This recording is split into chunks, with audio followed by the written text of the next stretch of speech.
Dreamscape presents American Fire, Love, Arson, and Life in a Vanishing Land by Monica Hesse.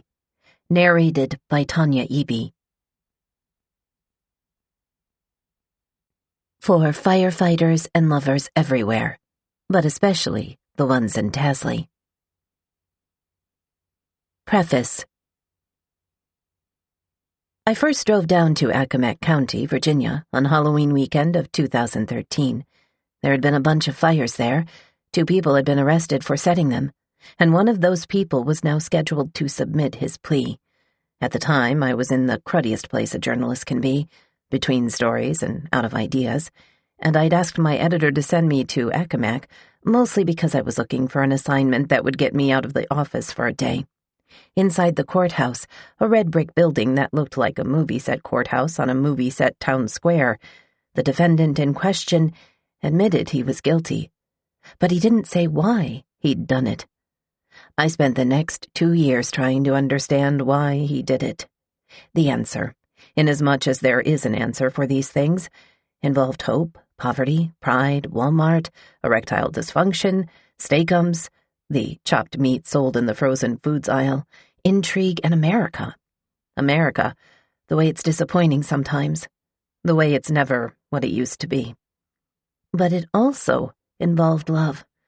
The kind of love that is vaguely crazy, and then completely crazy, and then collapses in on itself in a way that leaves the participants bewildered and telling very different stories about what actually happened. In this instance, the stories shared only one essential truth. When this string of fires began, the defendants were in love.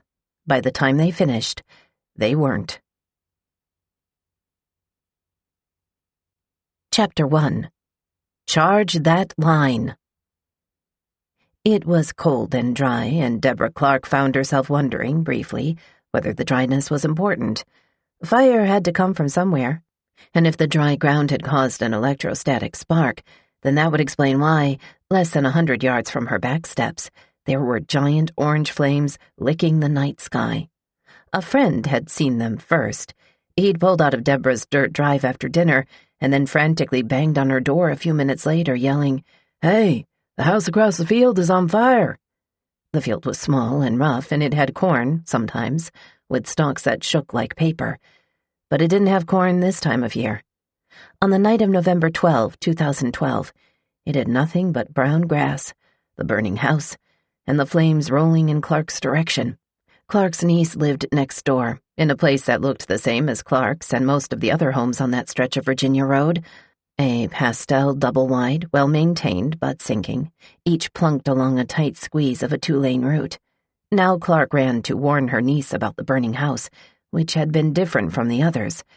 It was fancy, 2 stories, white paint, hardwoods, generations of the same family living and dying and moving in and out, until finally somebody moved out and nobody moved in. Clark couldn't remember the last time anyone had lived in that house. She knew it didn't have working power. Clark ran back to her own house and picked up the telephone. By the time the 911 dispatcher answered at 10:41 p.m., Clark had determined that, electrostatic anomalies aside, there was really only one likely possibility for what had happened. "I'm just calling," she began, flustered and out of breath. "Somebody done set the house on fire in Dennis Drive." "Okay," said the dispatcher at the Eastern Shore 911 Center, 7 miles away. "What's the address, ma'am?"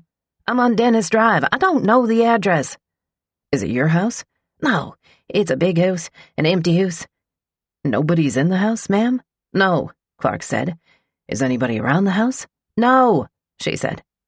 Now the fire had lit the night like a flashbulb, causing the air around it to go bright and blurry and sending waves of heat onto her property line. "It's blazing," she begged the dispatcher. "It's getting in the field. It's about to get everywhere." "We'll go ahead and get the fire department on the way." Before the call even ended, the dispatcher had already plugged Clark's location into his dispatch system, which immediately began calculating the fire stations that were in the jurisdictions of the call. The current policy was to summon 4 stations in order to make sure enough bodies and enough pressurized water showed up at the scene. All of the fire stations in Accomack County were operated by volunteers. The manpower for any given fire was entirely dependent on who didn't need to pull a double shift at the chicken factory. And who wasn't stuck overnight on a crabbing boat in the Chesapeake Bay? And who didn't have a baby teething at home? And who could stumble out of bed and race to the fire station in time, leaving pickup trucks askew in station parking lots, and jumping into fire engines that screamed at 130 decibels and shook off any remaining sleep? Stations 7, 6, 8, and 18, the dispatcher now said into his headset. The computer-aided system had finished its calculations and provided the closest fire stations, and now, from his cubicle, the dispatcher began to organize emergency response via radio. Station 7, fire and EMS response. Residential structure fire, Dennis Drive, Parksley, he said into his headset. Caller is advised apparent abandoned structure, fully involved. All around the county, heavy black pagers were going off in living rooms and bedrooms, first ringing with the two-noted tone reserved for each particular station, and then coming alive with static-filled instructions. At his home and preparing to eat a slice of cake for his 51st birthday, Phil Kelly, the chief of Station 7, the Parksley Fire Department, heard the request for his department to bring both a fire engine and an ambulance. He knew this signified that his station was first due. Although 3 additional stations would arrive to assist, he would be in charge of controlling the scene. He heard the dispatcher describe the fire as fully involved, and he knew that, if the description was accurate, it would mean there were flames showing. Fully involved meant the fire was bad.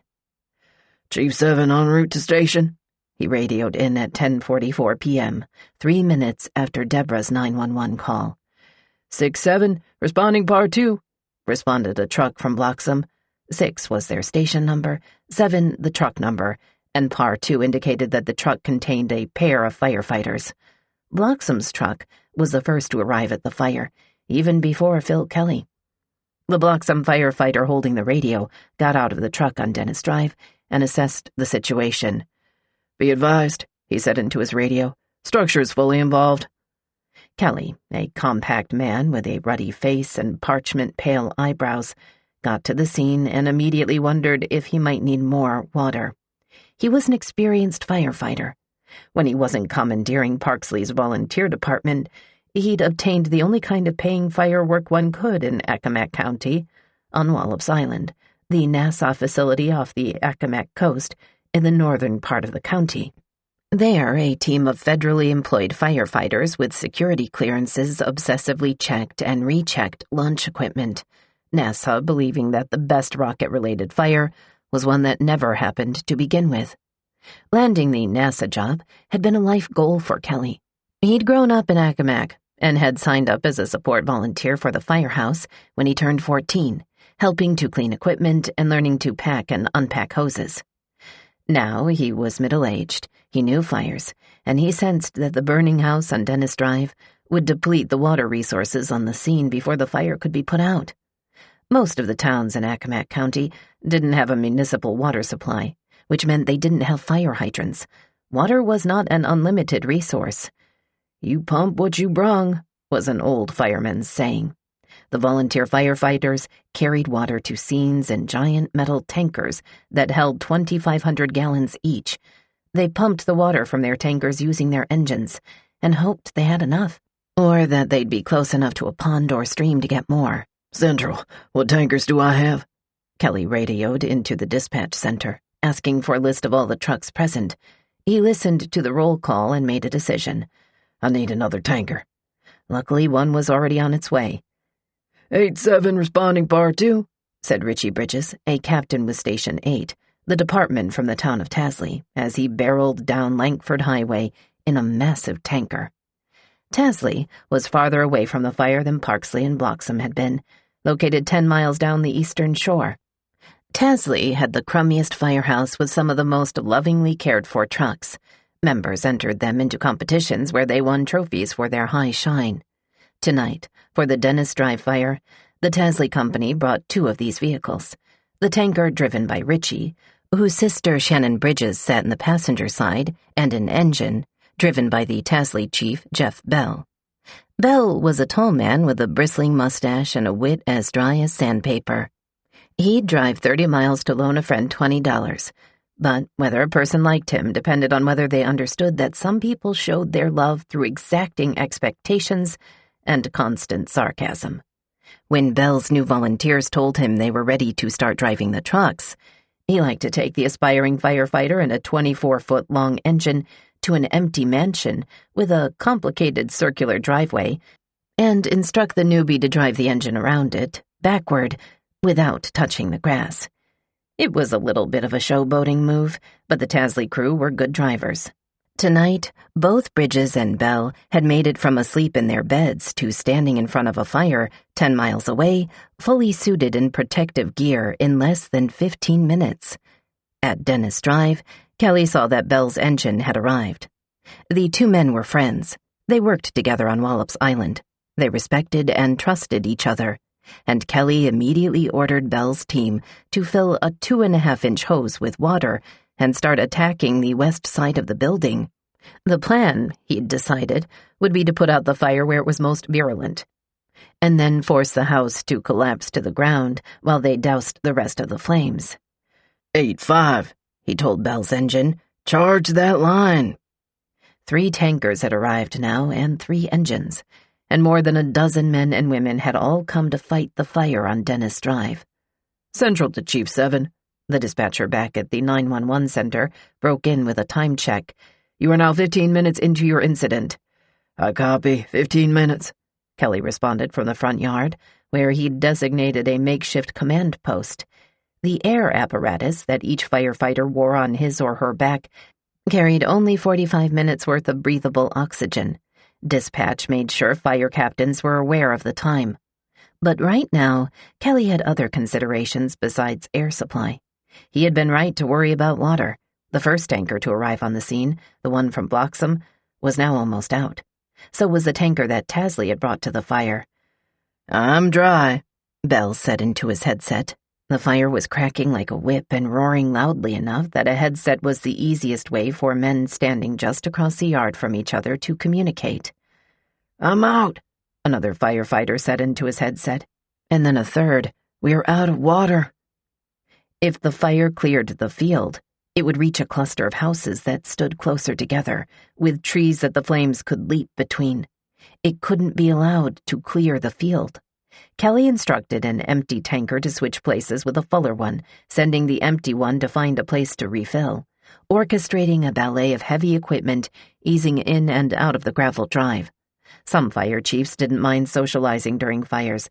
They liked when volunteers or neighbors stopped by to ask questions or lament the burning structure. Kelly wasn't one of those chiefs.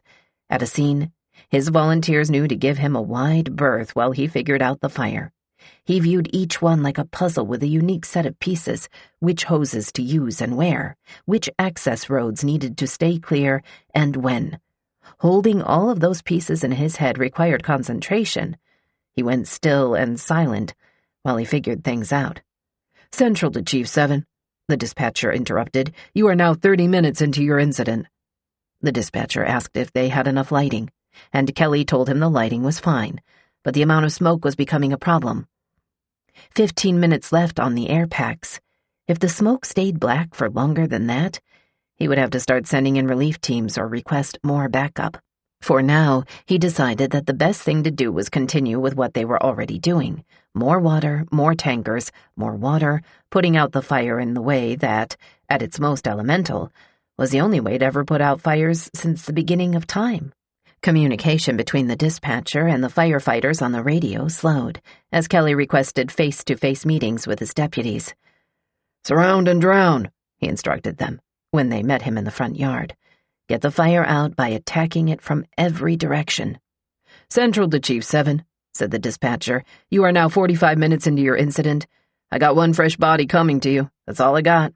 The uniforms and equipment that each firefighter wore totaled more than 100 pounds, and Kelly was starting to feel it.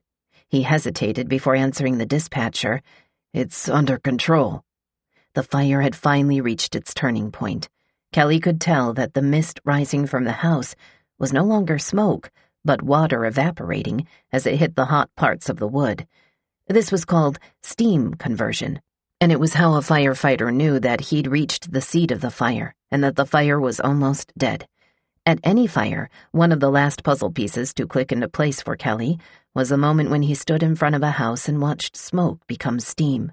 Now, on Dennis Drive, there was just smoldering embers, charred wood, and ash, and firefighters sweating in their gear, bone-weary in a way that the joggers among them would say was closer to marathon exhaustion than wind sprints.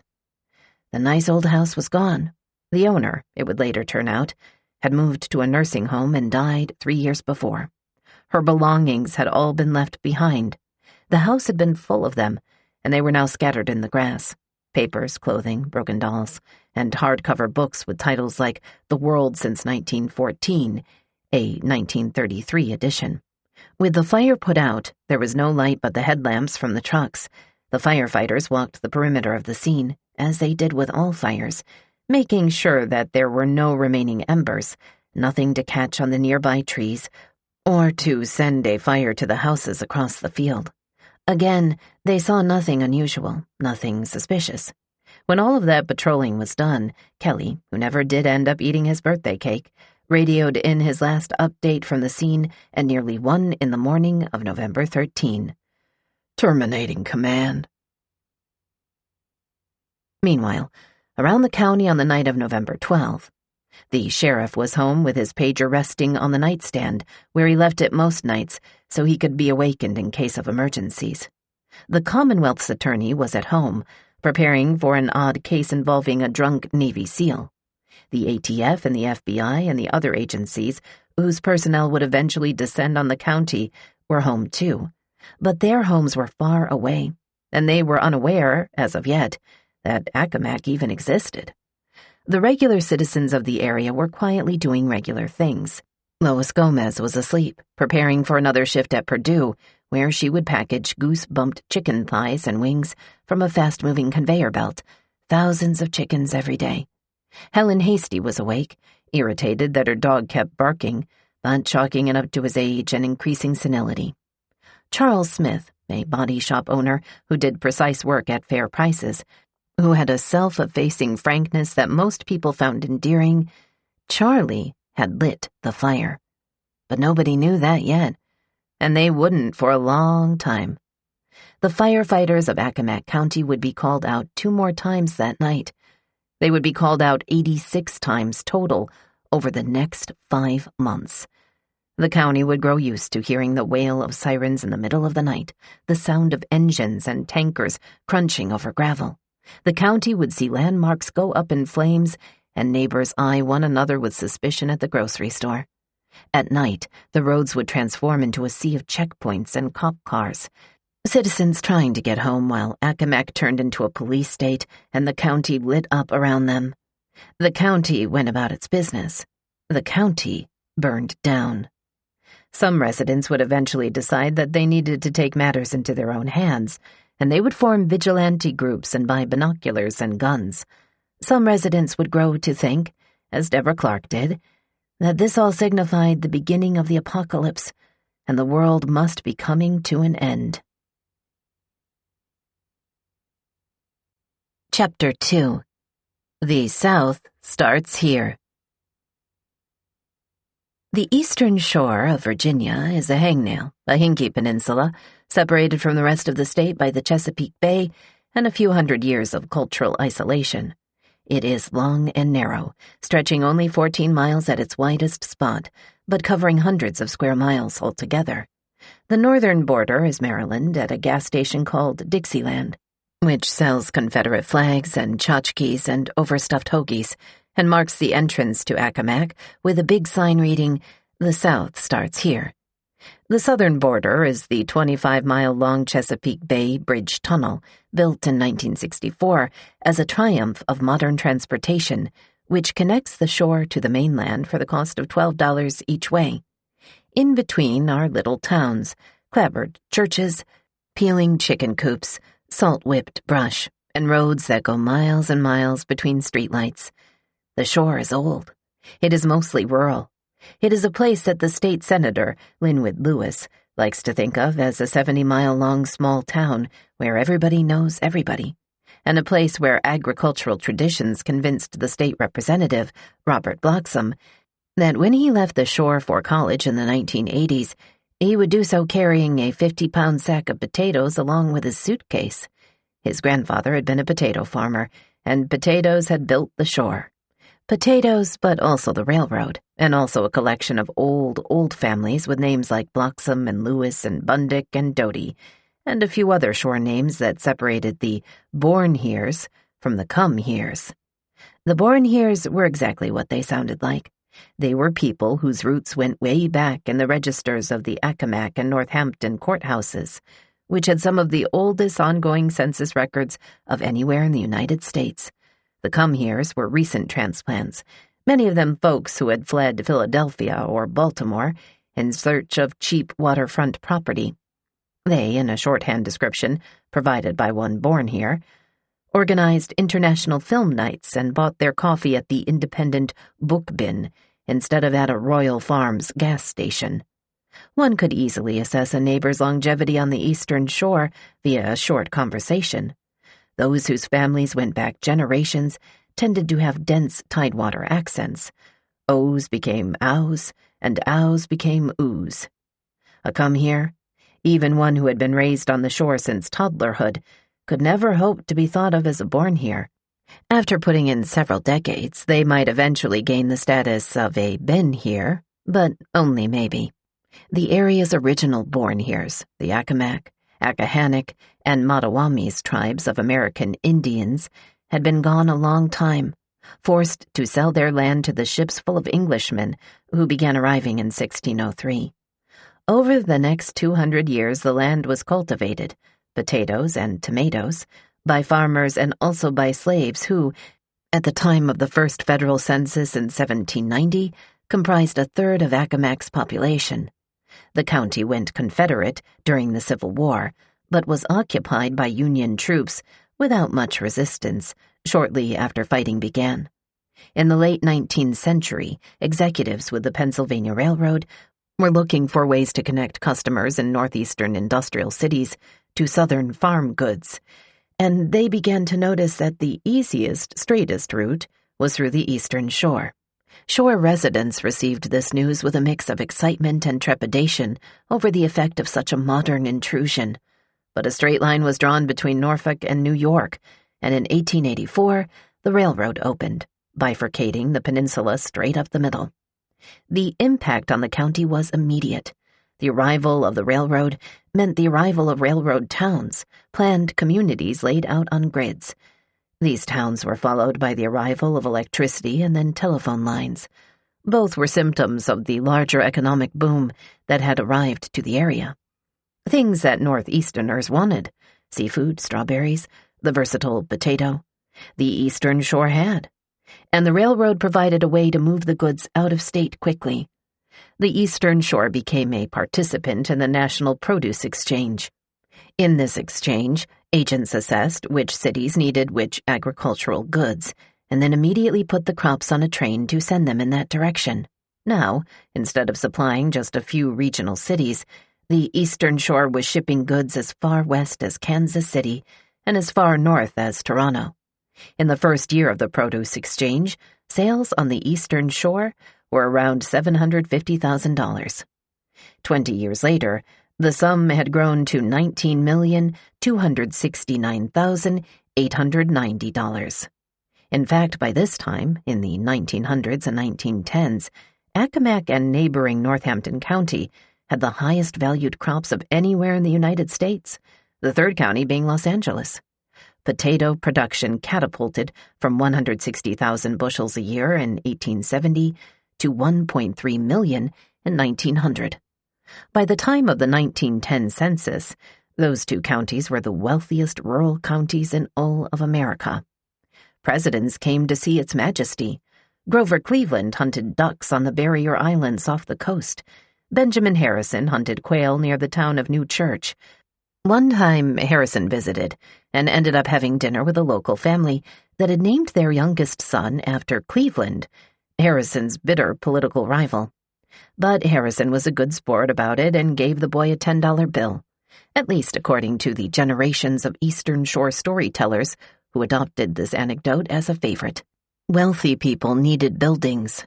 The farmers who had been living in humble two-room cottages began to use their new fortunes to build houses, A-frames, Cape Cods, colonials. Some of them built smaller houses and then built bigger houses right next door as soon as they could afford to, and then bigger houses after that.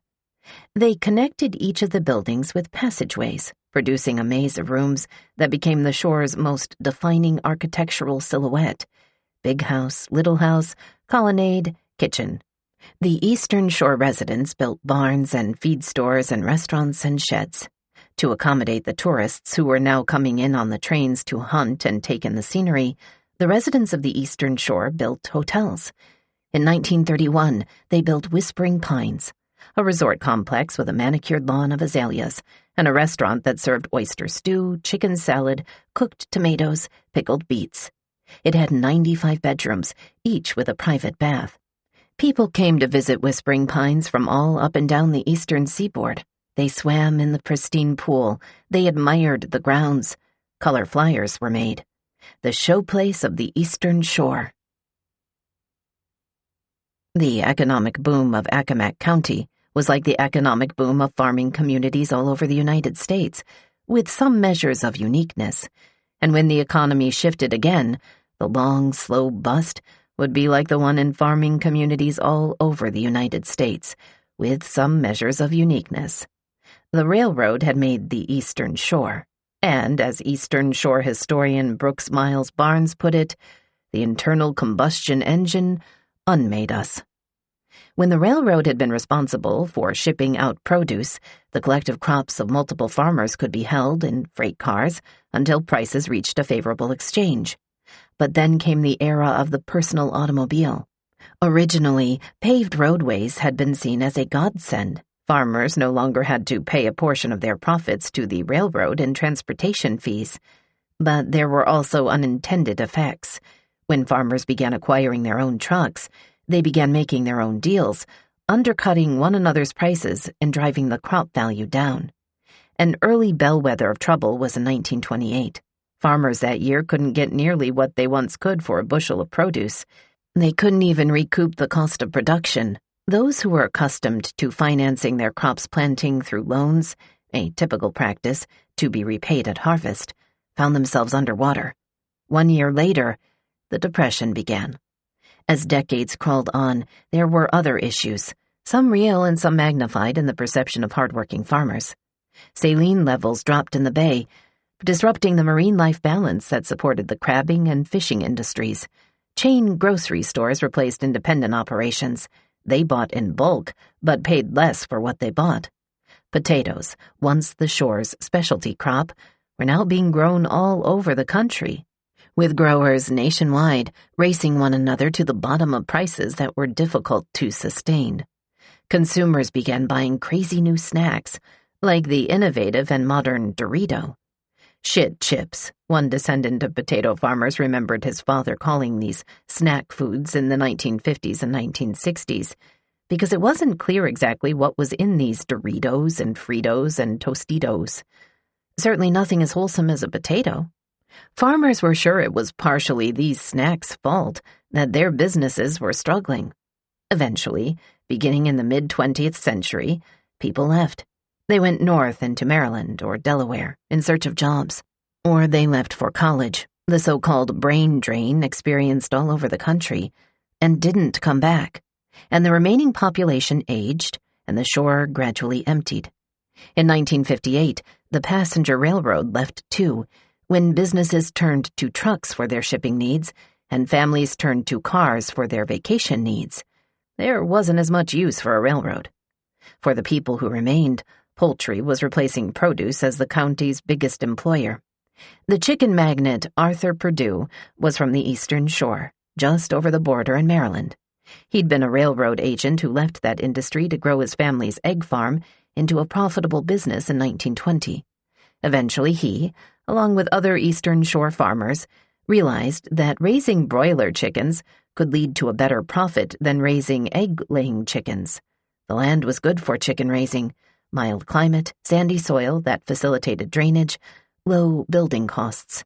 Perdue opened its first mass chicken production factory on the shore in the late 1960s. By 2012, Purdue and Tyson were the two largest employers in Accomack County. The Delmarva Peninsula, which included the eastern shore of Virginia, as well as parts of Maryland and Delaware, was annually farming 558 million birds, producing 3.6 billion pounds of meat, employing nearly 15,000 people. Accomack County, in particular, ranked 64th of the more than 3,000 counties in the United States in terms of its poultry production. 1,300 of those jobs belonged to growers, the modern term preferred over farmers, for the workers who housed and fed the chicks until they were big enough for eating. The growers provided the buildings and the manpower. The chicken companies gave them the birds, the feed, the propane, the vaccinations. The rest of the 15,000 worked directly for the poultry companies. They were members of the catching crew, whose job it was to round up the birds by hand and transport them to the factories. Or they were members of the slaughtering teams, or they were janitors cleaning the machinery in the factories, which smelled pungent and burnt when you drove past them, but were Clorox clean inside. There were deboning jobs and trussing jobs and eviscerating jobs, which required, as qualifications, only the necessity of being 18 years old with the ability to lift 50 pounds, and a willingness to stand for several hours, work in wet and extreme hot or cold conditions, work around dust, feathers, and various cleaning chemicals. As one Purdue job ad specified, for this a worker might make $9 to $12 an hour. A single person could live on that here, if he scrimped. Those jobs were steady. People always needed to eat, so they were somewhat recession-proof, but they were precarious in other ways. According to one aspiring politician stumping about the economy on the campaign trail, "We're one bird flu away from economic destruction." People held meetings about the environmental impact of these plants, whole standing-room-only meetings about chicken poop runoff, with half the attendees arguing that chickens were polluting the land, and half arguing that chickens created vital work that might not come otherwise. These meetings were about the county's economic future, about the soul of the county, and about an old-fashioned place figuring out the best way to adapt in the modern world. By November 12, 2012, the same thing had happened on the Eastern Shore that had happened to rural communities all across the country. The shift of family farms to corporate ones, the closing of small businesses, and the arrival of big box stores, which brought much-needed convenience but also left main streets emptying.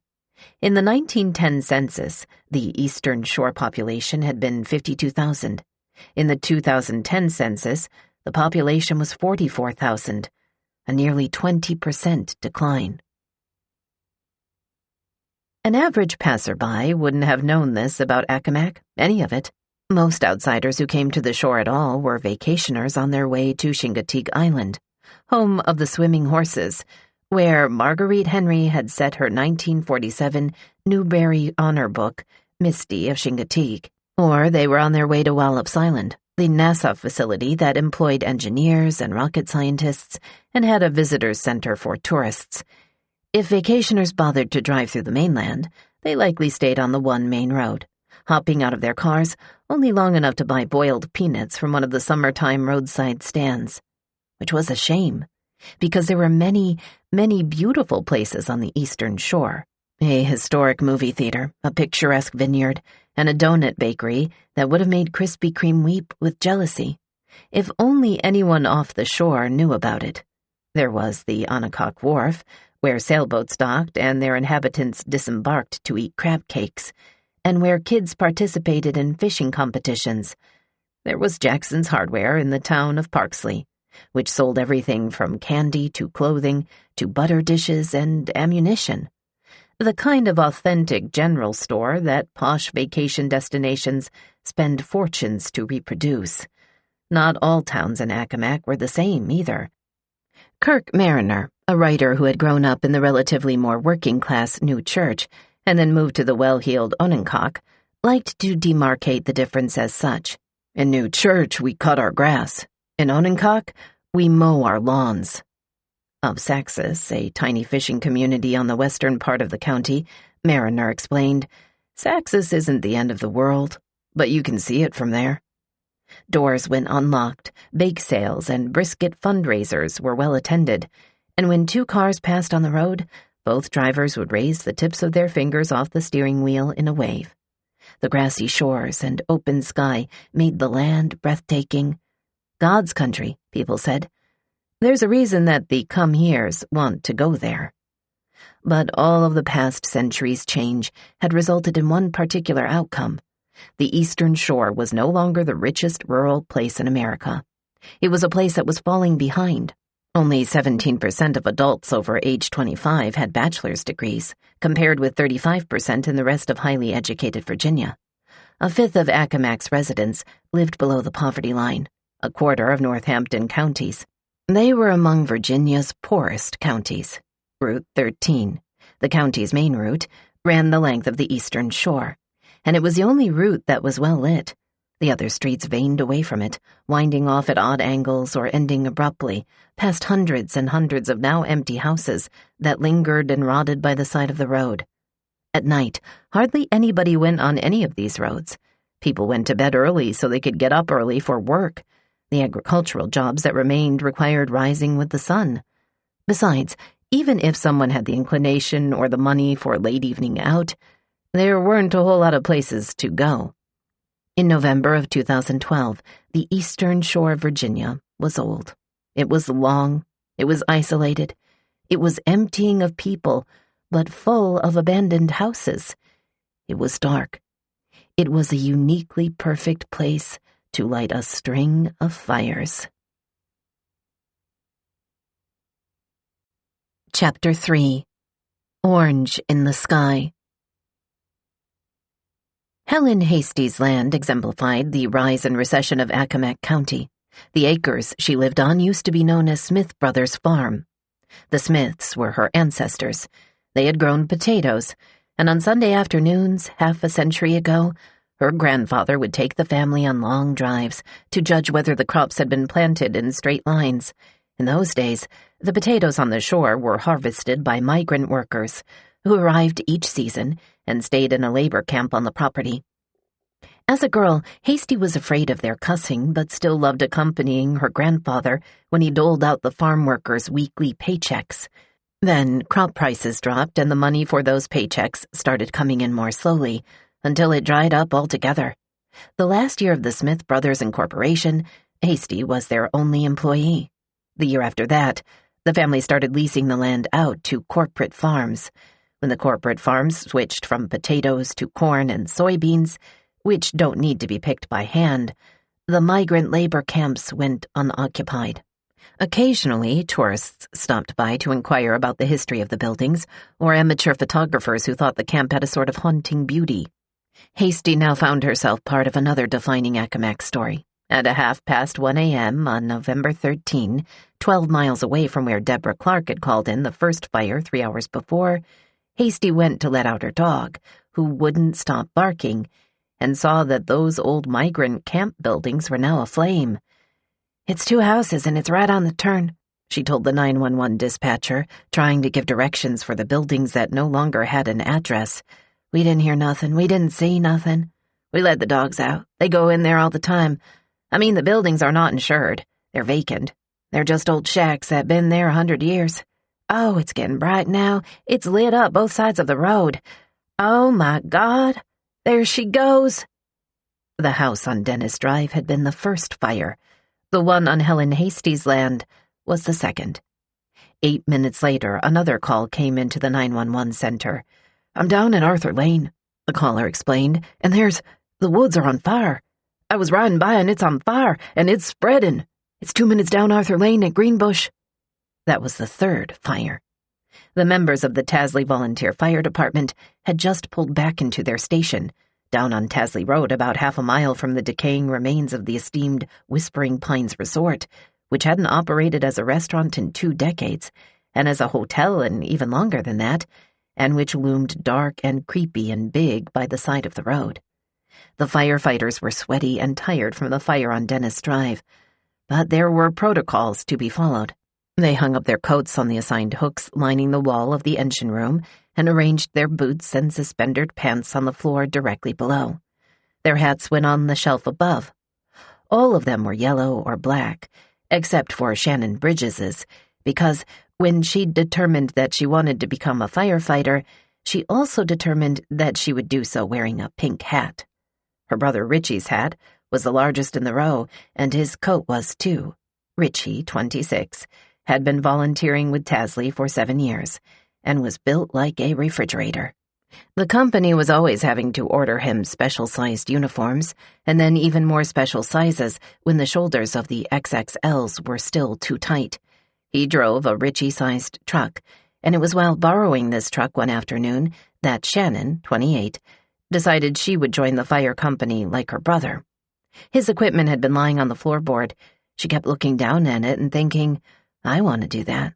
After removing their uniforms, the Tasley firefighters climbed on the red and white engine and began repacking the hose with a precision that most of them would have deployed anyway, but upon which Chief Jeff Bell absolutely insisted.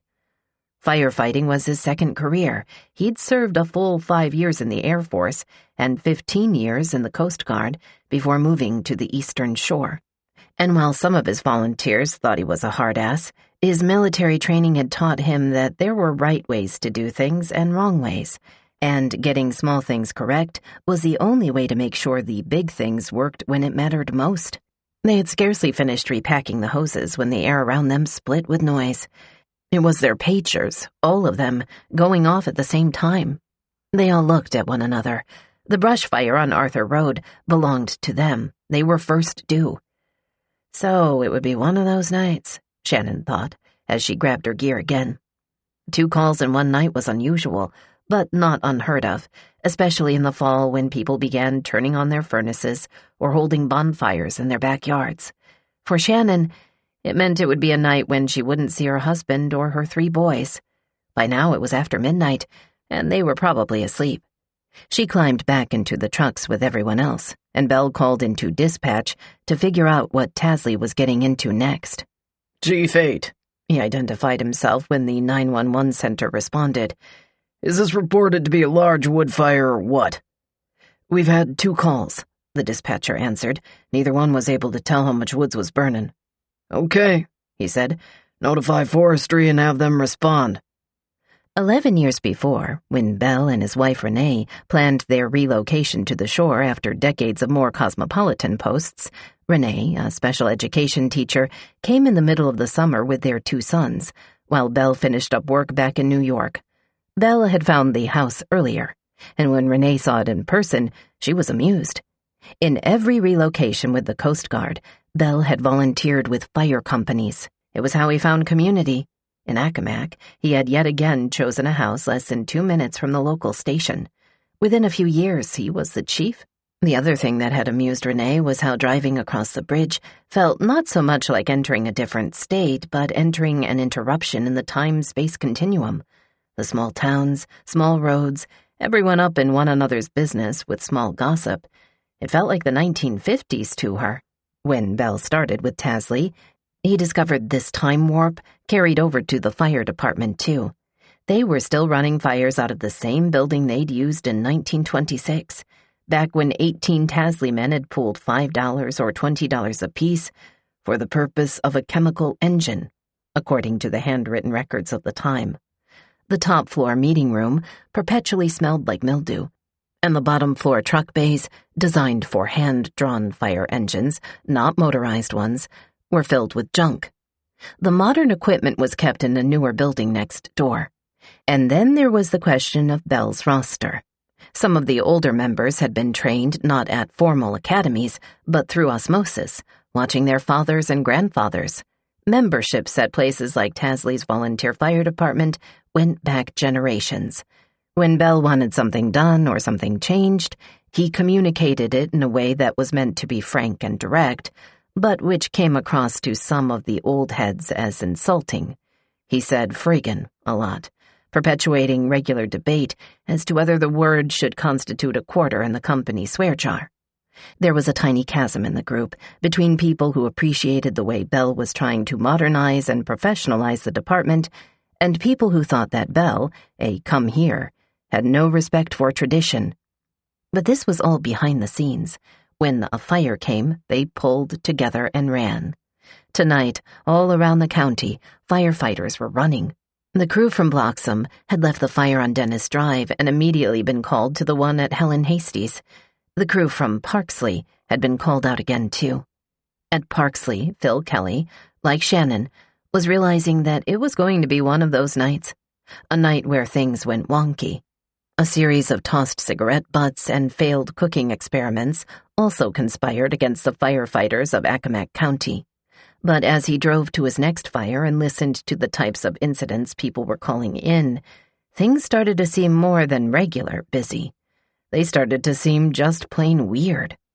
The county was geographically big, but all of these fires were fairly close together. What were the chances of that? While Kelly crossed the railroad tracks, he kept thinking about Baghdad. When the first Gulf War began, the news kept running clip after clip of the bombing of Baghdad. On television, the whole sky looked orange from the light of the buildings that had been hit and gone up in flames. He hadn't been able to picture what that would look like in person, but now, while he was driving toward the reddened sky to get to his fire, he looked north and saw that the sky was red in a different place, too. Multiple big fires, all going at once, in a way he'd never seen before. He thought his county looked a little bit like Baghdad. Kelly had a friend who ran with the Bloxham Fire Department just up the road. He pulled out his cell phone to call him. "Do you have an abandoned house fire going on up there?" Kelly asked. "Yep," the friend said. "What do you got going on?" "2 house fires," Kelly said. When he hung up the phone, he was still thinking. The other number he called was Glenn Neal. Neal was a special agent with the Virginia State Police. He was classified as general assignment, but he and his colleague Rob Barnes had both been specifically trained in fire and bomb investigations. It had been the most pressing need of the VSP at the time they each graduated. It was Neal's and Barnes's jobs to determine the cause of any fires set in the county. Tonight, Neal was the one on duty. "Do you know about what's going on here?" Kelly remembered asking when Neal answered his call. "We're on top of it," Neal said, and hung up the phone. Houses catch on fire. It doesn't always mean anything. It wasn't unusual for an abandoned house or 2 to burn down every year, but this had been 3 in one night. To everyone involved, it was beginning to feel off. It felt, as Jeff Bell would later describe it to friends, like a person arriving home at the end of the day and finding windows open at his house. One open window, and a person might assume that his spouse had done it to air out the kitchen after a cooking mishap. But if all of the windows were open, it became something else, something eerie and malicious. Fire number 4, an abandoned house in Greenbush, called into the 911 center just 23 hours after the first one on Dennis Drive. Fire number 5, an abandoned house in Parksley, called in 1 hour after fire number 4 by a man who had stepped outside to smoke a cigarette and heard a bunch of crackles. He looked up and, he told the 911 dispatcher, all I saw was orange in the sky. Fire number 6, an abandoned house in Holwood, an hour after fire number 5. At each site, there had been no reports of prowlers or unusual activity, no outward reason for the houses to catch fire. Someone had come in and gone out, and left nothing at all behind. 6 fires. The first fire had been lit less than 30 hours ago. All around Accomack, people were coming to the same conclusion, which they thought to themselves or said to one another. Kelly had said it to his friend in Bloxham, and Shannon and Richie had said it to each other, and when Neal and Barnes, the investigators, got to the scenes of the burned-out houses and began to pick through the unidentifiable chunks of old house, they would say it to each other. And now, on November 13, Jeff Bell, at the end of a long stretch of fires that felt like someone had thrown open all of the windows of his home and left it naked and vulnerable to invaders, he said it too. "We've got an arsonist." The next day, Barnes and Neal got in Neal's car and set out to examine the scenes of the fires from the 2 previous nights. Arson inspections were careful business. Investigators began the inspection before they even got out of their vehicles, and then circled methodically inward toward the fire's point of origin. As Barnes and Neal approached the site of the Dennis Drive fire, they paid attention to wind direction, and to the vegetation in the area. They noted that there were no sources of power in the house, and confirmed with neighbors that no one had been living there. In truth, neither of them needed the confirmation, since they were both from the shore. Barnes, tall, broad, dark-haired, with the earnest, straight-nosed profile of the former military man he was, drove by the house all the time. He knew nobody had been living in it.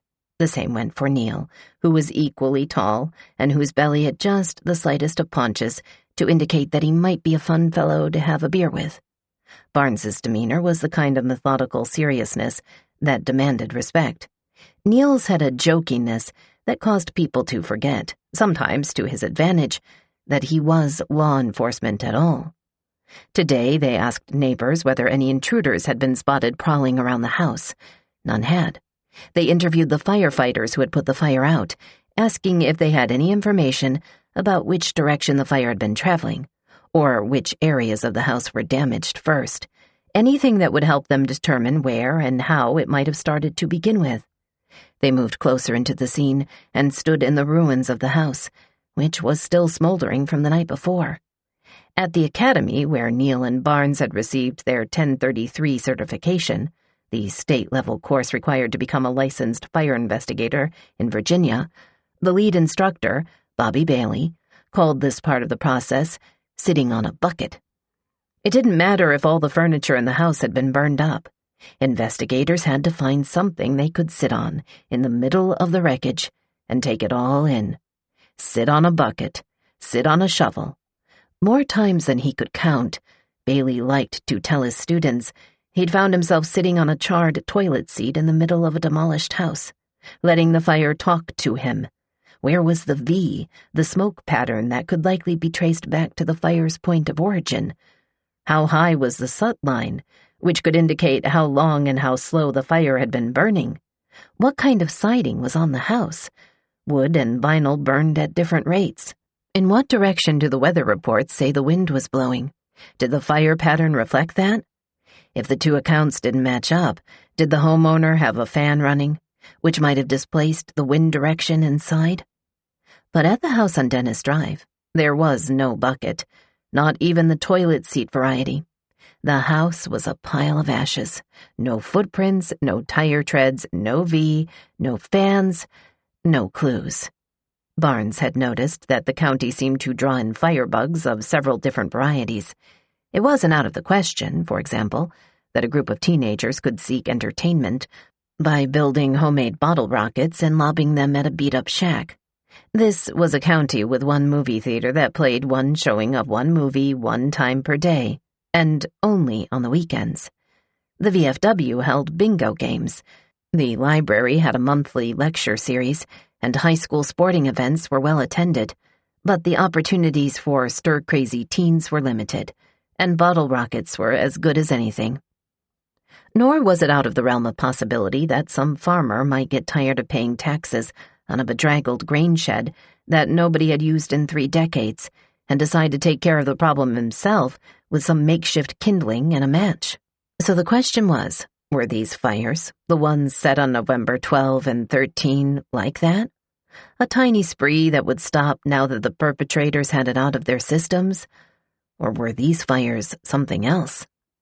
There had already been one arsonist in Accomack, David Clifton Parks, a volunteer firefighter who people agreed was as gregarious and likable a fellow as one could meet, unless he was drinking. When he drank, his instinct was either to punch people or set fires. He'd only lit a few fires in Accomack, though, before spreading his work up to Maryland, which is where he was eventually caught. Now he was in prison, and unless he'd found a way to engineer an out-of-body crime spree from the Jessup Correctional Institute, he wasn't responsible for the latest string. They wouldn't have fit his profile anyway. These houses seemed to have been selected for the fact that they were abandoned. Parks would just light whatever was close by. Barnes and Neil finished their examination of the house and set to completing the necessary paperwork. There were only certain ways a fire could be coded. This one wasn't nature-made, and it didn't appear to be an accident, like a toppled candle. Eventually, Barnes determined that the fire was incendiary in nature. Incendiary meant that someone had probably lit it on purpose, and right now, that's all they knew. A few miles down the road, Todd Godwin, the sheriff of Accomack County, was waking up and looking at his phone.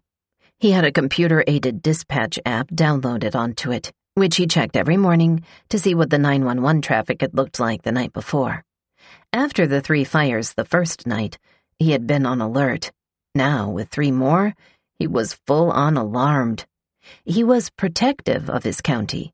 People liked that about him, and the fact that he worked hard, pitched in, rolled up his sleeves. Godwin was a cross between Walking Tall and Andy Griffith, as one outsider would think of him the first time they met. Throw them both in a bag, toss them around a little bit, and Godwin is what you'd get. He had a graying buzz cut, an easy tenor voice, a face that looked perpetually freshly shaved. Godwin, 48, was a born here. He knew most people in the county by first name, always remembered to ask about people's wives or mothers or pets, and doled out ribbing with a wink that made the teasing feel inclusive rather than mean. In return, the people of the county had voted him into office the previous year with a heavy majority, and his wife had gotten used to errands taking twice as long when Godwin was along because of the number of people who would stop to greet him. He was never off duty. He had polo shirts stitched with sheriff on the chest, which he wore on evenings and weekends when he wasn't in uniform. He was the most visible man in Accomack County. He was also, unlike the state police employees, the only elected law enforcement official in the county. The combination of these 2 things often meant that he was on the hook if the public wanted someone to blame for a crime that had gone unsolved, a lesson he'd recently learned. There had already been 1 string of unsolved crimes in the county that year. Earlier that summer, a string of graffiti had begun appearing around the area, mostly on abandoned houses and appearing to target a particular local couple, a man named Jay Floyd and his girlfriend, Danielle.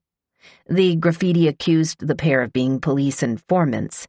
The tagging ranged from straightforward and benign, J. Narc, sprayed on a road sign, to snide and personal, J. Floyd, cops in his pocket and dicks in his bitch, sprayed in 2-foot-tall letters on the side of an empty house off a little-traveled road.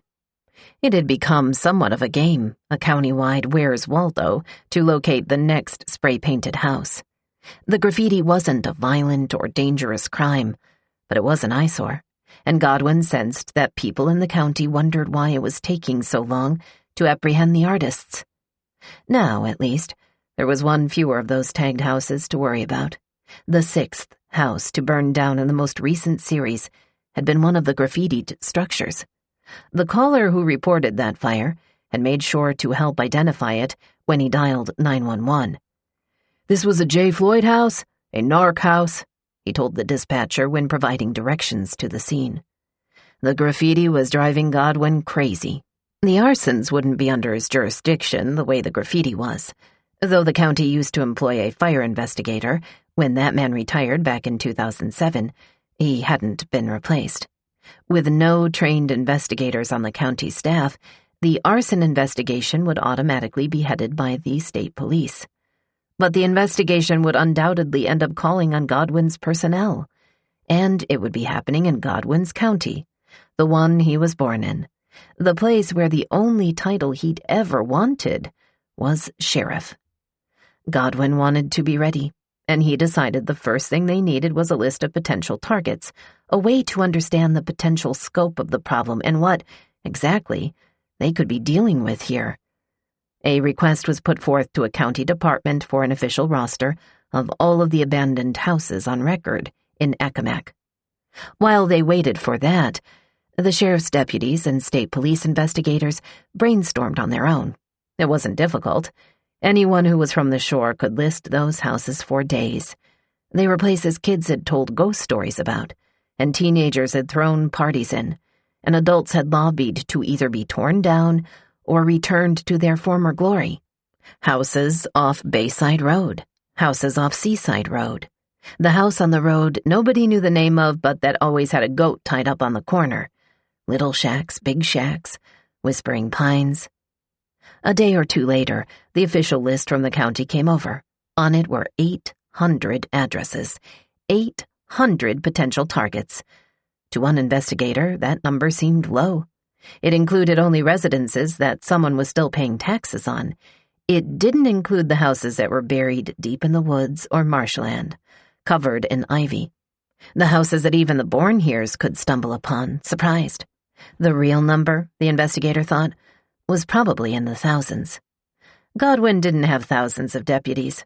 He thought that between his own staff and a few borrowed officers from local police departments, he could probably get 8 or 10 volunteers to keep an eye on a select group of houses. His staff and the Virginia State Police tried to take those 800 houses and whittle them down to a few logical guesses. To be candidates for arson, the houses needed to have easy access from the road. Whoever had lit the first fires had done so quickly enough that they'd cleared the area before being spotted. For the same reason, it made sense to focus on houses with multiple access points rather than ones on dead-end roads. The police and sheriff's deputies made their list of houses to be watched. Bayside Road, Orchard Road, Rose Cottage Road. There was a house in Keller that they went back and forth on for a while. It fit all of the criteria. In the end, it was edged out, number 6 on the list, just below the cutoff. Not because it necessarily seemed worse or better than numbers 1 through 5, but because they had to start somewhere. Godwin was a hunter, like a lot of men who spent time in the county, going all the way back to Grover, Cleveland. It was hard to live here and avoid it. At twilight in these parts, groups of dozens of deer would appear on fields, gazing away at crops. Culling the herds was seen as something of a civic duty. Residents grew up doing it. Most of them ate the meat they caught, and a lot of them did the butchering themselves. Here's what deer hunters knew about catching their chosen prey. Stalking was not the answer. Deer were too fast, too easily startled. They couldn't be pursued. The way to catch a deer was to figure out where it already planned to go and get there before it did. Choose a location that had the kind of things deer like to eat, in the kind of environment it likes to eat it in. Wait where the deer couldn't see you. Be still, be patient, and be certain in your convictions. If a deer didn't show up the first time, come back to the same location again and again until it did. Godwin knew what kind of thing the arsonist liked. He liked abandoned houses. So maybe the thing to do was to find the most delectable abandoned houses in the county, and then wait. He gave one of his deputies a department credit card and told him to go to the nearest Bass Pro outlet and buy out their stash of camouflage tents, portable heaters too. It was almost Thanksgiving, and the first frost had already descended. By November 18, while Rob Barnes and Glenn Neal continued doggedly investigating every fire scene, the sheriff had assembled 5 teams of men in tents. They got in place and they stayed in place, through fires 7, 8, and 9. They arrived before dusk, slinking through the woods when they were sure nobody was watching, and they stayed into the early hours of the morning, when the risk of another fire seemed to die down. They stayed in place while the local paper, the Eastern Shore News, ran its first article about the arsons, and then its second, with the headline, "Suspicious Fires Probed." They stayed through fires 10, 11, 12. There was no overtime pay available, so they stayed in place with the promise of comped vacation days that they knew they'd never get around to using, through fires 13, 14, 15. On the night of December 8, there was a fire at a commercial structure on Seaside Road. It was the one in Keller, number 6 on the likely target list, the one they didn't have the bodies to watch. It was the 28th fire. Godwin was furious, so were Barnes and Neal, who had been examining every single fire but had, as of yet, come up with nothing in terms of clues. It was the way of fires. Evidence burned itself up. The firefighters, who had now been called out nearly every night for a month straight, were exhausted.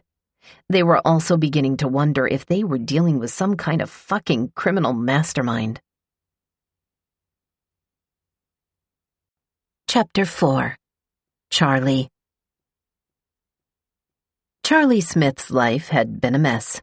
though he was the first to admit it was mostly his own fault, which was one of the things people liked about him.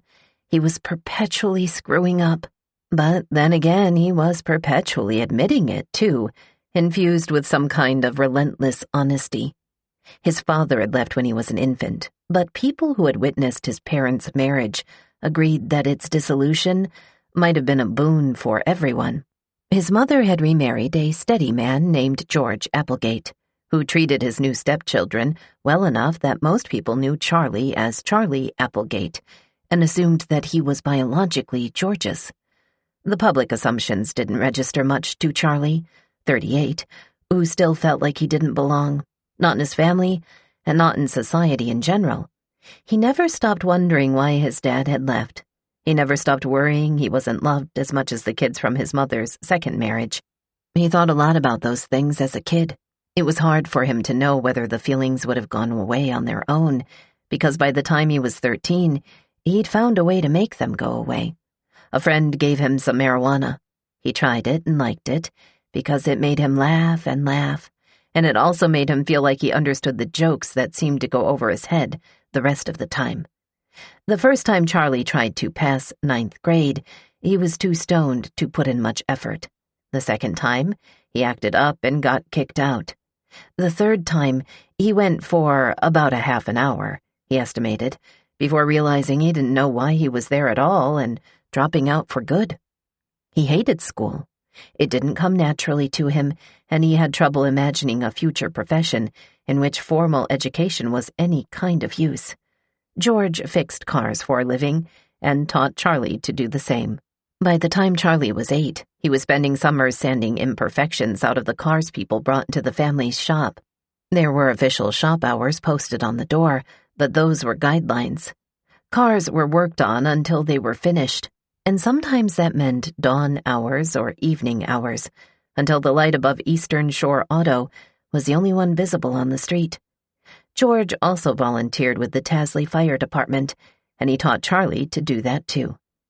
Charlie's voice was on the slow side, his weight was on the roly-poly side, and when he got confused or embarrassed, or when he was amused or flustered or bored or sometimes for reasons he wasn't sure of, he would burst into a high-pitched giggle that he couldn't control. He was of average height, 5 feet 8 inches, but seemed smaller due to a hunched, folded way of walking. He had close-cropped red hair and wide blue eyes. He was perfectly stoned, and, as he got older and marijuana turned to crack, somewhat unpredictable. When people described him, they often swam around for a while in search of the right metaphor. Not the sharpest crayon in the box, not the brightest bulb in the lamp. But even the people who thought he was lacking in book smarts would admit that Charlie knew how to do 2 things, fix cars and fight fires. God, could he fix cars, especially the detail-oriented business that came with bodywork. While Charlie was still a teenager, people brought him fender benders, faded pickup trucks, or last-gasp rust heaps that owners were embarrassed to drive but not in a financial position to replace.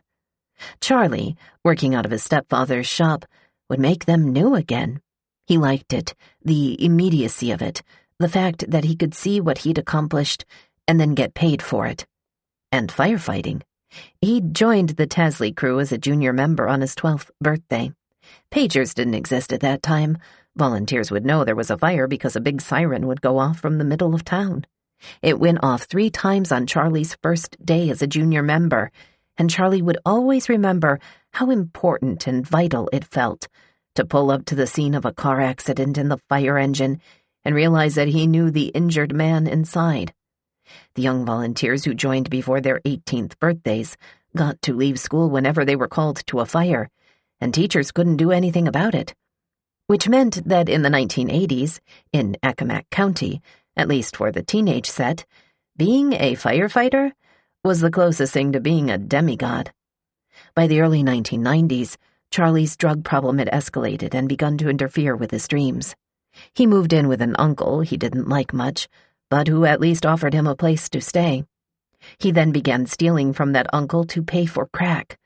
His uncle looked the other way when Charlie stole a gun, a coin collection, a bicycle, but he couldn't look the other way when Charlie stole his checkbook and began forging checks.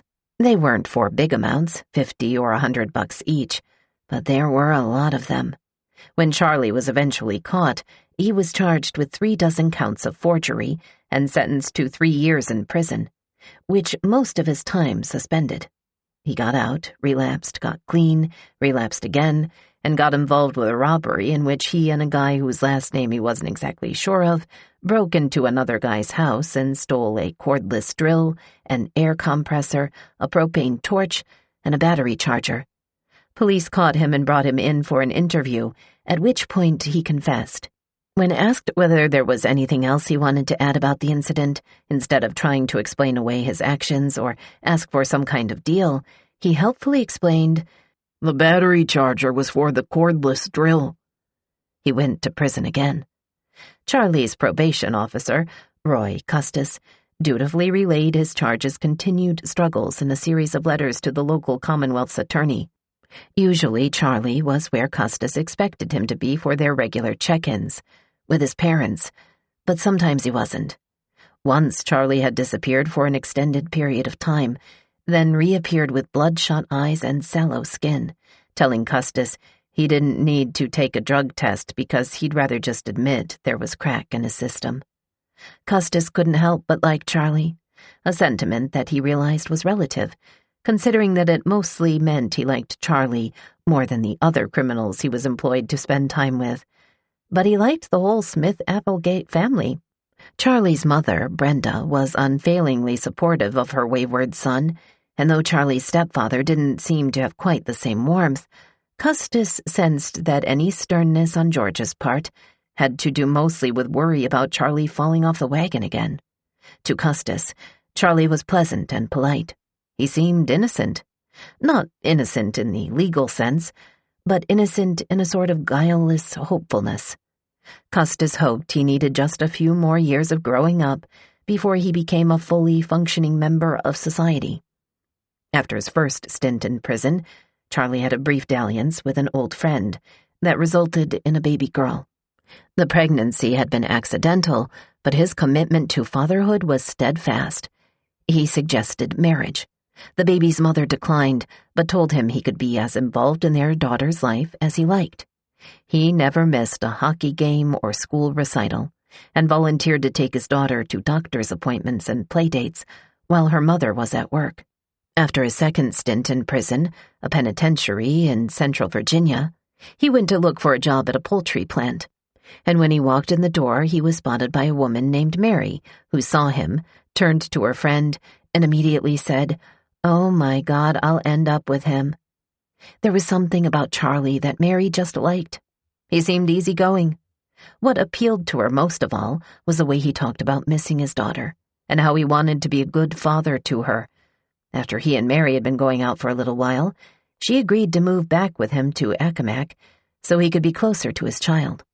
Her own 2 children eventually joined them, and they settled in a house that Charlie's parents had rented for them just down the block from the fire station. He did good.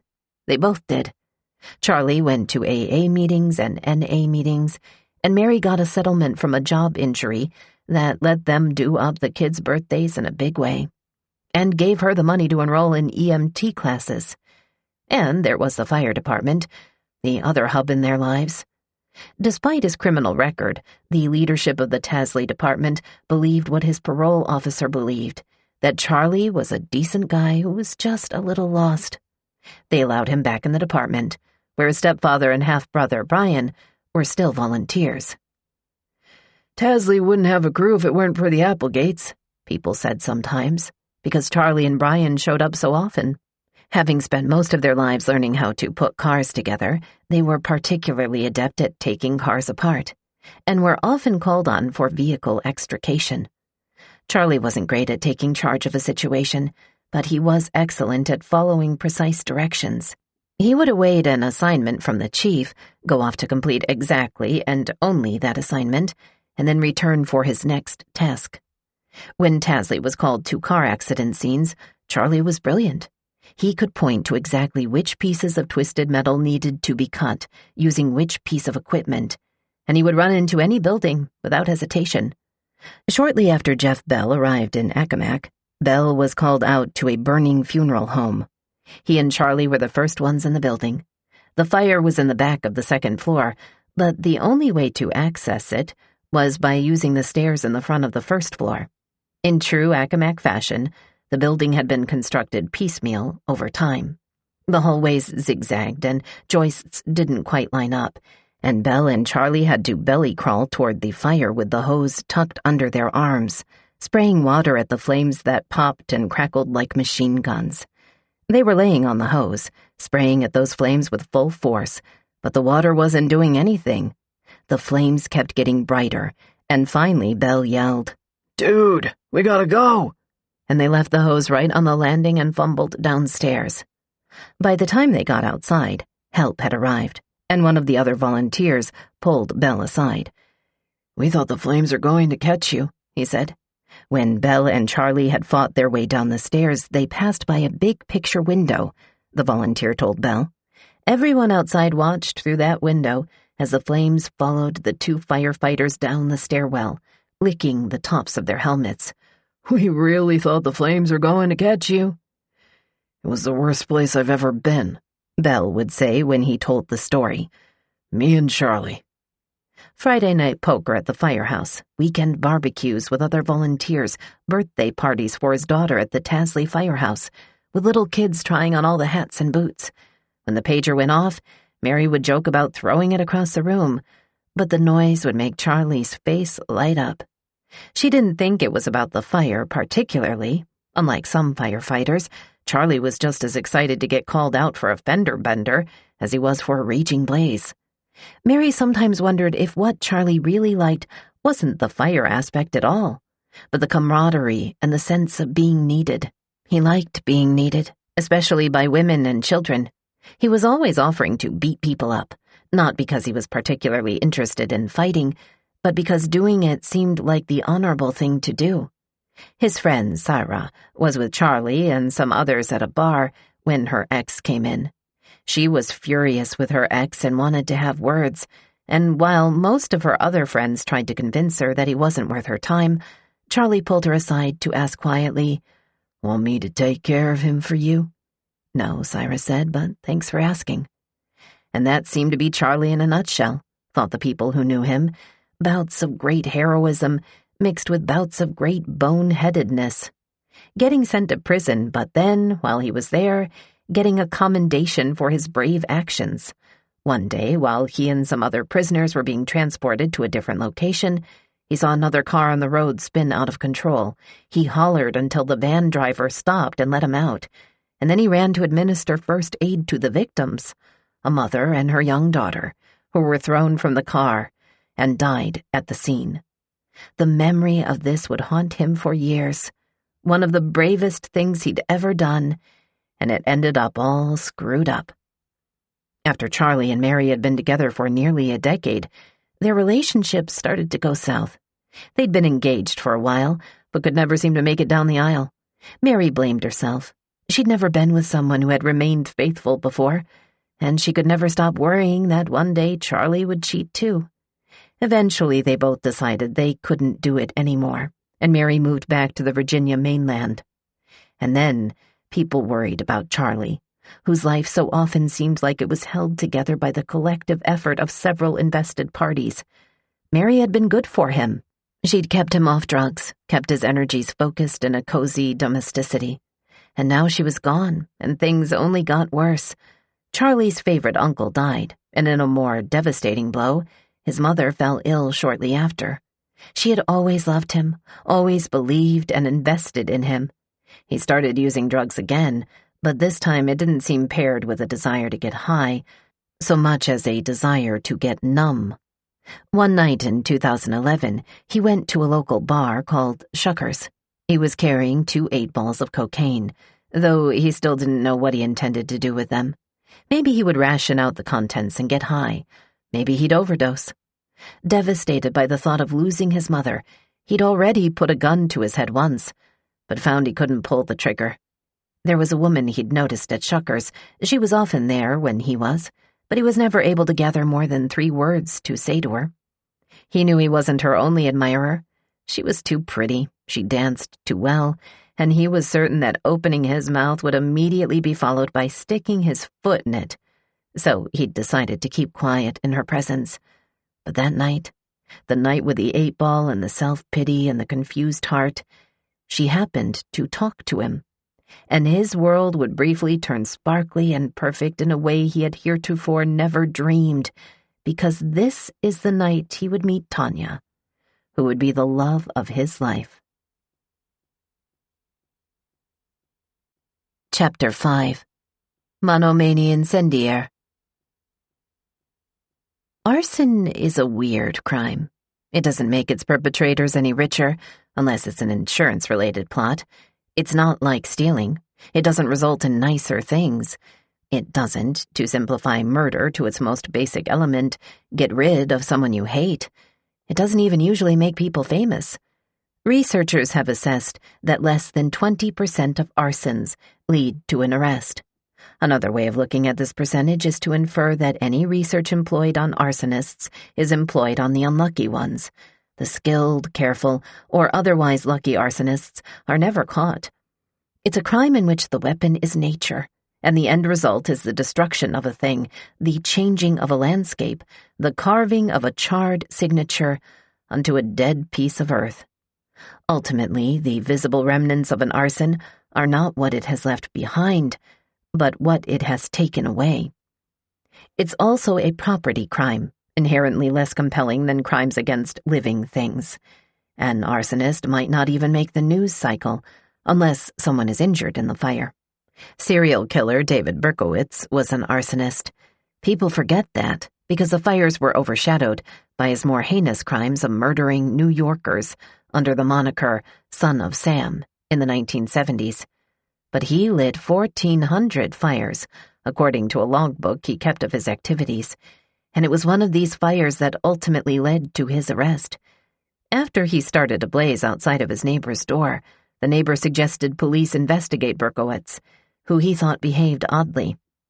The Boston Belfry murderer was an arsonist, too.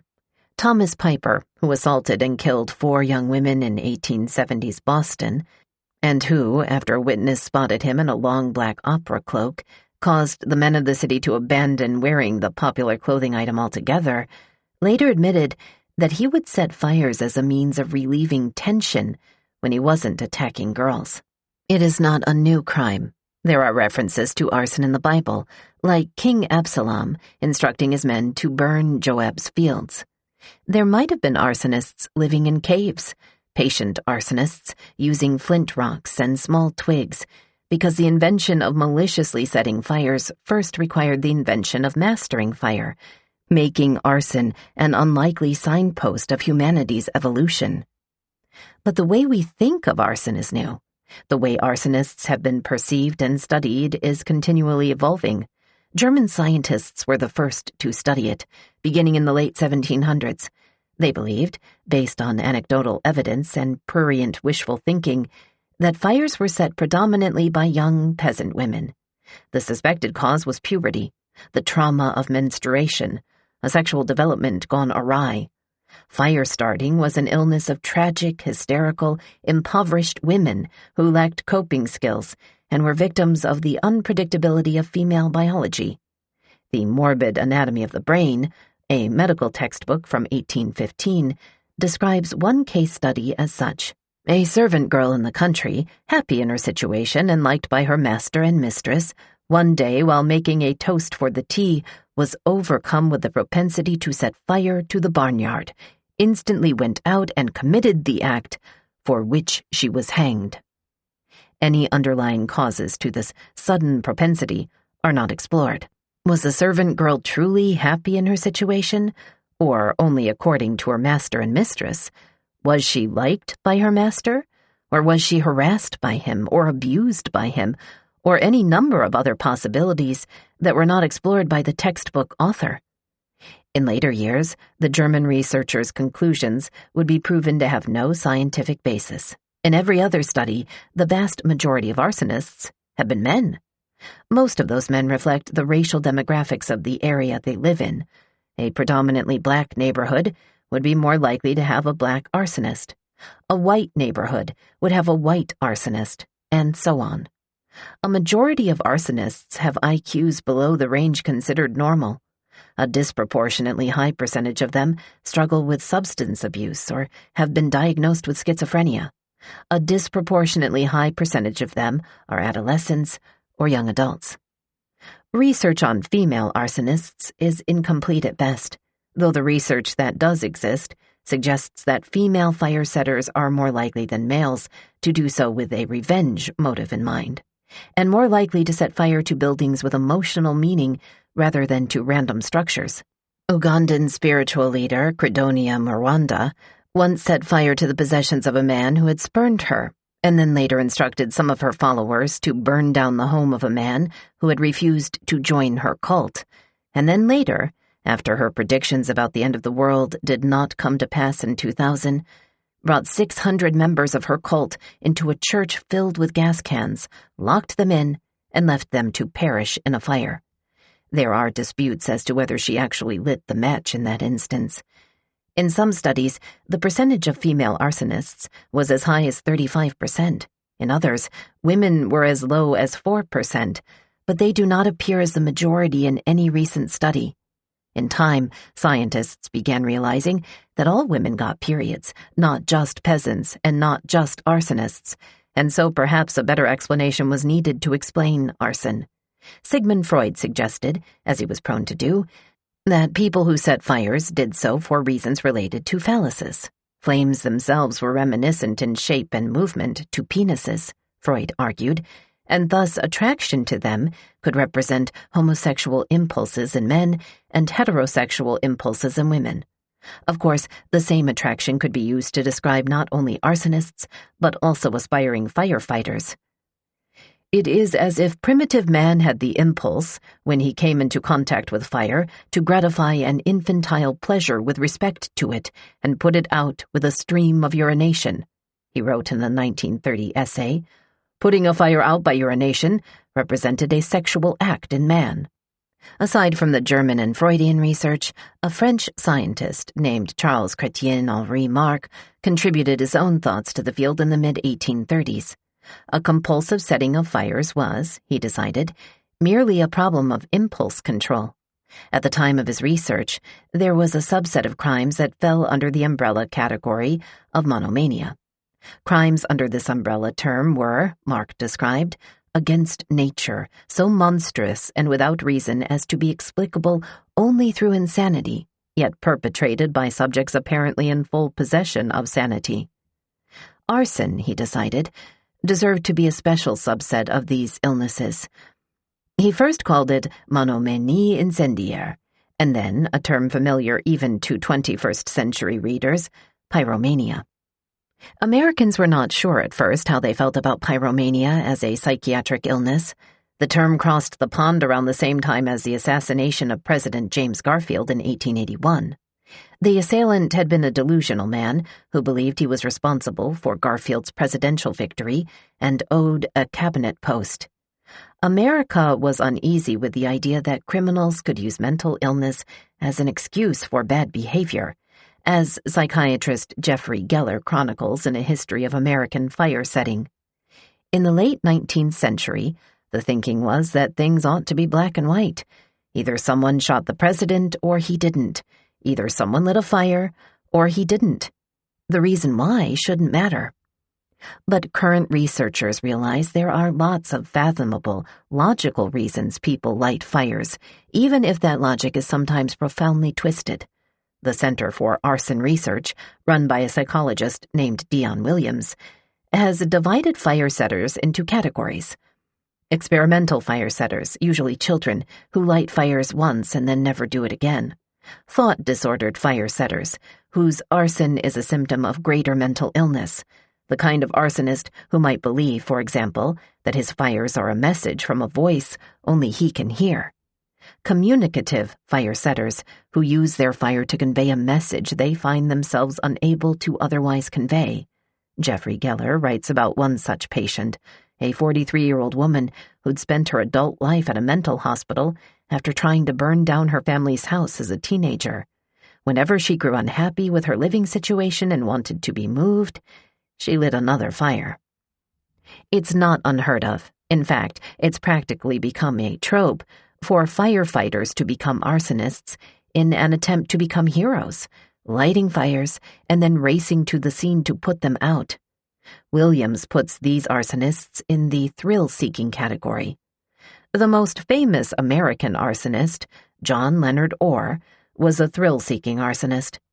His day job was a fire captain and investigator for the Glendale Fire Department in California. On his own time, he lit hundreds of fires, one of which killed 4 people. He even wrote a novel called Points of Origin about a serial arsonist in Southern California. Points of Origin, he swore after he was caught, proved nothing about his own acts.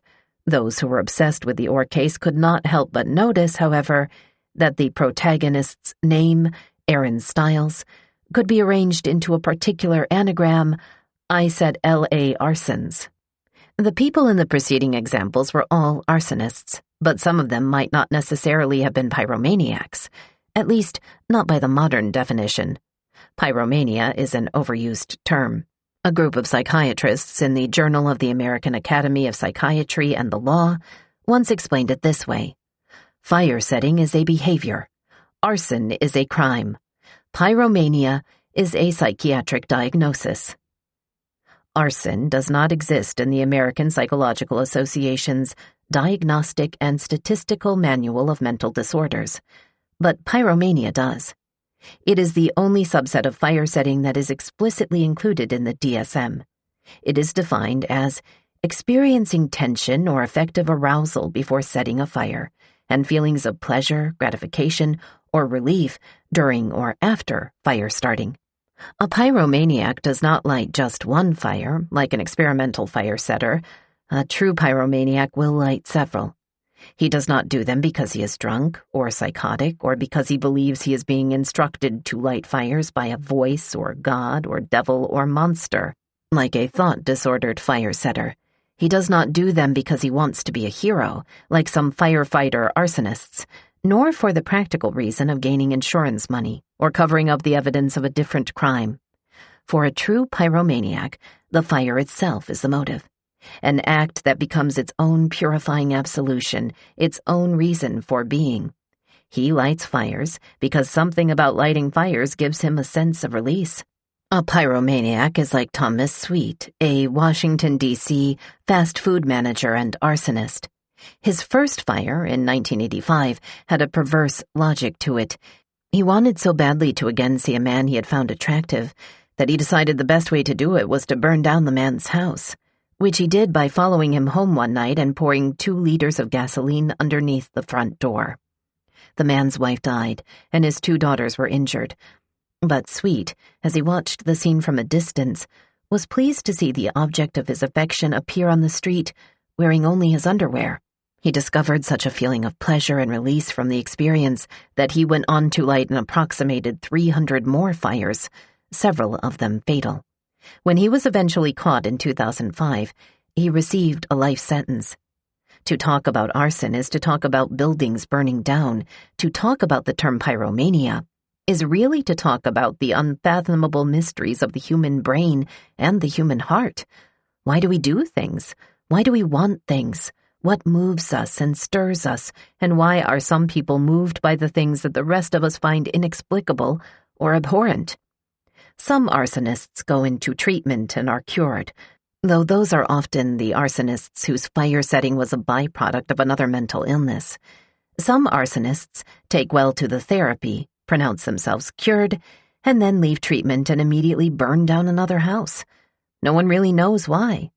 Because despite all of the research and studying that scientists have put into understanding arsonists over the years, there's a piece of the puzzle that remains inexplicable. Some people light things on fire because they feel like they have to. Chapter 6. Tanya. Eve with the apple, in the garden. Hester Prynne with a scarlet A. Later, after all of this, people would have stories about Tanya Bundick. They would conflate vague memories with speculations and folklore, and they would decide Tanya had been a bad girl, or a sociopath, not deliberately bad, but lacking the moral compass most people had, or that she had sorceress-like powers over men. They would make her into what they each needed her to be in order to make sense of everything that happened, and they would peel and peel away at her, never knowing if they were to the center. People who didn't know Tanya at all knew her family name. Bundick was a born-here name, a good one, with roots tracing back to Richard Bundick, a colonist who had arrived in 1647, farmed hundreds of acres, and died with enough land and tobacco to make his wife and children comfortable for the rest of their lives. Now, Bundicks were everywhere. The name appeared on law offices, HVAC companies, government IDs. People who knew her in person knew her mostly from school functions. She was a single mom with 2 sons, or from the bar Shuckers. Tanya, 40, was very pretty, with a fine-boned face and big blue eyes that had the flat-board look of an Egyptian statue. She tanned all the time. She was so tanned she was orange, and people would see her at multiple tanning salons in a single day, switching locations when she hit the maximum allowed time. Her legs were shapely, and at the bar she wore clothes to show them off.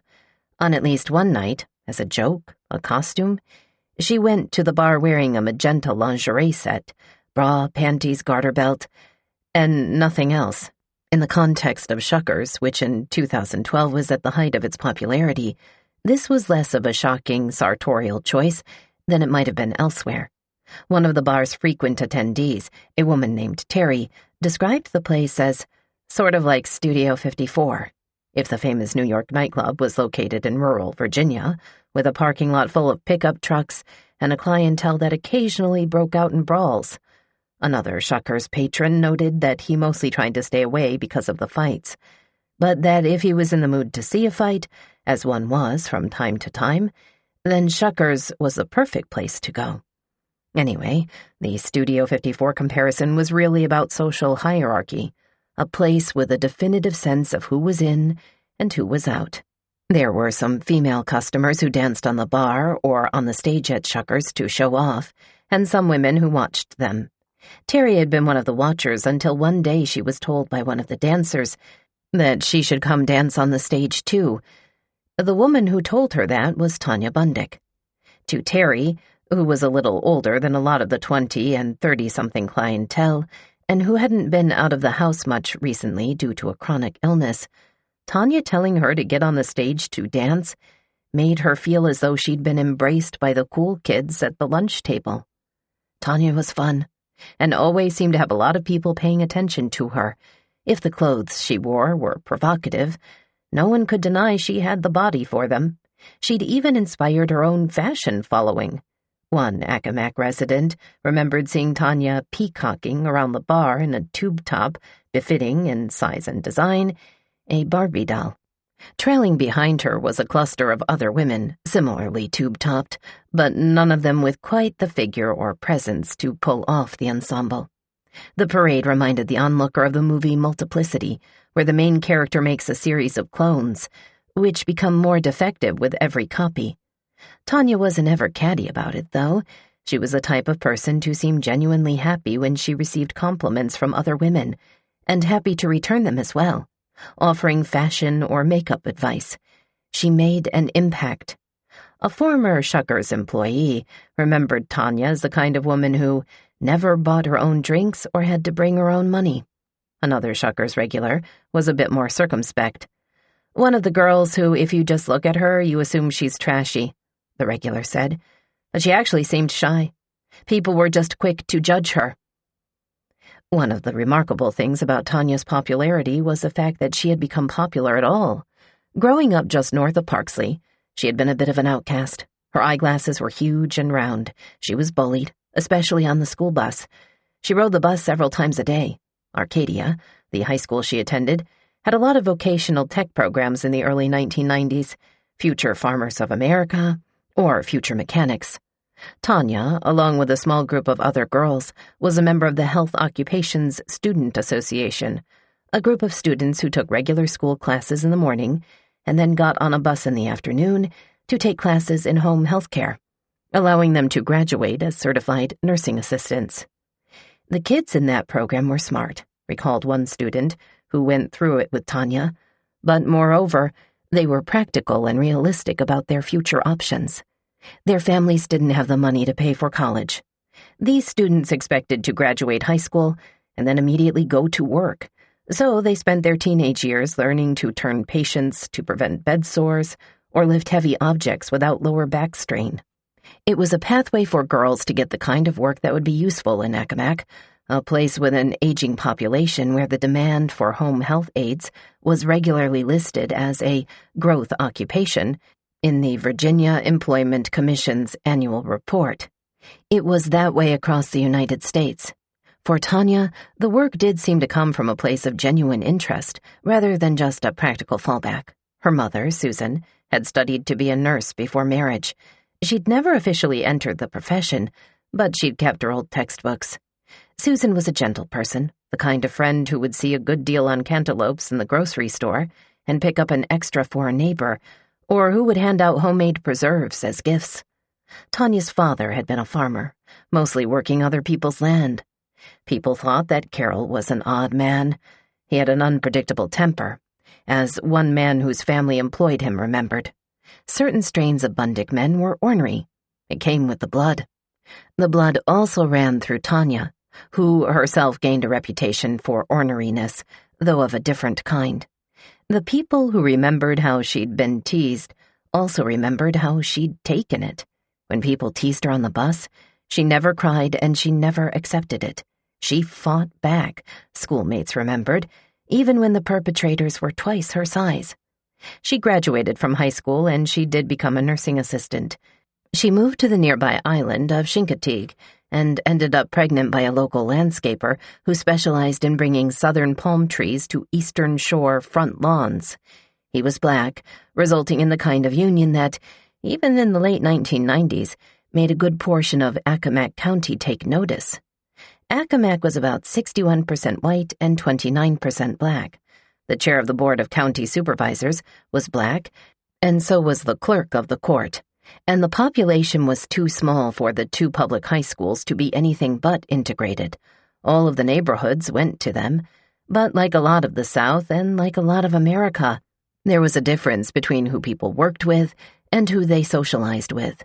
Tanya and the landscaper weren't ever officially together, though, and after the birth of their second son, she took the children and moved back to the mainland without him. She got another nursing job at a residential house for mentally disabled adults, where she arrived by 6 a.m. to make beds and help residents through their wake-up call and breakfast. Her colleagues liked her, thought she was a fast learner and unflinching in the face of messy, intimate work. It was hard, and it didn't pay particularly well. In that job, she almost never made more than $15,000 a year. When she talked about her private life with her colleagues, it was about her boys, whom she doted on. She complained, sometimes, that the boy's father didn't send regular child support, but she made do. She baked cupcakes for school fundraisers.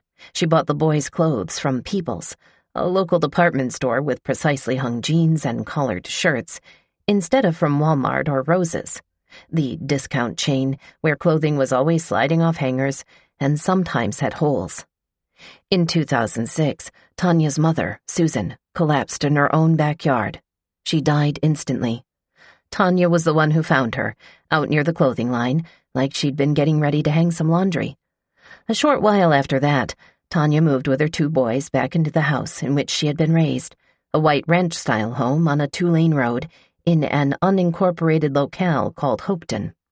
The house had been left to both Tanya and her sister, Angie, but the two had decided upon an arrangement. Angie would sign over the rights to their parents' house for the sum of $1, plus, as they decided to word it in the transfer of deeds, natural love and affection and other good and valuable consideration. In exchange, when their still healthy grandmother eventually passed away, Tanya would similarly sign her rights to that house over to Angie. At nights to unwind, she'd started going to Shuckers.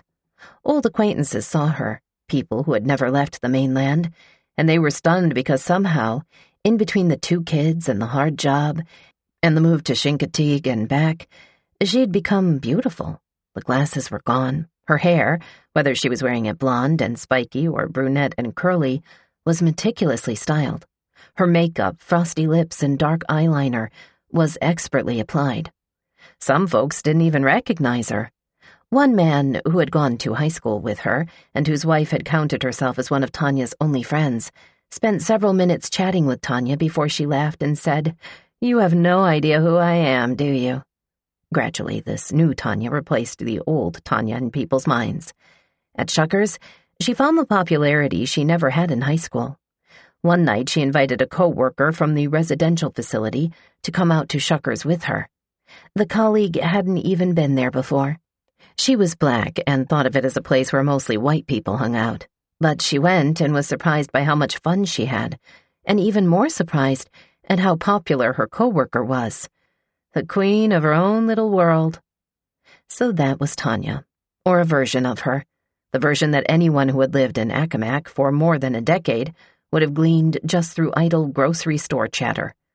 Sometimes there would be grace notes added to the story, people gossiping over the parentage of her kids, or saying that women who had children shouldn't leave the house dressed as she dressed, or marveling at the orange color of her skin. But set all of that gossip aside, and there was still a clean narrative. There was a girl. She was plain and unpopular. She moved away. When she came back, she was beautiful. Both when she was plain and when she was beautiful, she had a spark to her. The kind of spark that led her to stand up to bullies or, as one person who knew her socially remembered, arm herself with a preemptive beer bottle when another female patron was getting up in her face. By day, she was a hard-working nurse and terrific mother. By night, she got dressed up and went to Shuckers. And that was the other part of Tanya's story people could agree on. It was here that she met a funny guy, a firefighter with a drug problem, who everyone said had a big heart, and they got to talking. Chapter 7. Like a Ghost. In the middle of the night on December 15, 2012, Lois Gomez sat up in bed. She thought she heard something. She listened. Nothing. Maybe she was wrong. Maybe she hadn't heard anything. She went to the kitchen for a drink of water. It was 2 or 3 in the morning, only a few hours before her shift at Purdue and her husband's shift at Tyson. Now she definitely heard something, a banging on her front door, which in itself was odd. Friends and family knew they always used the side entrance, and someone yelling, "Your garage is on fire! I've already called 911." She stood frozen in the kitchen trying to process the information. Christmas lights, she thought. Her outdoor Christmas lights were halfway up, but she and her husband had recently decided to visit his family in Texas for the holiday, and she'd been trying to figure out whether to bother with the rest of the decorations, which were meanwhile stored in the family's detached garage, which was now on fire. Christmas lights, along with the expensive music equipment for her son's rock band. It had been a rough couple of months. For one thing, she wasn't getting along with her next-door neighbors. She'd been close with the woman who'd owned that house before, Susan Bundick. They brought each other dinner sometimes, or stood and chatted in their backyards. But one Sunday afternoon, Lois was outside emptying the above-ground backyard pool to close out the summer season, and she saw the police were at Susan's house. They told Lois her neighbor had died. Now Susan's daughter lived in her mother's old house, and things weren't as pleasant. Tanya was fine, kept to herself, but Lois had a few run-ins with Tanya's new boyfriend, a squirrely, red-headed guy whose name she didn't know. He'd done a few little things, like dumping a bunch of branches on their lawn instead of disposing of them like he was supposed to. Once he'd accused her of making racial slurs against Tanya's kids. The accusation was ridiculous.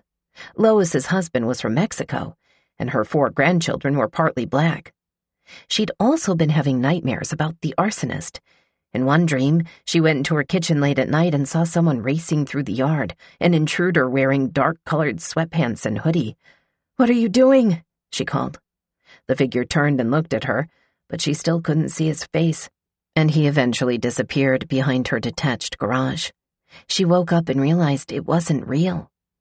This night wasn't a dream, though. She went outside, where flames were leaping from the garage. She watched the dissolution of her Christmas ornaments, and her son's band equipment, and all the other things people stick in garages and tool sheds when they don't want to get rid of something but aren't ready to say goodbye. Numbly, she realized that whoever had lit the garage on fire had also taken the time to let out the chickens. They had been kept in a pen attached to the building, and they were now running all over the lawn at 3 a.m. It was the 30th fire. By now it was a strange time to live in the neighborhood. Reports of arsons were appearing almost daily on the local TV news as reporters strained their thesauruses, looking for new words to describe fire, and ended up just saying blazed a lot. The newspapers, the Eastern Shore News and the Eastern Shore Post, operated with shoestring staffs, a handful of reporters apiece who covered everything from local politics to local basketball games in print editions that had been reduced to twice a week. Now they were covering the biggest news of the decade. By the time Lois and Miguel's garage lit up, they already had friends whose properties had burned in what was becoming a real fear for anyone who owned a structure that looked even slightly decrepit. People were filled with, well, paranoia wasn't the right word for it, not exactly, because paranoia meant that the thing you feared wasn't likely to actually happen. These fires could happen, did happen, every night, all the time. It was hard to pinpoint one moment when people realized what a big deal the serial arsonist was. Was it fire number 17, a big rental house worth $95,000, a lot of money for the Eastern Shore? Was it fire number 34, the house on Front Street? That one was abandoned, but it wasn't isolated like the others. It was right in downtown Accomack, just a few blocks from the courthouse. If the wind had gone the wrong way, that fire could have taken out the whole town. Maybe it was fire number 15, a little house directly across the street from state police investigators Rob Barnes's and Glenn Neal's offices. That fire wasn't even called into 911. Neal saw it himself as he was driving back from an interdepartmental meeting about the arsons. He was on his cell phone, talking to the director of the 911 center about how the meeting had gone, and said, "Well, shit, man, the house is on fire. I gotta go." It was so blatant. Fire 15 had a message, and the message seemed like it was screw you. After a little while, watching the fires was akin to seeing a set of china stacked precariously on the edge of a table and knowing it would fall but not knowing when, or watching someone squeeze and squeeze a balloon and trying to prepare for the inevitable pop. Every single place people shopped or worked or went for coffee or got the car repaired, they would wonder if the arsonist was standing next to them in line. Facebook pages developed, "Who is trying to burn down Accomack County?" and "Arson in Accomack," and "Who is setting these fires, and how will they be stopped?" On one of those pages, somebody reported that there was a scanner app that could be downloaded onto smartphones so that listeners could hear about 911 calls at the same time the cops did. Everybody took that advice, and shortly after, somebody else noticed a different thing. One of the features of the app was that it showed users which cities it was most popular in, a top 10 list. There was a period of time in late 2012 and early 2013 when number 3 was New York City, and number 2 was Los Angeles, and the number 1 place where people were listening for crime data on their phones was Accomack County, Virginia. The national news media had arrived, eventually. The story beckoned because of the sheer vastness of it, the almost comically large number of incidents taking place in a locale that brought with it a ready-made atmosphere. To journalists and professional storytellers, crimes are always more interesting when they happen in folksy, safe communities than when they happen in big cities. There's a reason that Twin Peaks was set in a small Washington state logging community and not New York. But there were other reasons why the Accomack fires were so appealing to the American public at large. Big-name crimes have a way of becoming big-name, not only because of the crimes themselves, but because of the story they tell about the country at the moment. The infamous bank robbers of the 1930s, Charles Pretty Boy Floyd, Frank Jelly Nash, were stealing money at a time when hardly anyone had any, when Dust Bowl poverty made such thefts seem, if not justified, then at least understandable. The 1920s jazz killers, women who murdered their husbands and blamed it on the music, did so in an era where the country was grappling with rapidly loosening morals and a newly liberated female populace, which had just gotten the vote. And now here were arsons, happening in the type of rural environment that had been figuratively burning down for several decades, whether in the Midwestern Rust Belt, or the Southern Bible Belt, or the hills of Appalachia. Underrepresented in television shows and media, left behind when industries changed or factories moved, residents in places like these represented the real America that national politicians always seemed to talk about when they wanted votes. The America that had just recently caused President Obama to find the White House Rural Council to promote economic prosperity and quality of life in rural communities. Obama had recently been elected into office for a second term, but the vast majority of people in rural places, 61%, hadn't voted for him. The United States was still recovering from a crippling recession that had bitterly divided the nation in terms of where its money should go. Should the country continue farm subsidies, which sent billions of dollars every year to less populated counties? Between 1995 and 2014, Accomack received nearly $68 million. How much money should go to supporting affordable housing in rural areas? In 2010, the government-backed 502 Direct Loan Program, which provided funds to buy or rehabilitate rural dwellings, was funded at $2.1 billion. 3 years later, the number was $828 million.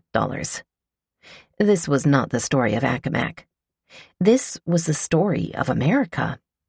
In 1910, back in the peak of the Eastern Shore's wealth, more than 70% of Americans lived in rural counties. It was the norm. It was the standard. Now, rural counties contained only 15% of the nation's population. The people who did stay in rural places got older. The median age of a United States citizen was 37 in the 2010 census. In Accomack, it was 44. There were counties out in the western part of the country, big cowboy counties, where the median age now approached 60, populated by residents who didn't want to leave, but who knew they didn't have the amenities to make younger folks stay. "It's time for us to have an adult conversation with the folks in rural America," U.S. Secretary of Agriculture Tom Vilsack had just recently said in a December 2012 speech. "Rural America, with a shrinking population, is becoming less and less relevant to the politics of this country, and we better recognize it and we better begin to reverse it." Rural America was a theoretical place that took up a large, romantic space in the American imagination. The people who lived there had cultivated the nation. They had fed the nation and nurtured its soul. Thoreau had to go find the countryside to write Walden. The poet Eleanor Wiley had to go find the countryside to write Wild Peaches in 1925. In fact, she had to go find the Eastern Shore. "When the world turns completely upside down," she wrote, "you say we'll emigrate to the Eastern Shore. You'll wear a coonskin cap, and I a gown, homespun, dyed butternut's dark gold color, lost like your lotus-eating ancestor. We'll swim in milk and honey till we drown." The imagery was beautiful, it was wistful, it was evocative, it was eerie. But what did it mean in real life? What did it mean in the modern world? What things were worth holding on to, and what things had to be relinquished? America fretted about its rural parts, and the arsons were an ideal criminal metaphor for 2012. Charlie Rose was about as national as you could get, a newscaster with CBS This Morning. He'd sent down a reporter from his show to get the story on the ground. "Someone is waging war on rural Virginia," Rose said to his viewing audience from behind his desk in New York. "Their weapon of choice is fire. Chip Reed is in the town of Tasley on Virginia's Eastern Shore. Chip, good morning. Chip Reed, a reporter with CBS This Morning, had come to Accomack with a camera crew. He interviewed the pizza maker at the Club Car Cafe and asked lunching locals how the fires had changed their lives. He visited the Parksley Fire Station with Phil Kelly, who had been dispatched as a local fireman representative. Before the cameras were even rolling, Reed and Kelly drove around together, Kelly in a carefully selected sweatshirt with the fire company's logo, and Reed in an expensive-looking tundra-ready parka. Kelly pointed out the locations of some fires and explained the equipment and terminology of firefighting. And Reed made Kelly feel comfortable by conducting a pre-interview, a casual conversation to ready Kelly with the kinds of questions he could expect to be asked when the camera was on. The arsonist is almost like a ghost, Kelly offered, thinking of the way nobody had seen him slip into or out of any buildings yet. Reed's eyes lit up, as Kelly remembered, and he told Kelly that the ghost metaphor was a really good one. Then the cameraman started to film. "What's your biggest worry?" Reed asked Kelly on air. "My big worry is, of course, my people first," Kelly said. "I mean, there's no need to risk somebody's life for an abandoned building. But then, how far is this going to escalate?" "When you arrive on these scenes, what goes through your mind?" Reed asked. "Total amazement," Kelly said. "Amazement? Amazement. No one's seen him. It's like—" He paused, trying to pretend it had come to him just now, naturally. "It's like a ghost." "Like a ghost," Reed said. "Like a ghost." Nobody would deny that it was an awful time to be a firefighter, relentless late nights and permanent dark circles under the eyes. But it wasn't all bad. They'd suddenly become heroes, famous in a way people from Accomack never expected to become famous, and in a way most of them never would be again. Over at the fire department in Tasley, Jeff Bell had gone on the local broadcasts so many times it had become rote. He gave good quotes, and he had a frank, matter-of-fact speaking style that appealed to journalists. Shannon Bridges got used to turning on the morning news and seeing the recording of her work from the previous night, her sooty pink helmet bobbing in the background of wherever was the latest burning. For decades in this county, firehouses had been the center of social life. Fire stations held fall chili cook-offs, summer barbecues, year-round bingo tournaments. Every October, the Tasley station had taken a donated patch of woods and turned it into a haunted forest, with hay wagons full of passengers being slowly pulled past ghosts and zombies. It was the highlight of the Halloween season. But that way of life had been hard to hold on to, not just in Accomack, but all around the country. Enrollment in volunteer fire departments had declined nationwide, with 11% fewer volunteers than in the 1980s. It was a money issue and a time issue. Volunteers who used to learn on the job alongside their fathers were now required to complete hundreds of hours of coursework before they could become certified, often at their own expense. As fire safety improved, the cost of equipment had ballooned. One self-contained breathing apparatus cost $5,000. And the time dedicated to fundraising for that equipment had ballooned too, with volunteer departments nationwide spending an estimated 60% of their time raising money. For all of the myriad reasons that young men and women set out to join fire departments, excitement, public service, community, a sense of duty, it was difficult to believe that any of them would have cited as a primary reason bake sale. One study by the U.S. Fire Administration about retention rates among volunteer firefighters found a few factors unique to rural places, one being the replacement of small Main Street businesses with larger department stores. It was easier to hang a "Be Back Soon, Fire Duty" sign on the front of an independent shop than it was to get spur-of-the-moment permission to leave a shift at, say, a Best Buy or Costco. In Accomack, C. Ray Pruitt, the Director of Public Safety, personally had several explanations for the decline of fire volunteers, all of which mirrored the national data on enrollment decline. Pruitt's department was responsible for maintaining the volunteer firefighter rosters and organizing the annual training. He'd also been a firefighter himself, because his father was, and his grandfather was. He could remember when volunteers were so abundant that it wasn't unusual to have 25 or 30 men respond to a single fire call, In his youth, people went to the firehouses the way they went to bars, as places to unwind, gossip, feel plugged into the community. The problem, as Pruitt saw it, was that people were now plugged into everything else: iPhones, iPads, Xboxes, Netflix. People got their community through Facebook and their jolts of adrenaline through World of Warcraft. They didn't need to risk their lives unpaid with a fire department. And he saw people today taking on second or third jobs just to make ends meet. He saw them too busy to coach their children's Little League games and too busy to volunteer with the PTA. And if they were too busy for those things, they were too busy to volunteer to be roused from bed in the middle of the night to drive to the fire station. Instead of 25 men per company for a fire, Pruitt might see 6 or 7.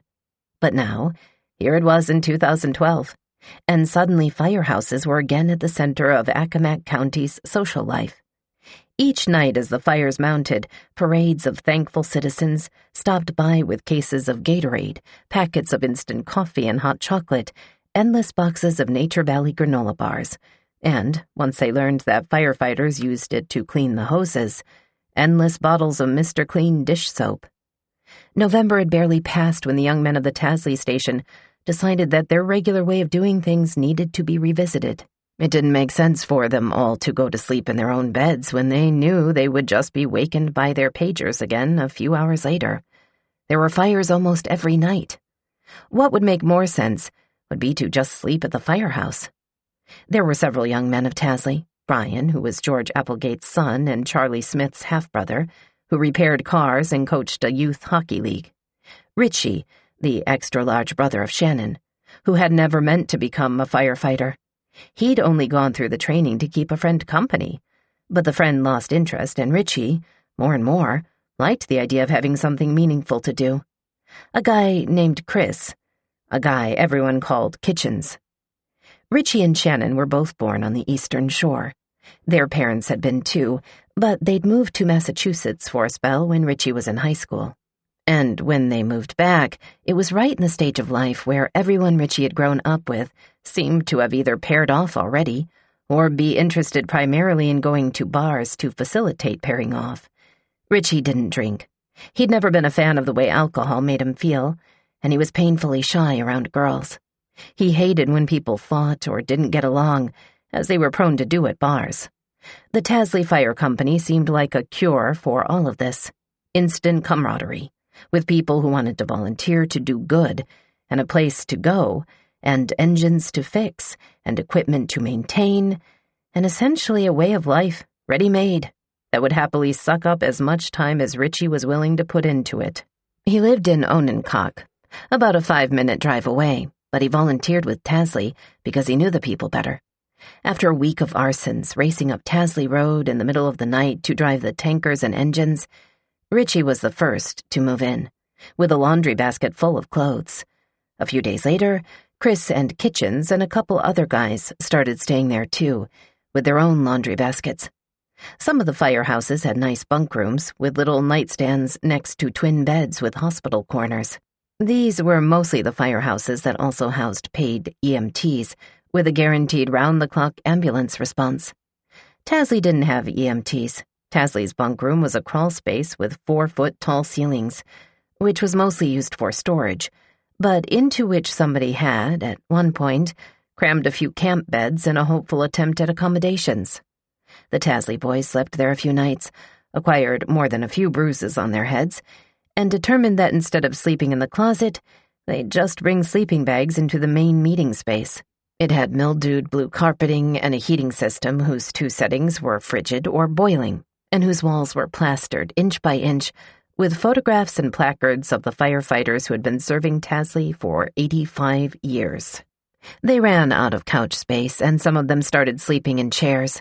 The group would arrive together and sleep together, and if they needed something to eat, they would try to do that together, too, so that when a call came through, they would already be in the same car.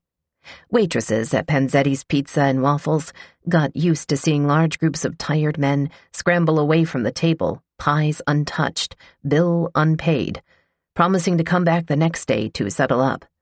There were a few movies at the firehouse, stuffed in a filing cabinet, Someone brought over a copy of Backdraft, a movie about a serial arsonist and the firefighters trying to stop him. But it was decided that the 1991 Ron Howard film hadn't held up so well. They really preferred Ladder 49, a 2004 film starring Joaquin Phoenix as a firefighter trapped in a burning building, and John Travolta as the colleague trying to save him. Richie had a PlayStation that he brought in along with a selection of video games, mostly fighting-related, or about war. In the outside world, this was an era of forwarded viral videos, particularly the Harlem Shake, in which a quiet room of people would suddenly, on a particular musical cue, erupt in bacchanalian dancing. Versions of the Harlem Shake filmed in office buildings, swimming pools, and department stores flooded the internet. One night, the firefighters of Tasley set up a camera, put on their fire helmets, turned on all the sirens, and filmed a spirited rendition of the Tasley Shake, complete with a person wearing the company's Dalmatian mascot suit, which was usually reserved for parades. This, for a group of 20-something men, became their own personal arson schedule. Come to the firehouse, play video games, get called for a fire, play more video games, post something on Facebook or YouTube, get called for another fire. It was easier not to sleep sometimes, to instead remain in a perpetual state of wiry adrenaline. They played video games in teams, in which the group of guys from Tasley could challenge a group of guys from somewhere else in the country. It got to the point where nobody wanted to play them, because nobody could beat them, because nobody else's minds had melded like theirs. In war-themed games, Brian Applegate became known for always carrying a bouncing Betty, a landmine that launched into the air and detonated 3 feet off the ground, killing his adversaries. The other players would hear the telltale click and say, "God damn it!" So one offshoot of the arsons was that the firefighters in town came the closest they ever would to an exalted state of holy heroism. The other offshoot was that the men of Tasley became singularly good at playing Call of Duty. In the middle of all of this, there were fires. There was the fire that was 2 fires across the street from each other, one a raging beast that the firemen put out only to realize that the second had been quietly burning the whole time too. There was the fire where the engine Jeff Bell was driving got there first, and Bell, having a fire hose but no way to fill it with water, left the back end of the hose tied around the tree, awaiting a tanker for it to attach to. "I wrapped my hose around a tree," he kept bellowing into the radio to the men from Accomack, who were a few miles behind and who broke into giggles when they got to the scene and saw the tree tied up like a birthday present.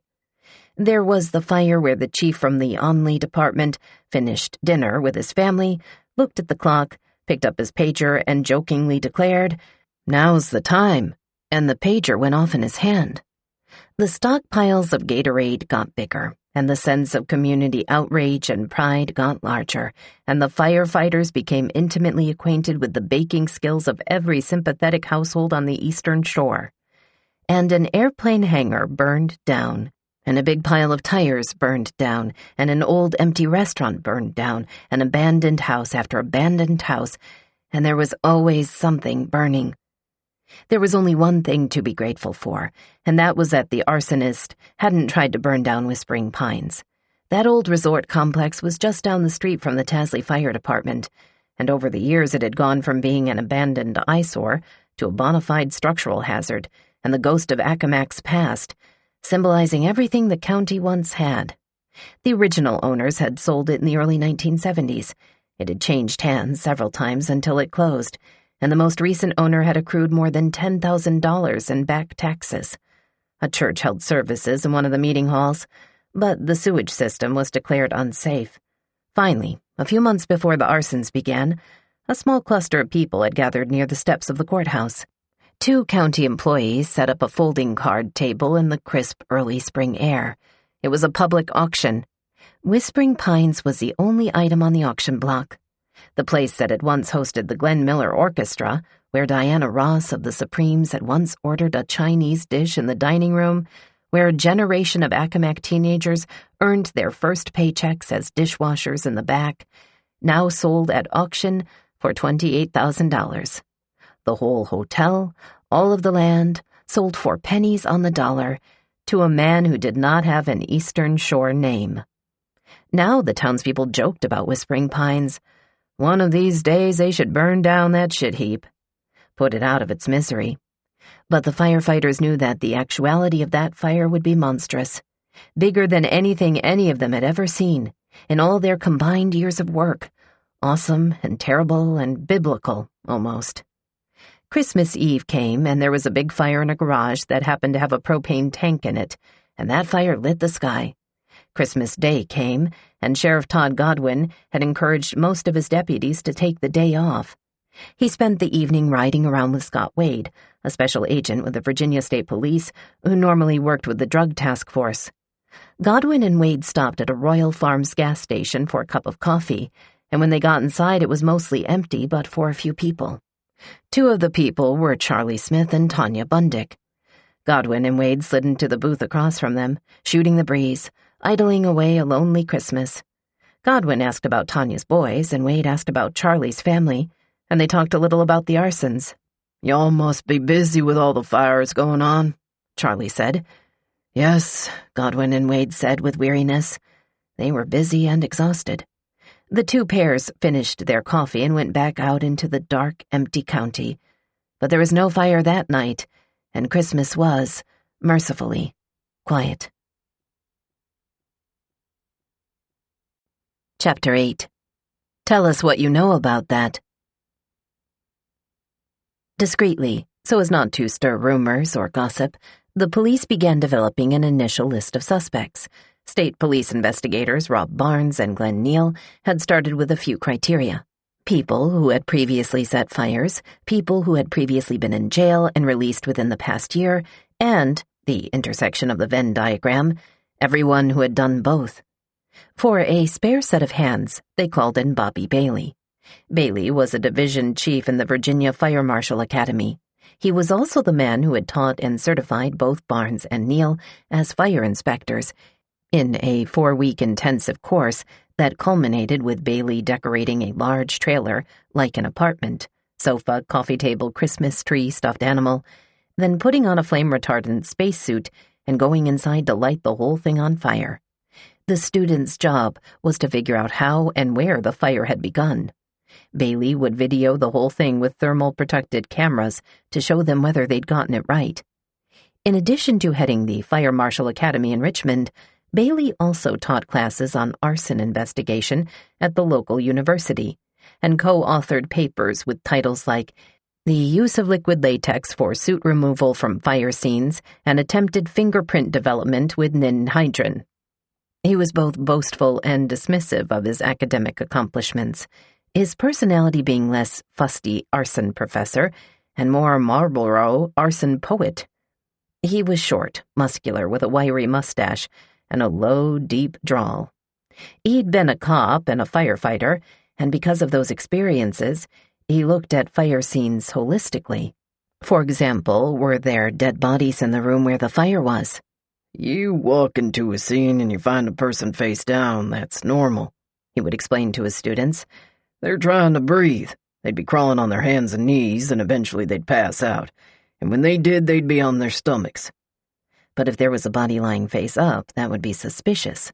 That would indicate that the person hadn't died from smoke inhalation, but rather a heart attack or foul play. Essentially, his continued fascination with fire boiled down to this. Other kinds of crimes left evidence: fingerprints, stab wounds, footprints. They were, as police called them, behavior-rich crime scenes. Arson wasn't. It washed all of the behavior and evidence away. It was ultimately unknowable. He believed fire was a living, breathing thing, and he said that to students. "Fire is a living, breathing thing. It pushes. It pulses." He was a little intense, but this was, people allowed, to be expected of someone who loved a job about fire as much as Bailey. And now that he was on board with the Accomack fire investigations, Neal and Barnes had a spare set of eyes to conduct the inspections, and also to help with the other things they had decided were necessary to an investigation. Bailey had arranged to bring an armful of motion-censored wildlife cameras over the bridge with him from Richmond. One night, he went out with Sheriff Todd Godwin and one of Godwin's deputies to put them up around the county. The trim, agile Godwin balanced on his deputy's shoulders as they positioned the equipment high in trees, trained on houses they suspected would be targets. Occasionally, if the house was across the street from an occupied dwelling, they might ask the dwelling's owner for assistance. "How would you like to help?" Bailey asked.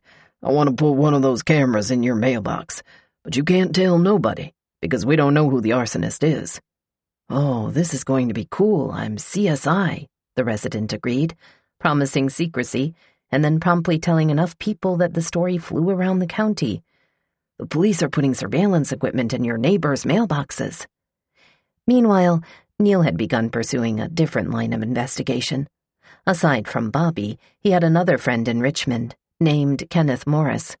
Morris also worked for the Virginia State Police, and Neil asked if he minded coming out to the shore for a few days to have a look around. Morris said he wouldn't mind at all, and thus kicked off the beginning of a psychological exploration into the arsonist's mind. Morris was a criminal profiler. He'd worked arson cases with Neil in the past, and before he became a profiler, he was an arson investigator himself.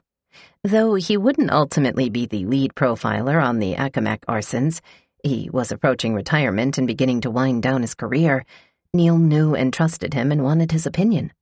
On this first visit, Morris and Neil drove around to each of the sites, just as Neil and Barnes had been doing for weeks, so that Morris could get a sense of the environment surrounding the fires. In between sites, they talked. The thing that surprised Morris most, he told Neil, was that in spite of how many fires the arsonist had set, he actually didn't seem to be very good at it. "If I'm an arsonist, I'm going to make sure that when I'm done, the houses are a black hole in the ground," he explained, "but a lot of these aren't." In one house, the arsonist had started the fire by lighting some materials that were on top of a table, which was far less efficient than if he'd lit something on the floor. As a result, the house was left singed and smoking, but not annihilated. Morris decided that the motive didn't appear to be profit. If the arsonist was after insurance money, he'd want the structure to burn completely. It didn't appear to be religious or political extremist either. "Looks to me like he's motivated by vandalism," Morris told Neil, "like he has a vendetta against the county." By the end of the arson investigation, at least 4 criminal profilers would be brought in to assist on the case. Morris Isaac Van Patten, who was not with law enforcement but a university psychologist, Ron Tunkel from the Federal Bureau of Alcohol, Tobacco, Firearms, and Explosives, and John Cromer with the Virginia State Police. It was an occupational hazard of criminal profilers that the general public thought of them as either useless frauds or all-knowing wizards, with not a lot of room in between. What they actually excelled at was both more concrete and more boring than was generally understood. They knew statistical trends of various types of criminals. They knew general behavioral patterns. They knew, for example, that it was common for arsonists to return to the scenes of their fires. With this knowledge, they could help detectives write reports to their superiors, requesting extra staffing and surveillance for those locations. It wasn't romantic, but it was useful. Morris was the only one who was familiar with the Eastern Shore. The ATF profiler, Ron Tunkel, had previously worked as a profiler on the Olympic bombings in 1996. One of his strengths was working with the police on how to devise the most effective media strategy and public communication. Tunkel knew there were 2 kinds of witnesses: those who had seen something and understood the significance of what they'd seen, and those who had seen something and didn't even know it was important. With as many fires as there had been, Tunkel figured there had to be people in the latter category. Someone had finished making dinner and gone outside to dump the leftover cooking grease, and had spotted a person walking through a field. The key was to create a public message in a way that would jog people's memories without disclosing any proprietary information or leading all potential witnesses. Eventually, they all submitted psychological profiles of the arsonist to the Virginia State Police. Morris reiterated his belief that the arsonist's primary motive was vandalism.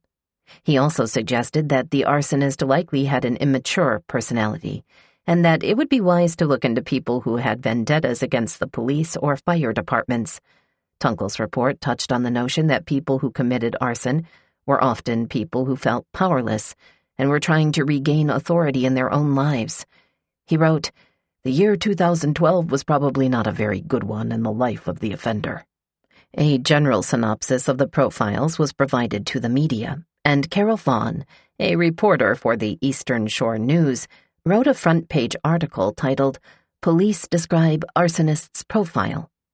Given that the Eastern Shore News had only 3 reporters on staff at the time, the overworked Vaughn was also responsible for 2 of the other 3 articles that appeared on the front page of that edition: West Point Jacket Unearthed on NJ Beach After Hurricane, Returned to Owner's Widow, and Community Raises Money for Arcadia Chorus. We feel certain that the person or persons responsible for these fires is a resident of Accomack County, a captain from the Chesapeake Field Office was quoted as saying. The article also warned readers that the arsonist likely talks frequently about the fires and may show an unusual pattern of leaving home during the night. Privately, police had decided that the arsonist was likely not a teenager.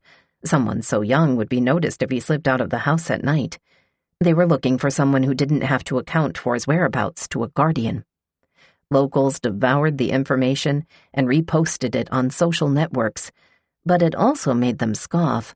Of course, the arsonist was likely talking frequently about the fires. They all were. It was the one thing everyone in the county was talking about. And of course the arsonist was a resident of Accomack County. Who would bother to drive all the way to a remote area of the United States just to burn it down? Meanwhile, lead profiler John Cromer was deciding how to accomplish a necessary but delicate task, interviewing the firefighters. Nobody could deny that there was a chance that the arsonist was a firefighter. At the same time, being the one to raise that suspicion was bad for community relations. Cromer was a soft-spoken man with a gentle Southern accent, the kind that made him sound, even when he was interrogating hardened criminals, like he was interviewing a 4-year-old about the location of a missing cookie. But rather than talking to each of the firemen individually, Cromer decided the best thing to do in this situation was to go station by station and pass out a structured questionnaire to each of the hundreds of firefighters. He started with the company in Bloxham.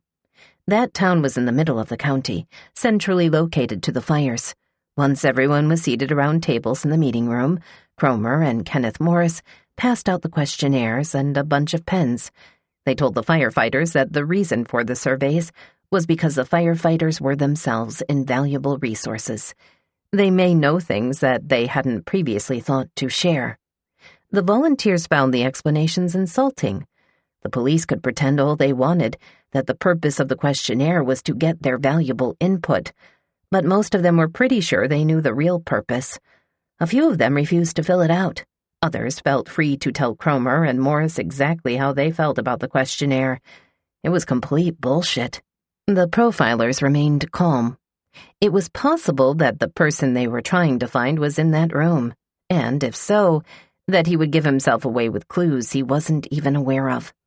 On the first page of the questionnaire, Cromer briefly recapped all of the fires that had been happening on the shore. He explained that he was on the shore with the state police as part of an investigation.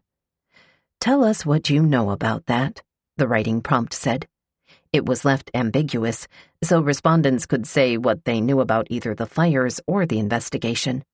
The second page instructed the participants to list the 5 most important things that could have created this situation.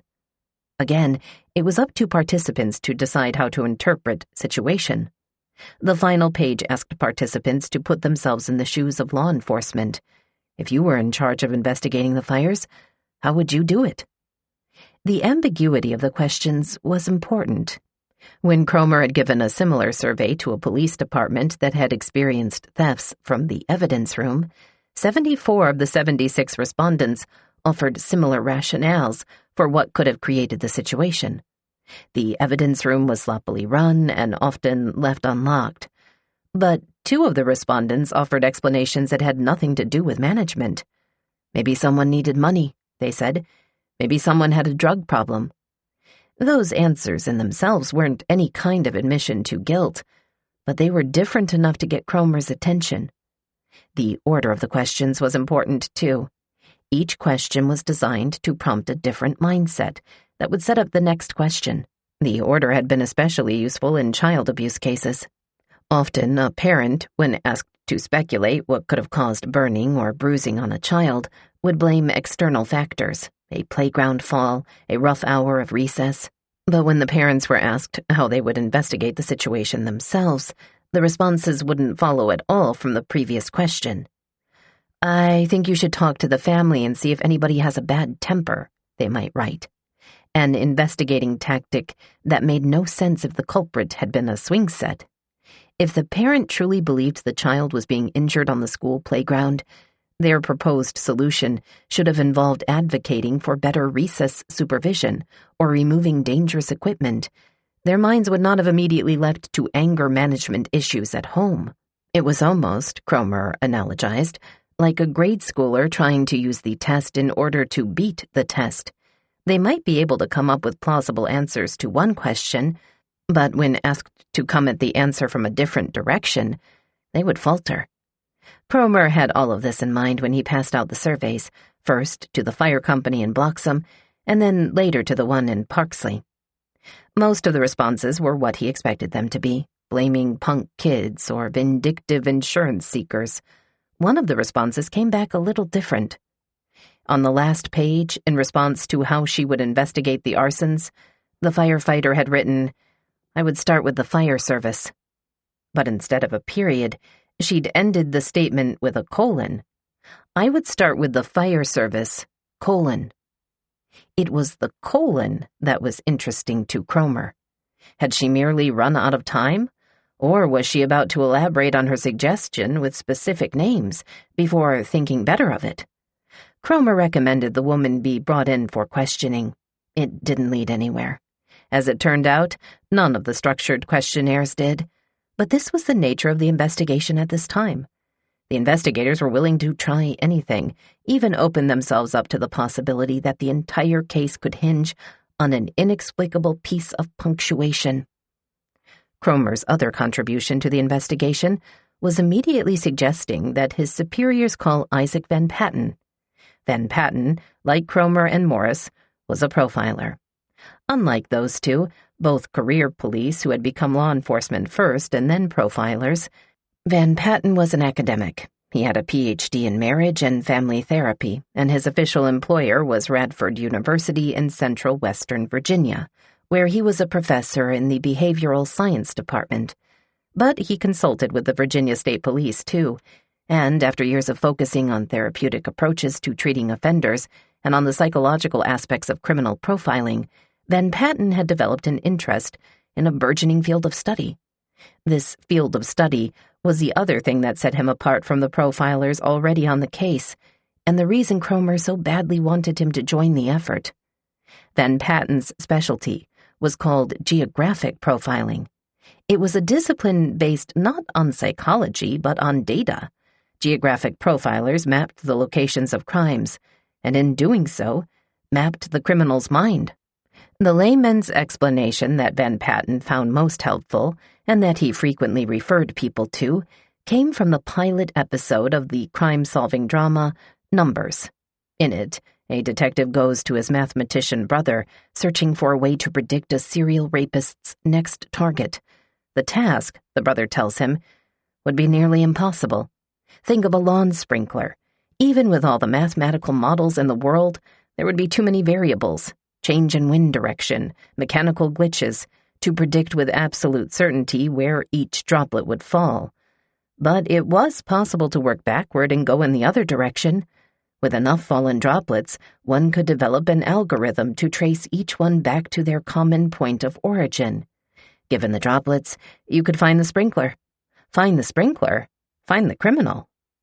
The idea was that repeat offenders, even the ones who believe they are choosing their crime scenes completely randomly, are actually subconsciously employing patterns.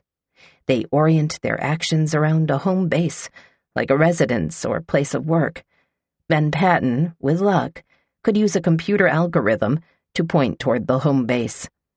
Because geographic profiling was based solely on location data, the type of crime wasn't important. It worked the same for a serial rapist, or for a serial burglar, or serial murderer. The only ingredients necessary were addresses. The more of them, the better. In late November, the Virginia State Police had arranged for Van Patten to be sent the addresses of all of the fires so far. There were about 12 at that point, more than enough for an initial profile, with the idea that additional sites could be added in the future. Analyzing these incidents, Van Patten developed a report, which he submitted to the police in December 2012. The beginning of the report summarized the time patterns of the fires. Most of them had been clustered between 10 p.m. and midnight, which indicated, if nothing else, that the arsonist must not work a night shift. The report also looked at the topographical spread of the fires, and where each one lay within the county. So far, though the arsonist had flirted with both county borders, he hadn't left Accomack. These were all observations that could have been made by any armchair detective with an Excel spreadsheet. For the second part of the analysis, an algorithm was needed. Van Patten was careful as he input the addresses, input being the most likely occasion for human error to poison the data. What Van Patten's computer screen first showed him looked simply like a messy series of overlapping ovals and circles on a map, all roughly clustered toward the center of Accomack County. This was just the raw data. Van Patten needed to interpret and streamline it so it would make sense to human eyes. When he finished doing that, the results came back a second time. This time, the computer screen showed him one neat circle, a 1/4 mile in diameter, beginning just north of Parksley and ending just south of Bloxham. Somewhere within this circle, Van Patten hypothesized, was the home or workplace of Accomack's arsonist. Van Patten included an image of that map on the memo he submitted to the Virginia State Police, with his recommendation for what should be done with the data. As an investigative strategy, it would be advisable to conduct knock and talks with as many of the homes in Hopeton as possible. In particular, priority for this canvass should be the Matthews Drive/Dennis Drive axis. Matthews Road was a quiet rural street, mostly filled with one-story houses on medium-sized lots. It was a good place to raise a family, which might have been why Tanya Bundick chose to return to her childhood home there after her mother died. She and Charlie lived in a white ranch house on Matthews, about 5 houses down from the intersection of Dennis Drive. Chapter 9. Charlie and Tanya. Charlie had seen her before. Since his ex-girlfriend had moved out with her kids, he'd been spending more evenings at Shuckers, and he'd noticed Tanya. More particularly, he'd noticed the tattoo on her lower back, and how good she looked when she danced, and he'd come to the conclusion that she was out of his league. Thus, he avoided her on purpose. Women like that, he always ended up making himself a fool in front of, and it seemed safer to stay away entirely. But they had a pair of mutual friends, Jay Floyd and his girlfriend Danielle, and on this night, the night Charlie had an 8-ball of cocaine in his pocket and a vague plan to kill himself, Danielle came over and said Tanya wanted to know why Charlie never said more than 3 words to her. She'd seen him looking. "Are you interested or not?" Danielle, as Tanya's emissary, asked Charlie. Later that night she came over again. "Tanya wants you to have her number in your phone," she said. Charlie and Tanya ended up talking that night in the parking lot. He told her about his past struggles, the thefts and the prison time and the drugs he wanted to shake but couldn't. She told him about her sons, how important they were, and how hard she worked at being a single mom. She said that she couldn't have people around her kids who did drugs. It was a deal-breaker for her. It was a talk that both of them would remember and tell other people about, one of those conversations that seemed to cover everything that had ever been important in their lives. Charlie kept laughing, first because he was nervous, and then because he was happy. At the end of the night, he excused himself, went back into the bar, and flushed his cocaine down the toilet. Their first date wasn't one, really. She asked if he would come to her house and help her kids set up a PlayStation. When he got there, the boy's father was there too. Charlie felt awkward and spent the afternoon pretending to make calls on his cell phone until he finally made up an excuse to leave. In the days that followed, Tanya kept texting him. "Do you miss me?" she asked. And he did miss her. She was the prettiest girl who had ever been interested in him, and she seemed smart and funny too. He never imagined a relationship coming out of any of this, though. In the beginning, they'd both decided to keep things purely physical. But after a little while, he realized what he was most looking forward to with Tanya was when they were just hanging out. By the time he'd decided, one night in bed, to tell her he was falling in love with her, Tanya already suspected a declaration was coming, and she teased him about his nerves. She told him herself a few days later, via text message, as Charlie remembered, while he was repairing his outdoor steps. His phone buzzed, and the text was only one letter, I. The L followed in the next message, and the O after that, then the V. By the time Verizon had sent him the whole I love you, he had close to sawed off his finger in excitement. He took her out on a proper date, and then again after that. After a little while, she started talking about having troubles finding babysitters. He sensed the real problem was that she couldn't afford them on her hourly salary, but was too embarrassed to admit it. "Why don't I just come over?" he suggested. "I really don't do much when I'm not with you anyway." In truth, the arrangement delighted him. He'd always wished he could be a full-time parent to his own daughter, and he liked being around kids again. Tanya was close with her boys, homemade lunches, cupcakes for school fundraisers. But Charlie's and Tanya's lives weren't all domestic. They still went out, and she still looked good and wanted him to look good, helping him pick out clothing that would coordinate with hers. "But not better than me," she would tease. Eventually, he moved in with her and the boys. The location and the relationship kept him too busy to volunteer with Tasley anymore. They merged their social media accounts into one on Facebook, T-Char, an amalgamation of their names, and a picture of the two of them, Charlie smiling at the camera and Tanya kissing his cheek. Tanya posted more often, but sometimes using the same account, Charlie would post a response, differentiating his own messages by specifying, "It's Char." "Having teriyaki chicken and veggies straight from the oven for dinner," she wrote. "It's Char. You make the best teriyaki chicken I have ever tasted. Yum, yum, yum." Tanya was something of a poet and developed a near-daily ritual of posting either rhymes or homespun aphorisms that she called Tanya-isms, as in, a little Tanya-ism to brighten your day. "Tanya-ism," she posted one day. "Everywhere I go, I try to make someone laugh. Walmart is a good place to do this. Also McDonald's drive-thru. I feel if I made someone laugh for a minute or forget their problems, I did a good deed. It does work. You should try it sometime." "It's Char," he posted in response. "A lot of times when I'm stressed or just had a bad day, T takes me to Walmart and just does some of the craziest things, and most of the time it makes me forget the stresses and worries of life." That was the thing about Tanya. To Charlie, she could make anything interesting. They'd go to the children's department and play with the toys, or she'd open the tester nail polish bottles in the makeup aisle and paint each fingernail with a different color. Or, knowing how much he appreciated her posterior, she would walk a few paces ahead of him and wiggle. Sometimes it was as simple as that. Her Tanya-isms were sometimes poems, silly or cheekily dirty. "I love to feel the cold air blowing through my hair," she wrote in preparation for a coming rainstorm. "Lazy day of hovering underneath the coverin'." A few days later, the storm arrived. "It's raining, it's pouring. The old lady been out whoring. She dribblin' done her chin. Wonder where dat mouth been. She skirt is torn. She lookin' real wore. He tapped that ass. She probably got gas.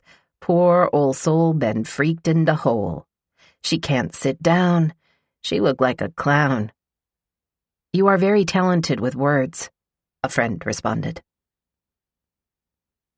When they met, Tanya was still working as a nursing assistant and Charlie out of his stepdad's shop. Several months into their relationship, though, George told him he thought it was time for Charlie to strike out on his own. Charlie would keep the customers that he'd accrued, but start working out of a different shop. He wondered if the separation was a test. George was getting older. If Charlie could successfully run his own outpost for a couple of years, then maybe George would retire and leave the big business to him. So Charlie did move out, but not very far. He took over the lease on a building just across the street, the old post office, and turned it into his own body shop. The space meant for the manager's office was bigger than anything Charlie could imagine needing for himself, so he suggested that Tanya, who had recently decided to leave her nursing job, take it over and come up with a business for herself. She seemed to love the idea. After a while, she came up with a plan to open a kind of clothing boutique, going out clothes, she told people, at inexpensive prices. She said she thought a store like that would really flourish on the shore, as there weren't any other places to buy the sorts of club attire she had in mind. Charlie hung some drywall and built a little hallway to separate his repair business from her store. When the first shipment of clothing came in from the wholesale vendor, Charlie remembered they laid them all out for display and then laughed that they hadn't ordered nearly enough merchandise. What had seemed like a big shipment barely covered the racks and tables she'd spread through the room. But they were still learning how to run businesses, and they could both grow, they decided. So they went ahead and had a sign painted. On top, Charlie's, and beneath, a tiny taste of toot, after the nickname Tanya's father used to call her. "Lilac bling dress, size medium, $19, she wrote on the Facebook page she created for the store, above a strapless purple dress with silver sequins embellishing the bust. "Perfect for Easter." She posted pictures of white platform pleather boots, gold-studded backpacks, tank tops with the Playboy bunny insignia, apple-bottom dresses, designer or knockoff handbags. Prada, baby blue. They don't last long when in stock. The name was a little confusing to people. Some people thought it sounded more like a children's store. The name actually caused a rift between Charlie and the mother of his daughter, who wondered if toot was a reference that meant Charlie was using again. But some people liked having a little spot to go to. It was nice to have an open business in the otherwise barren downtown of Tasley. Ever since the general store had closed, the only places to buy anything were Charlie's stepdad's shop, where you could get a quart of motor oil, or the vending machines alongside the fire station, where neighbors would walk to buy a can of Pepsi. Charlie worked on cars in the back, and Tanya sold clothes in the front. And occasionally, Charlie would wander in while customers were browsing the racks. It was a tiny little place, only room for a few people at once, and she would have to explain that women didn't like looking at clothes near a man in greasy coveralls. She would hold little promos sometimes. Bring a bag of hard candy to feed her sweet tooth, get a free piece of jewelry. They dressed up for Easter, in bunny costumes for a children's party. They dressed up for Halloween. He is a zombie and she is a vampire. For this occasion, she composed and posted on Facebook a special edition of a Tanyaism. "Char has a date. He won't be late. I might put him on my plate. He might get 8. I lookin' for fresh meat, like a dog in heat, like a dog and a bone, a kid with a cone. I'm going to the dark side. Wonder if he can handle the ride." "LOL, it's Char," Charlie wrote in response. "I'm hanging on for dear life with this ride." People had been surprised by their relationship at first. Perhaps because Tanya's kid's father was black, people assumed that she was only interested in dating black men. And yet here she was with doughy, bashful Charlie Applegate, whiter than white. And she seemed happy about the relationship. The couple snuggled in bed and drank root beers, or took late-night drives to McDonald's for coffee, or grilled burgers outside, or attended to their pets, which had grown to include not only dogs but also chickens and pigs and goats that lived in a pen in the backyard. With Charlie's acquiescence, they repainted the bedroom in girlish pinks and purples, a gesture that, to those who knew them, seemed both sweet and a little nutty. The idea of adults wanting to live in a Hello Kitty color palette. "Some people think I have it all," Tanya wrote on Facebook after they'd been together a little more than a year. "I own my own house. I own 2 vehicles. I have a farm load of animals. I have 2 wonderful children, a wonderful man, a closet full of clothes, shoes, 2 businesses, health, and sanity." And there it was.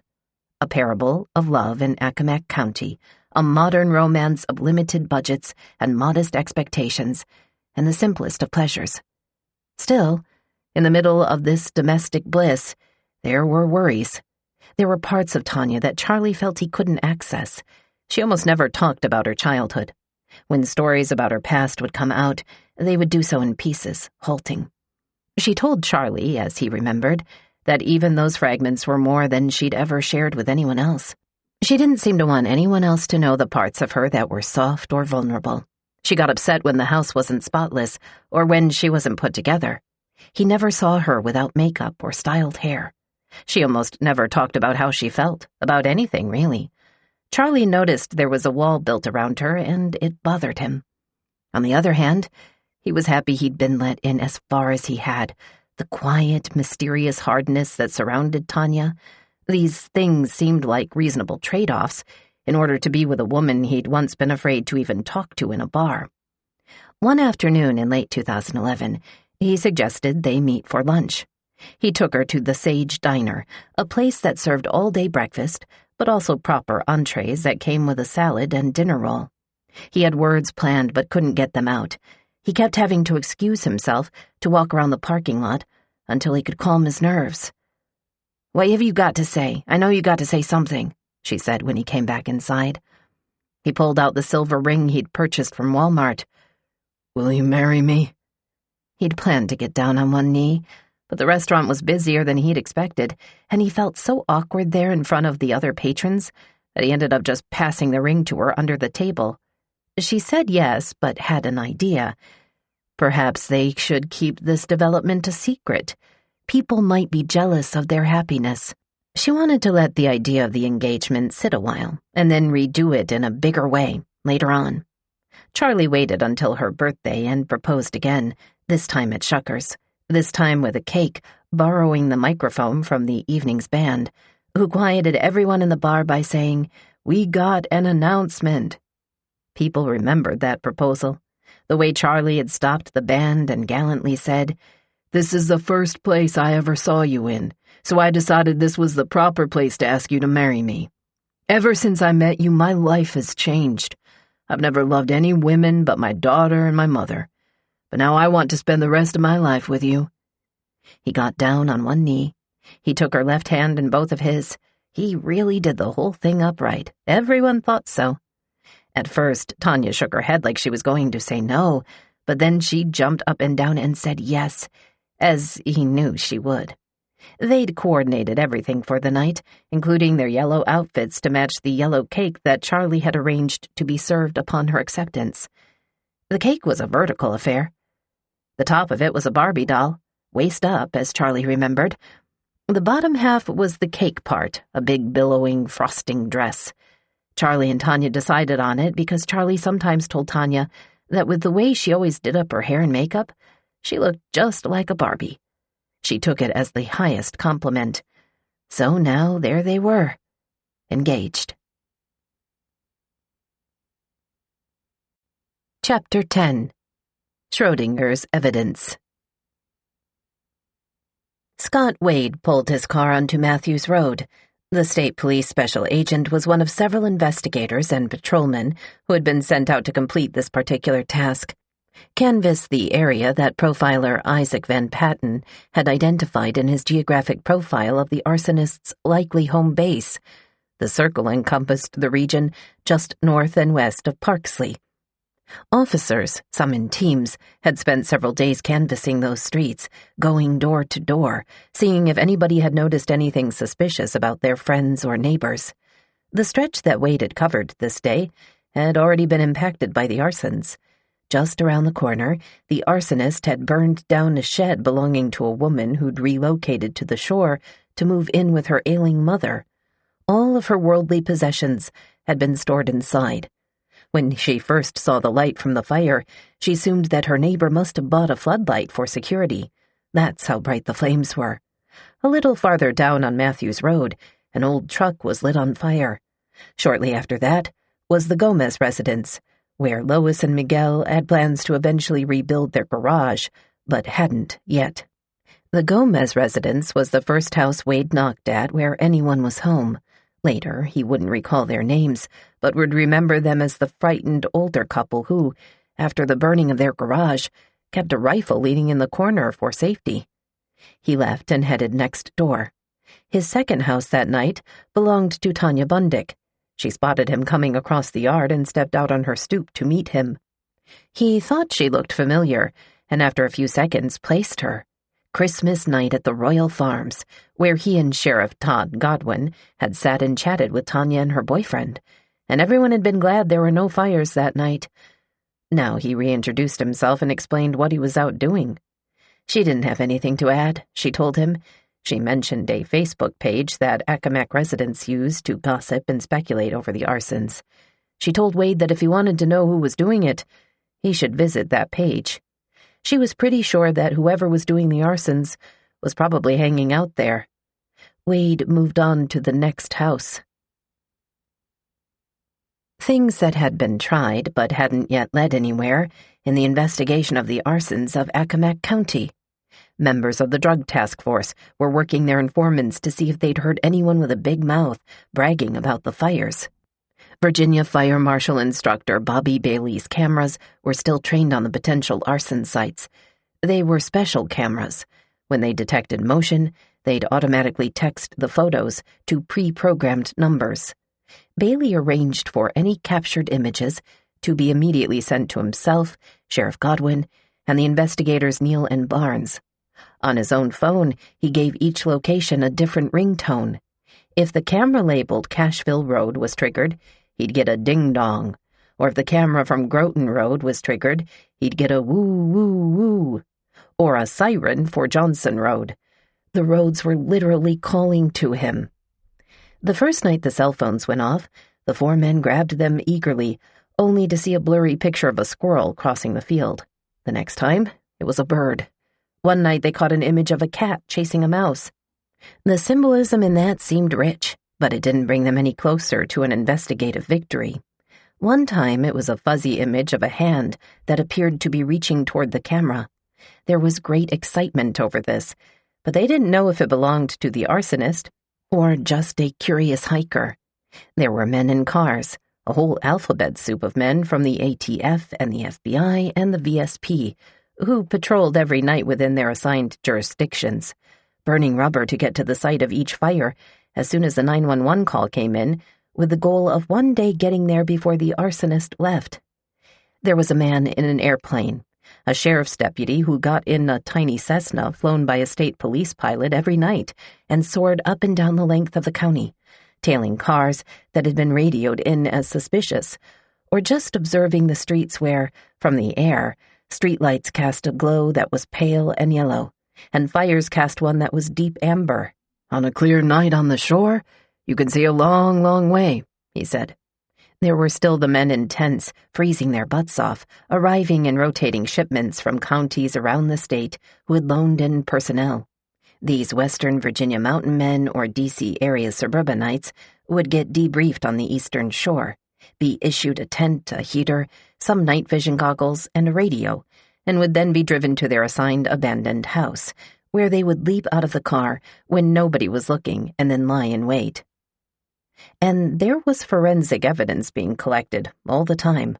There was a set of 2 shoe prints that were discovered to great fanfare at a fire on Punkateague Road, fire number 52. The investigators celebrated and marked the print by sticking little evidence flags into the ground in order to protect it until a stone cast could be made. There was a tire imprint at another. Casts were made of the tire and the shoe prints. These casts were packaged up and sent to the Virginia Department of Forensic Science branch across the bay in Chesapeake, where forensic scientists tried to determine a match. The tire impression was determined to belong to B.F. Goodrich or any other brand of tire with similar tread design, according to the forensic report. This was less than helpful. Goodrich was one of the most common tire brands in the United States. The shoe print was determined to belong to Nike or any other brand of footwear with a similar outsole design. This was less than helpful. Even if the forensic scientists had been able to identify the exact make and model of the exact shoe worn by the arsonist, Neal and Barnes found themselves wondering exactly where that would get them. So what if they had a perfect shoe print? Were they going to obtain search warrants for the closets of every man in Accomack County? Require a shoes-off policy for all public spaces so that each person's footwear could be examined before they were allowed entry? Lacking a suspect to compare the prints to, the prints became essentially useless. The same was true for a wadded-up rag found at one scene. No hairs suitable for nuclear DNA analysis were recovered, read the forensic report. And another rag, it is not suitable for PCR analysis, and no further testing was conducted on this sample. And another, no DNA profile consistent with this profile was found. The only other potential evidence that could be tested was what was drawn from the fire itself, the shards of wood debris that had been collected from each fire's point of origin. Those shards might have remnants of the accelerant used to light the fires, which, if identified, could turn out to be clues. The forensic scientist in charge of this testing received the samples of wood debris in an empty paint can. This was protocol. The can helped seal in vapors and prevent contamination. The first procedure she performed was called passive absorption elution. She suspended a piece of charcoal strip from the inside lid of the paint can and placed the can in a precisely heated oven for 16 hours. The goal was to draw any present vapors from the wood debris to the charcoal strip, which could then be tested for the presence of various flammable substances that might have been used in the ignition of the fires. Next, she washed the charcoal strip in a solution, transforming the vapors into a liquid solution. The whole thing was a bit like Schrodinger's cat analogy.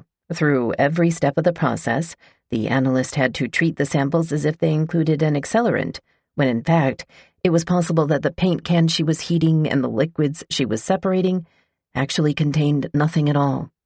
Next, she moved on to a different process called gas chromatography. The purpose of this was to separate the liquid and break it down into compounds, and then see if any of the discovered compounds matched known ignitable liquids. There was a whole database for this kind of work, the National Center for Forensic Sciences Ignitable Liquids Database. The database included the compounds for starter fluids, paint thinners, gasolines, anything an arsonist might latch onto as a signature accelerant. Often, the present compounds would come back and be something mundane like household lighter fluid, the kind that every American with a grill had in his or her garage. But sometimes you got lucky and found a history buff arsonist who was lighting a whole town up with Civil War-era lamp oil. The Department of Forensic Science received its first batch of charred wood samples on February 13 and sent responses back 2 weeks later. Item 1 was extracted using a passive absorption elution technique and was examined using gas chromatography, mass spectrometry, GC-MS, the report read. No ignitable liquids were identified in the Item 1 extract. The evidence is being retained for personal pickup. In other words, Schrodinger's cat was never even in the box to begin with. The forensic scientist had been looking, scientifically speaking, for something that didn't exist at all. Across the bridge in Accomack, the slog of the rest of the investigation pressed on. A series of roadblocks were set up on the county's 3 main roads. This was an area in which the isolation of the county became useful.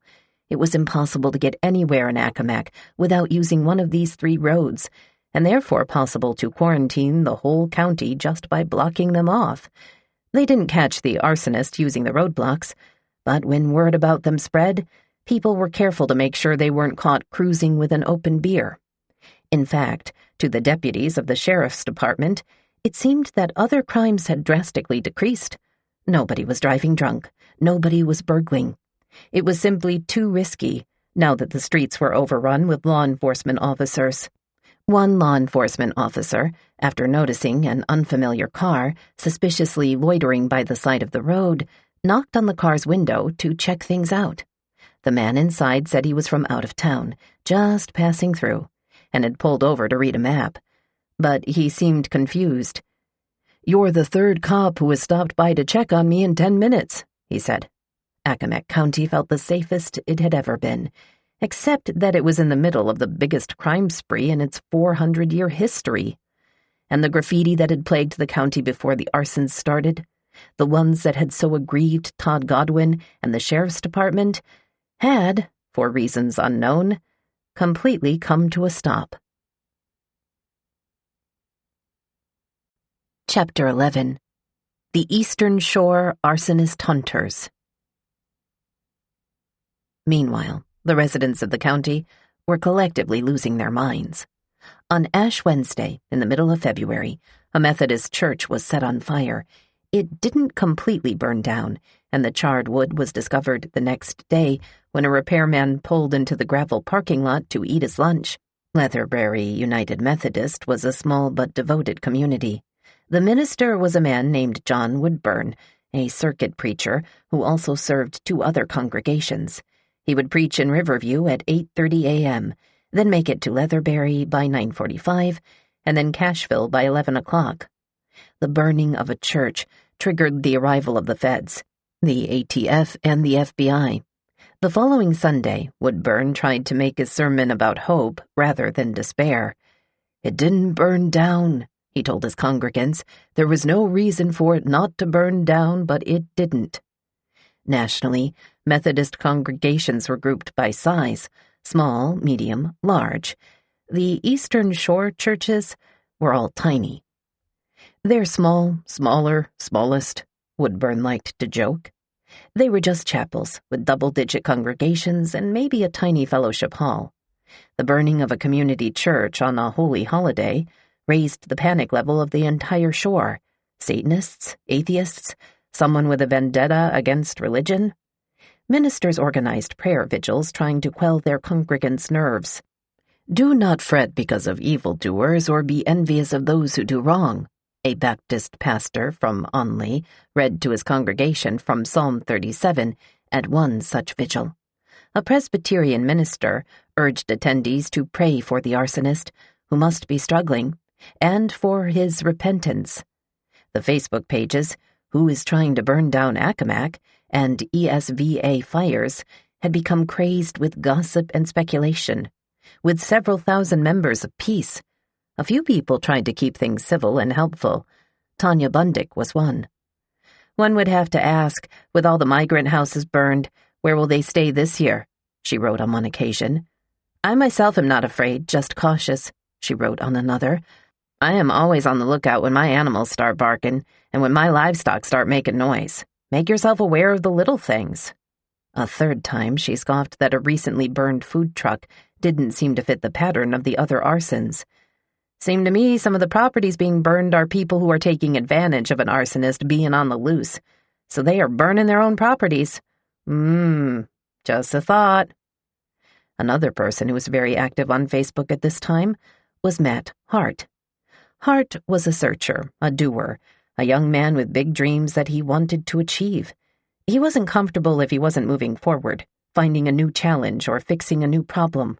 By the age of 32, Hart had been through a stint in the Army, he'd obtained his real estate license, and most recently, he'd started up his own construction company, purchasing billboards around the county to advertise his construction services.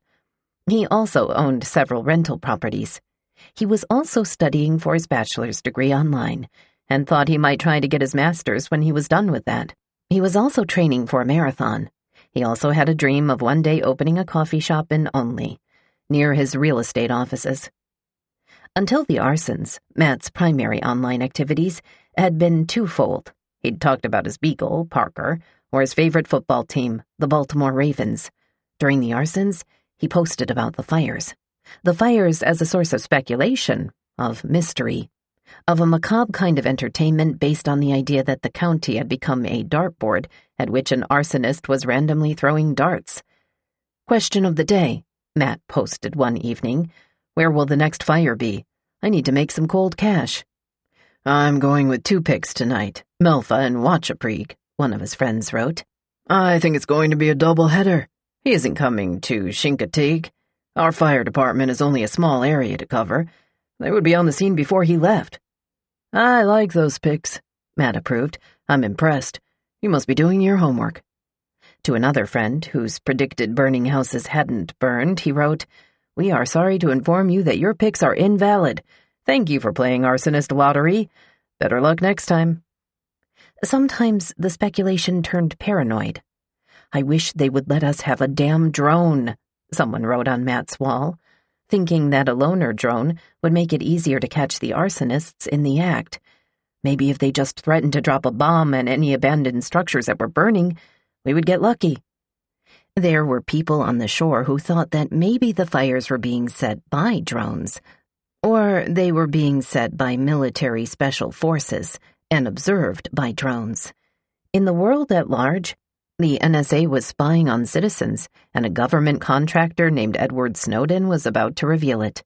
It didn't seem out of the realm of possibility that the U.S. government, which already had a NASA rocket launching facility up the road, thank you very much, would be testing out new tools of warfare and would be doing so in Accomack County. Matt had more of a vested interest than most people in following the arson proceedings. He'd just purchased a rental house in the town of Cashville. It wasn't fixed up and it didn't yet have tenants, so he was scared it might be targeted as abandoned. One night he grabbed a folding chair and set it up in the rental's living room, staying up all night, looking out into the cornfields. It was, he realized, a little crazy. But he also got a small thrill out of it. It was so definitive, such a tangible course of action to take in the face of something so big and unwieldy. Law enforcement had originally put forth a $5,000 reward for information leading to the arrests of the arsonist. They later quintupled it to $25,000. On the shore, this was a huge amount of money. As Sheriff Godwin put it, "On the shore, I will tell on my mom for $5,000. The reward escalation gave Matt, the man who was never happy unless he had a project, a new endeavor: catch the arsonists. It started mostly as a joke, with a simple posting on Facebook one night. They were talking about the regular arson matters. One of his friends made a suggestion. "I say we get 25 people together and go out one weekend," the friend wrote. "Tell law enforcement where we will be and what we are driving so they know. Each takes an area of the county that keeps getting hit. Catch them and split the money. I would settle for $1,000. "No offense to any law enforcement," the friend continued in a second message, "but if they had this, there wouldn't be a $25,000 reward." Matt thought the idea sounded funny and went with it. "Ha ha, okay. Where will we hold our group meeting? Bring camouflage, face paint, and stun gun?" "I'm with a 25-person posse," wrote a second friend. "I always wanted to be a detective," wrote a third. The concept percolated in Matt's brain until it started to seem like a good idea. They were at more than 50 fires by this point, and his first friend had been right. It wasn't like law enforcement was getting anywhere. Even though they were swarming the county, and the Holiday Inn had become a sea of patrol cars as troopers were brought in from all over the state. Maybe they needed a hand. Matt spread the word that there would be a meeting at his house for anyone interested, and, being a man accustomed to running his own business and having to think about advertising, Matt realized the first thing they needed was some branding. He called up his friend Seth Matthews, who was a graphic designer, and the two quickly came up with a design concept. Over the front left chest, a small flame, and on the back, a big flame. Over both, a logo: Eastern Shore Arsonist Hunters. T-shirts available for $22. The inaugural meeting of ESAH was held in Matt's living room. 3 guys showed up. Michael Stefano, a fellow real estate agent whose car had been parked so close to one of the fires that the paint was melted clean off, and Sutton Perry, who had returned to the shore after college and was biding his time working as a technician for an eye doctor while he decided whether to join the military. Seth Matthews, the graphic designer, also showed up. He was recently divorced and had begun to stay up late in his new bachelor pad, listening to the scanner and adjusting to the quietude of his new single life. He'd tried the bar scene a little. One night he took a snapshot of some acquaintances, Charlie Smith and Tanya Bundick, and they liked it so well they asked if he would be the photographer for their upcoming wedding. The 4 men brought their laptops to Matt's house and pulled up a Google Earth map that the local news had run recently, which plotted all of the fires. Now all they had to do was figure out where the arsonist was going to strike next. He seemed to strike a lot in the central part of the county. They could see that. He was in Tasley a lot, and Parksley, too. As a real estate and construction person, Matt was familiar with many of the properties in those areas, abandoned or otherwise. Michael Stefano knew the houses too, but at some point during this meeting, he started to think the whole idea was a little ridiculous. The other guys were young and unencumbered. He was a 57-year-old businessman and father of two who was now sitting in some vague acquaintance's living room, pointing to random locations on a map and talking like he knew what he was doing. It was all very Colonel Mustard in the library with a candlestick, he would say later about the experience. He didn't go to any more meetings. But for the others, the idea of finding the arsonist started to mean something. At the end of the meeting, in a way not too different from how the police and sheriff's department had done it, the Eastern Shore arsonist hunters came up with their own list of potential targets. They started by again staking out the house Matt owned down in Cashville. Matt and Sutton set up a couple of lawn chairs behind the big picture window, opened a couple of beers, and set to waiting. It was a quiet night on an empty road, and in the hours they sat there only one car passed, a dark-colored Pontiac Grand Am. A little while later it passed again, going in the opposite direction, returning from whatever errand its driver had been running.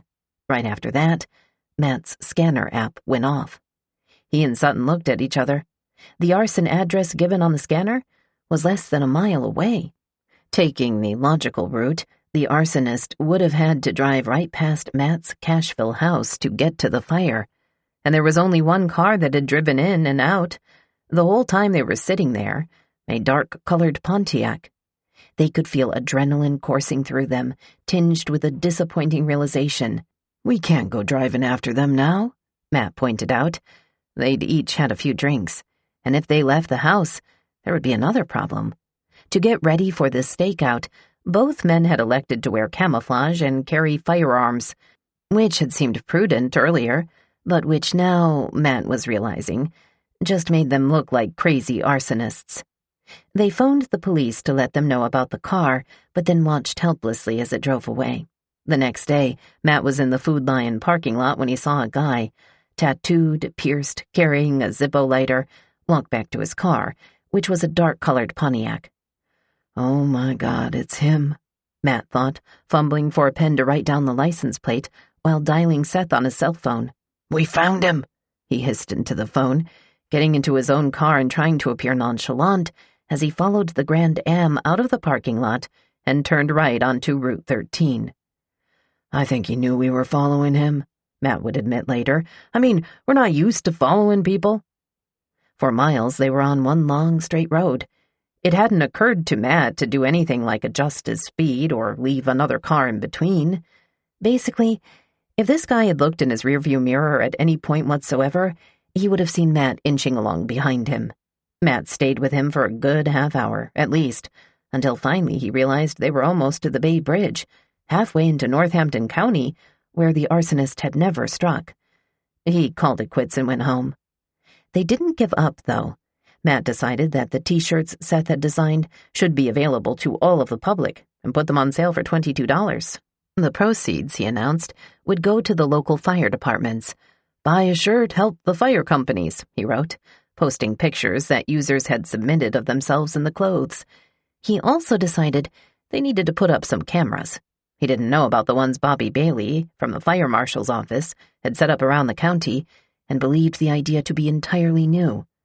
There was an abandoned old place down in Tasley, where the arsonist hunters knew the owner and thought he'd be okay with, that he might even appreciate, having a few cameras on his property.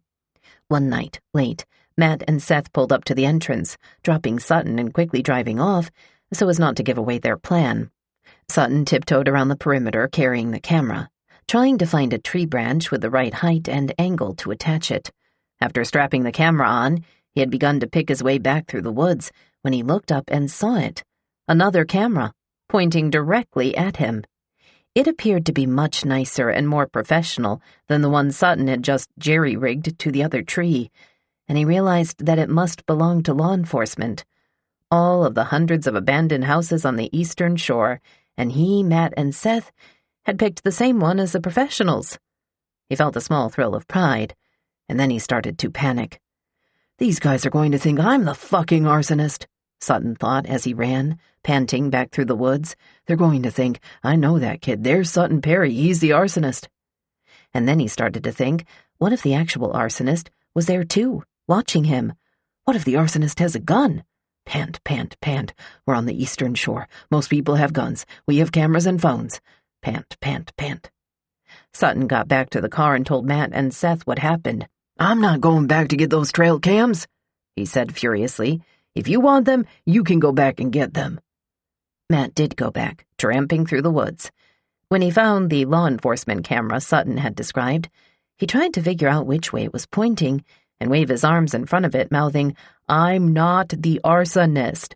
I'm not the arsonist." Then he took down his own camera, and he and Sutton and Seth drove away. Nobody would realize it, but it was possible that the ghostly hand the investigators had seen reaching toward the camera wasn't the arsonist at all. It was Matt Hart, embarking on another one of his schemes. Chapter 12. I've seen enough ass to know. They were a little exuberant, the Eastern Shore arsonist hunters, but then how do you measure crazy behavior when it was really, perhaps, a normal reaction to a crazy situation? People turned on their friends and neighbors. They just did. It was the sort of thing you couldn't help doing after enough sleepless nights. Matt got funny looks from people who thought that anyone that interested in the case must be trying to hide something. Seth did too. One night he got pulled over for speeding. The same night there had been 2 big fires in the Fox Grove neighborhood, from which he had just come. Man, I saw the truck with a Fox Grove license plate on the back and I knew it was you, laughed the state trooper, who turned out to be a friend Seth had known since they were 12. He questioned Seth about his comings and goings, swept his flashlight around the interior to make sure there were no gas cans, and then let him go. Seth had no idea that his childhood friend would privately consider him to be a person of interest until much later, after everything was over. One evening, State Police investigator Glenn Neal asked an acquaintance to come out and drive around with him. Neal wanted to explore the field where a fire had earlier been set. The acquaintance had some brushes with the law in the past, but he knew those fields really well, and he was basically a decent guy. While they were out patrolling, another fire was set, and Neal's cell phone rang. A tip from a concerned citizen. The fire that had been set that night, they were sure they knew who had set it. They told him who. Are you sure? Neal asked. The caller said they were sure. Huh, Neal said. Because he's sitting right next to me. Everyone had a building that burned, or knew someone who did. Everyone had a 911 call, or knew someone who did. The callers couldn't help but insert the stories of their own day into the emergency calls, as if the fires belonged to all of them, the narrative of a county and its destruction and its fear. I was just out trying to fix my phone wire, the callers said, or I had just come outside to my car, or I had just met 2 state police going down to Saxus, or I just left Evergreen Church, and I'm on the road from Punkateague to the Punkateague School, and there's a house, and it's on fire, and it's empty, and I've got cold chills. What's the address? The dispatcher asked the caller from the Punkateague fire. I really don't want to go near that area, the caller said, afraid the arsonist might still be lurking nearby. The dispatcher paused. I don't blame you. On Valentine's Day, a call came through that was different from all the others, because it wasn't an abandoned house. The house was occupied by J.D. Shreves, a single father who ran out for 20 minutes to drop his daughters off at their grandmother's a few miles away. When he came back, he thought he smelled smoke, but after walking from room to room, he figured there must just be a cigarette in the ashtray. But when he picked up his daughters a few hours later, his girls said they smelled something burning too. This time he went outside and patrolled the perimeter. Under a loose siding panel, someone had stuffed a lit rag, and it was still smoldering. Someone had known he'd left the house, and timed the fire accordingly. Someone had been watching. Girls, calm down, he told his crying daughters as he waited for the dispatcher to send the police. Your daddy's with you. One night, the arsonist burned a pickup truck carrying wood flooring that its owner hadn't gotten around to installing. Neal was sent to investigate, and when he got there, he realized that the fire was only a few houses down from where his friend, Charlie, and Charlie's girlfriend, Tanya, lived. Neal was closer with Charlie's brother, Brian, but he knew Charlie too. As Charlie remembered, they'd first met when Neil pulled him over for a traffic infraction. Charlie, incensed at the ticket, had stormed into Brian's house, ready to complain about the jerk cop he'd just met, only to find the cop sitting in his brother's living room. They laughed about it and ended up occasional drinking buddies. "Let's ride across the street and talk to Charlie and Tanya," Neil suggested to the patrolman he was circling with that night. "I know they'll talk to us." Charlie seemed a little fidgety when Neil and his patrol partner knocked on the door. At least, Charlie himself remembered seeming a little fidgety. But then again, to other people he often seemed that way. After he'd kicked drugs, he'd acquired a caffeine habit. Those who would see him at the body shop remembered him leaving every hour, on the hour, to run to the gas station for 24-ounce cups of coffee, until he was bouncing off the wall like a cartoon chipmunk. "All that coffee is going to kill him," his stepdad would remark, and Neil, who knew Charlie's backstory, once replied, "Yeah, but it's better than what he used to do." Neil stood in the living room and asked Charlie and Tanya if they were sure they hadn't noticed anything unusual on the night the truck was burned. "Come on, man. You can't tell me you didn't see anything," Neil said. "No, man, I ain't seen nothing," Charlie said. "Damn, I wish I'd gotten some parts off of it, because I need parts for a Ford Ranger." "I'm sure you could get them for cheap now," Neil joked. "Maybe I should go over and talk to them." Neil moved on to the next house, another friend he had on the road, and that friend hadn't seen anything either. Each time a new fire was reported, the geographic profiler, Isaac Van Patten, plugged the location into his algorithm, hoping to generate a more specific profile. Instead of the circle getting smaller, though, it appeared to stay roughly the same size, just moving slowly southward. By the time Van Patten ran the algorithm several weeks later, the intersection at Matthews Road was no longer a part of the targeted area at all. By March 5, Bobby Bailey's cameras, the high-tech ones that automatically sent pictures to the investigators' phones, had amassed quite a collection. In addition to the cat chasing the mouse and the ghostly hand, there was also an assortment of birds and wildlife. But he still hadn't caught the arsonist, and this was getting to him on a psychological level. He was supposed to be the guy, the teacher, the fire mastermind, and he hadn't gotten any further with the investigation than his students. One of Bailey's advantages in this investigation had been that he wasn't tied to it. Not personally, he had no family or friends on the shore, and not professionally either. While the sheriff's department and the state police all had to operate in a complicated bureaucracy and hierarchy, Bobby was the sole representative on loan from the fire marshal's office. If he wanted to work odd hours, he could work odd hours. If he wanted to requisition extra equipment, it wasn't hard for him to do that either. Best of all, if he wanted to move about anonymously, listen in on strangers' conversations to see if they were talking about the arsons, he could do that without anyone realizing he was law enforcement. Eventually, Facebook began to ruin his advantage, though. Every time he took out his big white truck to examine a fire scene or for some other investigative purpose, the arson groups would immediately take note. They would go online and post the time and the location of his truck, which they dubbed the White Elephant. To mitigate this, Bailey acquired a farming license plate for the vehicle to disguise its true purpose. It worked, but it added the complication that people now believed he was a farmer. During breakfasts at the Hardys, Bailey got used to being approached by laborers who heard he might be looking to hire. "I know you. You got a big chicken farm in Northampton?" they asked. "Nah, I'm into small grains," he said, having done his research into Northampton farming. "Are you hiring? I heard you pay good." "Well, now, what things can you do?" Bailey, in jeans and a cotton shirt, hunched with purpose over a solitary biscuit breakfast, would dutifully interview laborers about their work experience and take down their phone numbers before sending them along. He felt bad about it, but he wasn't sure what else to do.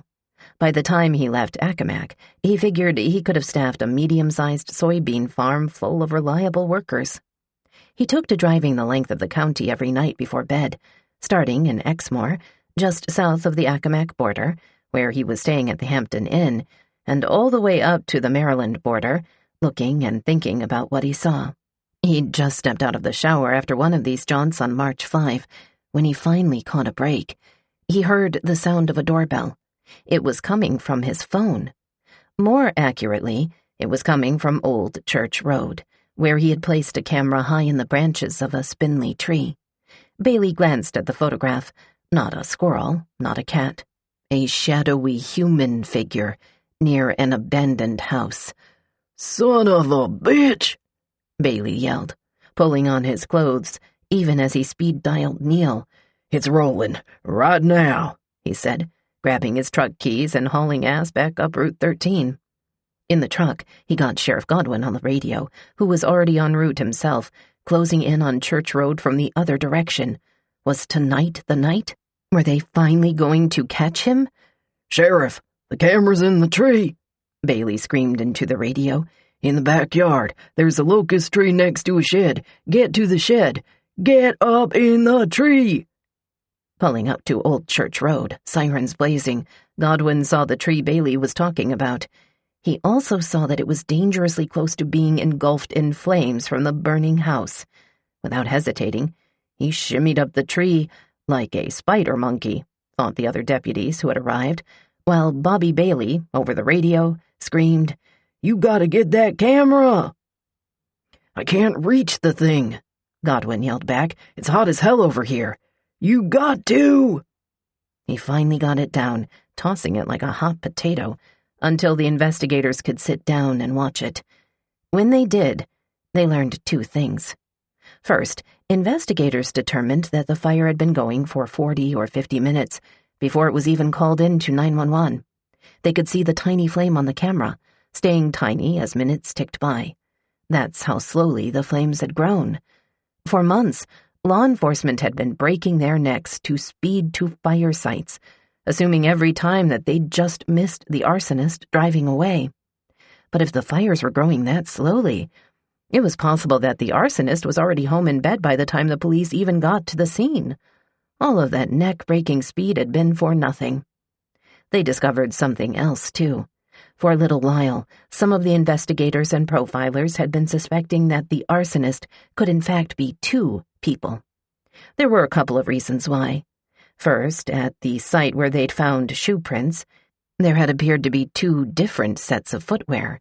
Second, and most importantly, some of the properties hit were pretty far back in the woods. If a single arsonist had left a car in the road while he picked through the trees to light the fire, the abandoned car would have been noticed. There were just too many officers on the lookout for suspicious-looking vehicles. But if two people were working together, one could drop the other off in a matter of seconds and arrange for a pickup later. It had to be two people with a close bond and genuine trust in each other, or one of them would have talked. Godwin thought he might be looking for two brothers, or maybe a father and son. They looked at the photo. It was blurry and hard to tell much. The figure was facing away from the camera and appeared to be wearing a hoodie, which made identification even more difficult. Sasquatch, Bailey thought, thinking of all those blurry photos people posted online that they claimed were of Bigfoot. The hooded thing that's out there in the abyss, but you can't ever really see it. But there was another thing about the photo, something all of them noticed, but had a hard time putting their fingers on. Something about the tilt of the figure as they'd captured it, mid-step, or maybe about the figure's shape. As Bailey remembered, he was the first to articulate what they were struggling to put into words. "I've seen enough ass to know," Bailey said. "That's a woman." Some people thought that meant they should at least consider, the possibility that the arsonist could be female. Other people thought it was only proof that the camera hadn't captured the arsonist after all. It had just snapped a picture of a lady cutting across a field on her way home. Either way, it was the first and only real break they would receive in the case. They barely had any time to think about what this clue meant. 7 days later, on March 12, a call came into the 911 center at 9:27 p.m. "Hi, how you doing?" the caller said to the 911 dispatcher. "I'm over here at the old hotel, and I think you have a fire over here in this particular building. In the rear?" "So, did you see fire?"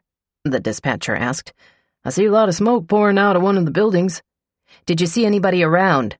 No, ma'am, I didn't, the caller said. I just happened. I live down a little bit on the block, and I smelled it. While the caller gave his name and phone number in case they got disconnected, the dispatcher was already typing an address into her automated system to send as many firemen as she could get toward Tasley Road.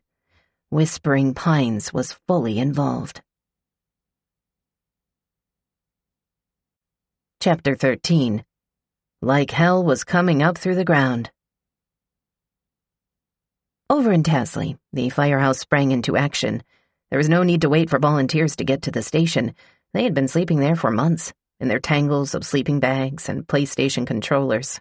By 9:28, 1 minute after the 911 call, they were already rolling the engine out of the bay. Brian Applegate radioed in with their progress as they sped toward the sprawling, abandoned Whispering Pines Resort Complex, less than a mile away. Engine 85 responding, Brian said. Engine 85 par 5. Flames are showing, the dispatcher warned the crew. All units responding. Another caller advised structure fully involved. 85 on scene.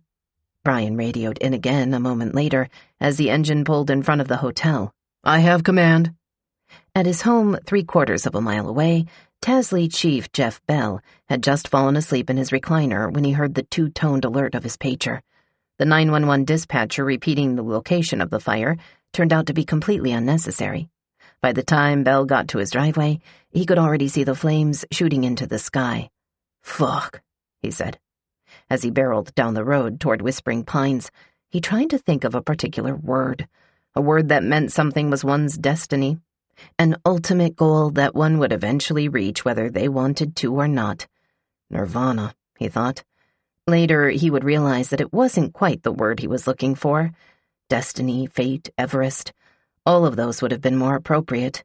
But right then, as the firefighter drove to the biggest fire of his career, that was the phrase that kept coming to mind. This is my nirvana. Whispering Pines was his company's first due. They would be in charge, or, more specifically, Bell would. He passed his own team's fire engine on the way to the station, changed into his gear, hopped into a smaller truck, and drove himself to the scene. His heart dropped into his stomach. In front of him, more than half of the Whispering Pines outbuildings had all caught on fire. Darkness had turned to daylight. Embers the size of softballs were leaping off the buildings toward the front lawns of the little bungalows across the street. Those yards were guarded by pine trees, and the roofs of the houses were covered in 4 inches of dry pine needles. It would take only one unlucky fireball before the whole neighborhood burst into flames. Bell scanned the other buildings, the ones that hadn't yet caught fire. Normal protocol would have been to send firefighters into or around those buildings, the closest access point to the active flames. But they were hazardous, on the verge of collapsing, even when their structural integrity hadn't been threatened by the presence of nearby flames. Sending volunteers in there meant putting lives in certain danger. Chief 8 to Central, he radioed in. We're going to be setting up a defensive system here. He paused. We're obviously going to be here for a while. Give me 2 more tankers and have them stage north of the scene. 11 and 12, bring in your tankers. The dispatcher radioed to Wachapreague and Painter, 2 stations from farther south in the county, which were on their way with support vehicles. And go ahead and have electric respond up here, Bell said, worried about the power lines that crossed Tasley Road. We're getting them up here, dispatch said. Might want to send 2 trucks. It's going to be a big operation. More tankers and engines were arriving on the scene. In addition to the ones from Painter and Wachapreague, there were ones from Accomack, Parksley, and Melfa. The neighbors across the street were all awake, standing in their yards and watching the embers pop out of the hotel's 2nd floor and lob toward their houses. Bell sent the Wachapreague volunteers, who had just pulled up in their pale yellow truck, across the road to douse the Tasley homes with water. Have them get out their garden hoses, he called out. It was mostly precautionary, and to give the terrified homeowners a sense of control. But there it was. The homeowners of Tasley were frantically pulling their garden hoses out of summer storage and using them to defend their own homes. Bell called the remaining fire chiefs on the scene over for an impromptu meeting in front of the dying building. There's not enough water on the shore to put this fire out, he said. They needed a new plan, and quickly devised one. The goal was no longer to put the fire out. The goal was to use enough water to contain the fire, boxing it in until it devoured everything flammable inside the box, exhausting itself, and going out on its own. Bell sent Brian Applegate around to the back of the property to monitor the spread. Flames weren't traveling that way yet, but they could. "How you doing back there?" He radioed back to Brian, and kept doing so every few minutes. "How's it looking back there? Is it spreading to any other building?" "It's burned all the way over to this last building," Brian said. "It still hasn't made it to the roof." "How you looking, Brian?" Bell called a few minutes later. "It's getting pretty hot. Make sure 11 knows I want them to stop on Tasley Road, and I want them to be in position so that if this jumps and goes in the woods, I want them to be our first line of defense." "Let me know when it's under control for our records," the dispatcher asked, when it became clear that there was nothing more that could be offered from the 911 center where he was located. "It won't be under control for several more hours," Bell said. The night that Whispering Pines burned down, the county came together. State police investigators, Barnes and Neal, had office space in the nearby Virginia Department of Forestry. If Neal had been in his office at the time, he would have been able to see flames from his desk. Local teachers and nursery owners and waitresses all heard the warnings on the radio to stay away because traffic was being diverted, and then they all got in their cars and drove precisely to the spot they had been instructed to avoid, just to see it. Pete Blackman, the DJ who had agreed to work Charlie and Tanya's wedding, happened to be driving nearby and saw flames, and the way the whole landscape seemed to ooze with fire. It looked, he would later say, like hell was coming up through the ground. The fire happened, an article in the local news by reporter Carol Vaughn would later point out, within yards of an electronic sign on Route 13 advertising a $25,000 reward for information leading to the arrest and conviction of the arsonists. The sign was later changed, warning motorists about heavy smoke in the area. The news article offered other pieces of information, how one of the onlookers, Charlie Russell, watched the fire because in 1931 his grandfather had constructed the hotel dining room's knotty pine walls that were, in 2013, the first thing to burn. How the grandfather, Charles F. Russell, had offered a prize of a $10 gold piece to the area resident who came up with a winning name for the soon-to-open hotel. How the winner had been a girl named Pearl Bryan, a senior at Accomack High School, who suggested the name Whispering Pines Tourist Camp. A gala dinner and dance had celebrated the opening of what was the Delmarva Peninsula's first modern resort. The parking lot was always full, and the Russell family ran the resort until 1972, when they sold it to a man named Ralph Powers, who shortly thereafter died in front of the building when the truck he was fixing accidentally slipped into gear and ran over him. Some people were glad to see it go, knowing that it had been an unsafe eyesore, but it was still a sad thing. The fires were causing the county's past to vanish, landmarks gone, horizons changed. The firefighters of Accomack County fought that fire with the same diligence and care that they fought every fire. Objectively, it wasn't the worst fire of anyone's career. Nobody's life was in danger. Nobody needed to fight their way up a burning stairwell, the way Belle and Charlie once did in that burning funeral home. But it was the essential fire. It was the fire they had dreaded, and the fire they would talk about. It exhausted them. "We just did a walk around. Everything's clear," said one firefighter into his radio, as March 12 slid into the dark hours of March 13. "We're out of here," said the chief from Wachapreek, as his volunteers finished up their assigned duties. "Good luck. Call us if you need us." As time dragged on, radio updates became less frequent. There was nothing to do but wait as planned for the fire to wear itself down. The beginnings of fires were always filled with adrenaline and anticipation. The ends of them were soot and weariness and fire hoses that needed to be cleaned. The ground was hot, and the wood wasn't wood anymore. The parts of the hotel that hadn't burned, the rooms with the blue furniture and gold filigree wallpaper, would be so doused in water as to retain a permanent stench of mildew. Fire killed one part of the hotel, water killed another, and eventually, months later, The earth would snake up through the collapsed beams, saplings and vines snaking through the fallen architecture, and in this way the old hotel was completely given over to the elements. Ashes to ashes, dust to dust. "We're done. Let's shut everything down, baby," Bell finally said into his radio. It was 2:51 a.m. The Whispering Pines Hotel took nearly 6 hours to burn down, causing $300,000 worth of damage. When it was finally under control, the news reporters, who had positioned their trucks around the perimeter, establishing their live shots and doing sound checks, began to approach the soot-covered volunteers, beckoning them to position themselves near the gutted-out front entrance of the hotel, where the devastation was the most severe and the shot was the most dramatic. A reporter from the Salisbury Fox affiliate latched herself onto Bell and asked if he would do an interview. He said okay. He was getting good at sound bites by this point. He'd given enough interviews. "We all have jobs. We all have families. We all have lives," he told the camera. "This is cut into everything. Our fuel cost is tripled. We're going through a lot of equipment. The biggest toll it's taking is on personnel. We're all volunteers, and it's really taking its toll." After the interview, the reporter, Cleo Green, had to wait for her next live shot. Bell thought she looked cold and sleepy, and he was right. She lived 90 minutes away and had driven down to the fire scene as soon as the scanner app went off on her own phone. Bell said if she had more interview questions, they could go sit in his truck where it was warmer.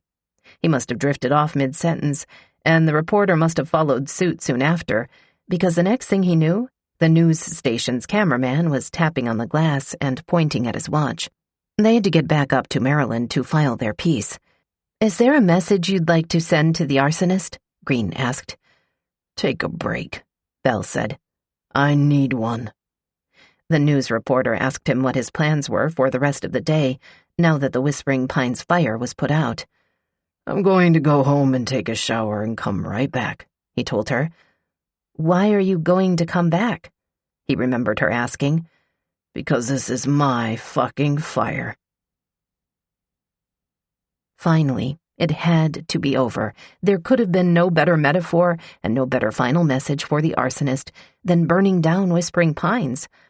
If he had burned down Whispering Pines and then stopped, he would have burned down 66 buildings, and he never would have been caught. That would have been a more appropriate end to the story, an unsolved mystery, a blaze of glory. But the pagers went off the next night, and it wasn't over quite yet. Chapter 14. Charlie and Tanya. The wedding planning was moving along. Tanya told friends she was envisioning a large affair, more than 300 guests, the party of the year, since neither she nor Charlie had ever been married before. They had decided the reception would be at Shucker's, the place of their meeting, courtship, and engagement. "Announcement will be in paper in January," they posted in October on their shared Facebook page, but they encouraged interested guests to RSVP right away, via email. They needed to be able to estimate food and drink costs, plus, security will be tight, they warned. Some folks were surprised that they would even have 300 people to invite. In the 2010 census, the entire population of Tasley was 300 people. Word also got around that the wedding would have a theme, November Rain, like the 1991 Guns N' Roses power ballad, and that Tanya would be wearing a dress like model Stephanie Seymour had worn in the music video, short in the front but with a long train in the back.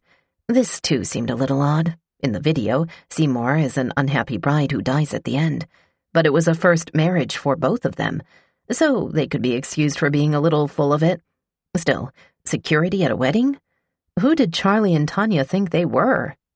Jeff Bell heard Charlie was scrounging around for extra jobs, so he could afford the dress Tanya had in mind. Charlie told him it would run in the thousands. Bell had always tried to throw auto repair work Charlie's way, but he was horrified by the expense of the wedding. He tried to make his feelings known. He didn't like Tanya. Something seemed weird about her. Something seemed weird about the whole situation. Charlie was upset at the suggestion that the wedding was an extravagantly delusional fantasy. The men's friendship dissolved. When things fall apart, it sometimes happens quickly, and it sometimes happens slowly, and it sometimes happens so that you find yourself in the middle of a big pile of shit that is so deep and all-encompassing that you don't even realize you're in it. The first thing that started to go wrong, Charlie thought later, when he would look back on it, had to do with Tanya's older son. Charlie had fallen hard for those boys, just like he had for their mother. But it was apparent to him that the older boy, now 13, was troubled. He was acting out at school. He was acting out at home. He took a swing at Charlie once. With the sharp edge of a skateboard, it sliced Charlie's back from shoulder to waist. He jumped out of their moving car one afternoon when he was being taken somewhere he didn't want to go. Tanya was sick about it, and Charlie was sick about her, and neither one of them knew the best way to deal with the behavior. Out of desperation, Charlie tried calling his old friend with the state police, Glenn Neal. "Can you come over and scare the shit out of him?" he asked, "because this kid is acting up in school." "I'm not going to do that. I don't want him to be afraid of the police," Neal said, "but I will come over and talk to him with you." Neal went over and sat in the living room and tried to have a heart-to-heart with Tanya's oldest boy. Neal told him to listen to the teachers, and if he didn't agree with them, to come home and talk to Tanya so she could fight his battle for him. He thought the kid seemed a little more troubled than a typical kid, but hoped that it was still probably nothing he wouldn't grow out of. "Don't put your mama through this," he finished. "She's trying as hard as she can." Doctors threw a storm of diagnoses at them, but nobody really knew for sure what was going on. The boy was a good kid, sick and apologetic about his own behavior, but it wore on them.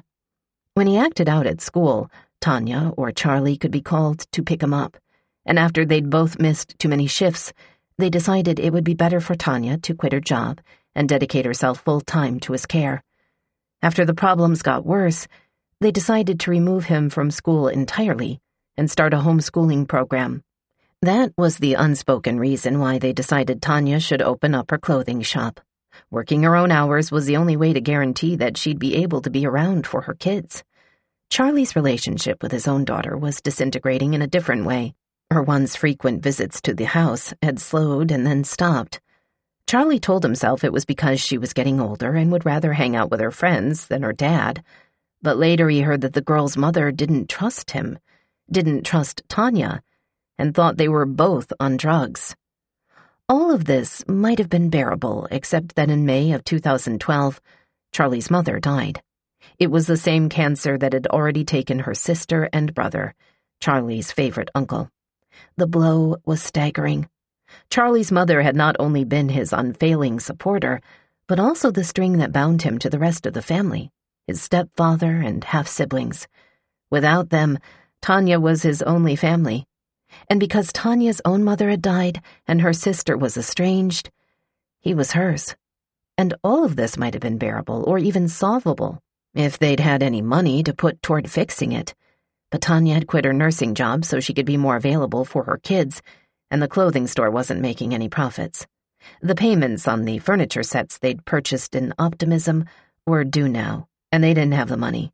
Charlie was picking up the jobs he could, but Accomack's perpetual recession left other people's wallets thin, too, and there were only so many cars he could repaint.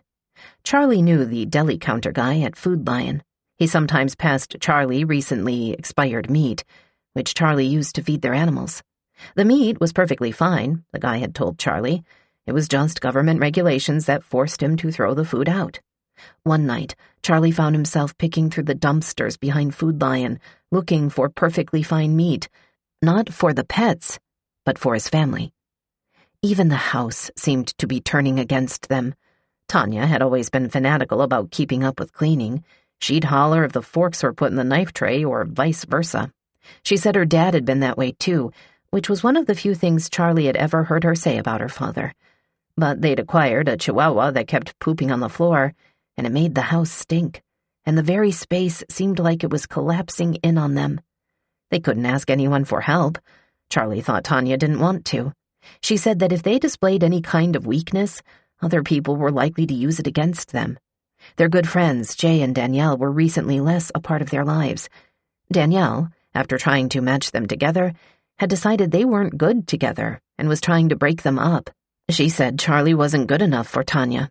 It made the couple furious. And all of that might have been bearable except for this other thing. This big thing. This other big embarrassing thing that Charlie didn't know how to deal with. This thing had started to make him feel like he wasn't good enough for Tanya, and afraid others would think so too. He was afraid she would leave him any day. He needed to talk to somebody about the thing, so one day he showed up at the office of John Burr, a local Baptist minister, who had comforted Charlie's family when his mother died. Burr didn't know Charlie well, but he was a patient, unflappable listener. He encouraged Charlie to come to Bible study, which Charlie did, and also to bring Tanya into his office so they could all talk about the thing together. At one of those meetings, Charlie and Tanya asked Burr if he could be the minister at their wedding. Burr thought about it and decided he couldn't. It would go against his beliefs to marry two people who were already living together. In order for him to perform the ceremony, Charlie would need to first move out so they could recommit themselves to doing things the right way. Charlie was angry. "Calm down," Tanya told him in the presence of the minister. "It's okay." It didn't feel okay. None of it did. It felt like their world used to be beautiful, and now it was shit. The strange, surreal aspect about all of this is that nobody else knew how bad it had gotten. Both Tanya and Charlie had told a few people that they were struggling with the kids, but others assumed it was just normal growing pains. People knew vaguely that there were money troubles, though they believed them to just be wedding-related, the way weddings stretched many couples' budgets. Only a few people seemed to start to see the cracks. An old friend noticed that Charlie seemed more withdrawn than usual. At work, Brian Applegate thought his brother seemed sadder and sadder, for lack of a better way to describe it. He thought Charlie's relationship might be to blame, but he never brought it up. It didn't seem like the kind of thing a younger brother should mention. Tanya and Charlie were still going out for dinners and making it to the bar once or twice a week, because keeping up appearances seemed so deeply important to Tanya, Charlie thought, and because, despite everything, neither of them was able to fully accept what was painfully obvious. In the span of 6 months, their lives had fallen apart. A respite from all of this was driving, out at night, after the kids were safely asleep.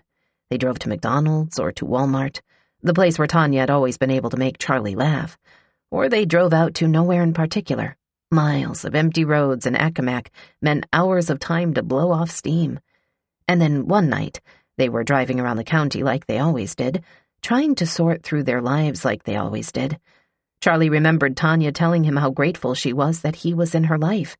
Maybe God had put him there for a reason, to help her with her son, and to show her that it was possible for a troubled kid to grow up and be a good man. She knew it hadn't been easy on Charlie, and she wanted him to know that he could leave if he needed to. No hard feelings. On this night, she said that just as they were driving past an old abandoned house on Dennis Drive. It was November 12, 2012. "I'm in it for the long haul," Charlie said. "I'll do whatever it takes for you to be happy." Tanya said, as Charlie remembered, "Get out and set that house on fire." Charlie looked up. It was such a non sequitur to anything they'd been discussing. He wondered if he'd misheard something. They'd already driven once past an old white house set back in the field, and now Tanya, who was driving, looped back again and had pulled to a stop. "I want you to set that house on fire," she repeated. Charlie laughed. He realized he'd heard right, but now assumed it was some kind of joke, Tanya messing around, like she did at Walmart or McDonald's to put them in better moods. Keeping up with the joke, he got out of the car. He walked through the field, into the house, and stood around for a while, wondering how far he was supposed to take the prank. She pulled away with the car, and a few minutes later she called him on his cell phone. "Have you done it?" she asked. "Yeah," he teased back. "I done it." After a few minutes, the car pulled back around. When Charlie got inside, he was surprised. It didn't seem like Tanya. It seemed like a different version of Tanya, a lighter, happier version he hadn't seen in months. That's when he'd realized she'd been serious. She wasn't in a better mood because she'd been joking about the house. She was in a better mood because she'd been serious, and she thought he'd done as she asked. She was a beautiful, mysterious woman that he still, after several years, at some level didn't know at all. The realization made him worried and confused, but it was mixed with relief. After months of feeling like he was a disappointment to Tanya, like she was on the verge of leaving him, he had finally done something that made her happy. They drove around, and it was just like old times. Like Tanya was imagining all the bad stuff had gone up in the smoke of that ugly house on Dennis Drive that nobody lived in anymore anyway. After an hour, she wanted to go back and see the burning house. They did, but it wasn't burning. Charlie made up an excuse about how it could take a while for the flames to show, because he'd set the fire in a small closet. They drove past it again and again, and Tanya kept asking why she didn't see any flames yet. Eventually, Charlie couldn't think of any other excuses. He had to tell her he'd lied. He hadn't actually lit anything on fire. She didn't seem mad, really. Just a little exasperated that she'd entrusted Charlie with a task he clearly wasn't up to. Never send a man to do a woman's job, he remembered her teasing, but almost in a friendly, flirtatious way. They went back, and they burned that house down, Charlie says, and then they burned 66 more after it. Chapter 15. They're not hunters at all. April 1. The team of criminal profilers, Isaac Van Patten, John Cromer, Ron Tunkel, Ken Morris, had been coordinating the psychological part of the investigation from afar for too long. 5.5 months into the fires, and they still hadn't all been to Accomack at the same time. Tunkel had come down once around Christmas, but that was a period when the fires came to a stop for a couple of weeks. At the time, everyone had hoped they were done for good, so Tunkel had gone back home. Isaac Van Patten hadn't been there at all. On this day, April Fool's Day, they'd managed to all get there. They hoped that having their shoes on the ground would give them new insights into the man or men they were trying to catch. There were things you couldn't know until you were there in person. Tunkel was asked to give a presentation to some of the fire investigators who were desperate for something, anything, that could help forward their psychological understanding of the arsonist. John Cromer remembered sitting in the audience and being impressed with his colleague's work, and the way he vividly described how to best embolden witnesses to come forward. He will make a mistake, Tunkel said. Police should trigger citizens' memories by encouraging them to trust their instincts and be on alert for anything out of the ordinary. One person at the meeting, a police supervisor, had a question for further down the line. When they did catch the guy or guys, how should they question him? What should be the protocol? Tunkel demurred. He was hesitant to offer a boilerplate protocol when every situation required nuance. The questioner pressed on. "Listen," he said, "my boys might catch him tonight, and we won't have time to get up with you." They needed something general they could work with if push came to shove. Tunkel tried to formulate something general that would be of use. He talked about power. Arson is a means of power. Fire setting is a means of demonstrating power, he said. Serial arsonists tend to be unempowered people. These aren't captains of industry or successful businessmen. On television, police interrogations often involved an officer browbeating a suspect, or two of them ganging up until the suspect finally cracked. That wouldn't be the way to go in this case, he explained. The person or persons lighting the fires were already having a bad year. Some of the people in the room remembered him saying. The way to get him to talk wouldn't be to berate him, but to be gentle. Make it clear the investigators understood where the arsonist was coming from. Make it feel like some of the power was being returned to him. "We know there's some goodness in you," Tunkel suggested, saying to the arsonist. "We know that whatever was going on in your life, there was a lot of stress. We appreciate the fact that most of the buildings were unoccupied." Tunkel suggested reminding the arsonist of the chickens at the Gomez house. Remind him how he made sure to let them out before lighting the garage on fire. He didn't have to do that, but when he was given the opportunity to be compassionate, He chose to be compassionate. Anyway, Tunkel concluded, these are common suggestions. If we were to write an interview strategy, we would most likely talk about these things. Either after or before the presentation for law enforcement, it was hard to remember, the psychological profilers all got in a few cars and took a tour of the county. As they drove through the unfamiliar place for the first time together, Ron Tunkel's heart began to sink. One of the concepts that he'd always held firm on was the idea of the unknowing witness, the assumption that, with this many fires, someone would have seen something. With this theory, if the police could only trigger the memory of that unintentional witness, they would have a breakthrough in solving the crime. Now that he was looking at the landscape, he realized that assumption might not hold. The landscape was more barren than he had imagined. The houses were farther apart, the streets weren't well lit, the shops closed up earlier. There's nobody out here at night, he thought. Had one of his premises been wrong? Suddenly it seemed completely plausible to him that someone could light 70 or 80 fires without anyone else seeing. Isaac Van Patten felt a similar sense of frustration. Looking at the case from back home in Western Virginia, the sheer number of fires had led him to believe that the arsonists were likely to be either exceptionally skilled or exceptionally audacious. Now he, like Tunkel, saw that these arsons hadn't necessarily required smarts or bravery. The county he was looking at was isolated and dark. They're not hunters at all, he thought to himself. They're like a duck hunter who is sitting on his boat and the entire flock just happens to land around him. That night, around the county, the usual arson-catching apparatus was slipping into gear like a well-oiled machine. The men in tents were settling in for the night, on an evening that felt uncommonly cold. The men in cars were refueling, making sure they had enough coffee and gas to get them through their shifts. The firefighters were getting home and getting to bed early, before dusk. Daylight savings time had begun a few weeks before and made it even harder to get enough sleep. Scott Wade, the detective who had run into Tanya in the Royal Farms and visited her house during his canvassing, was also home asleep. Rob Barnes was at the state police office in Melfa, wading through backlogged paperwork. Glenn Neal had just arrived in Atlantic City, having finally accepted a superior's advice that he needed to get away for a long weekend and clear his head. The psychological profilers went on to a late dinner to talk over the day and come up with strategies. They were filled with a sense of renewed anticipation. Now that they understood the landscape, now that all of their brains were in one room, they might at last have the tools they needed to understand who the arsonist was. The anticipation was tempered by dread. What if they were even further off than they'd realized? What if they never caught him?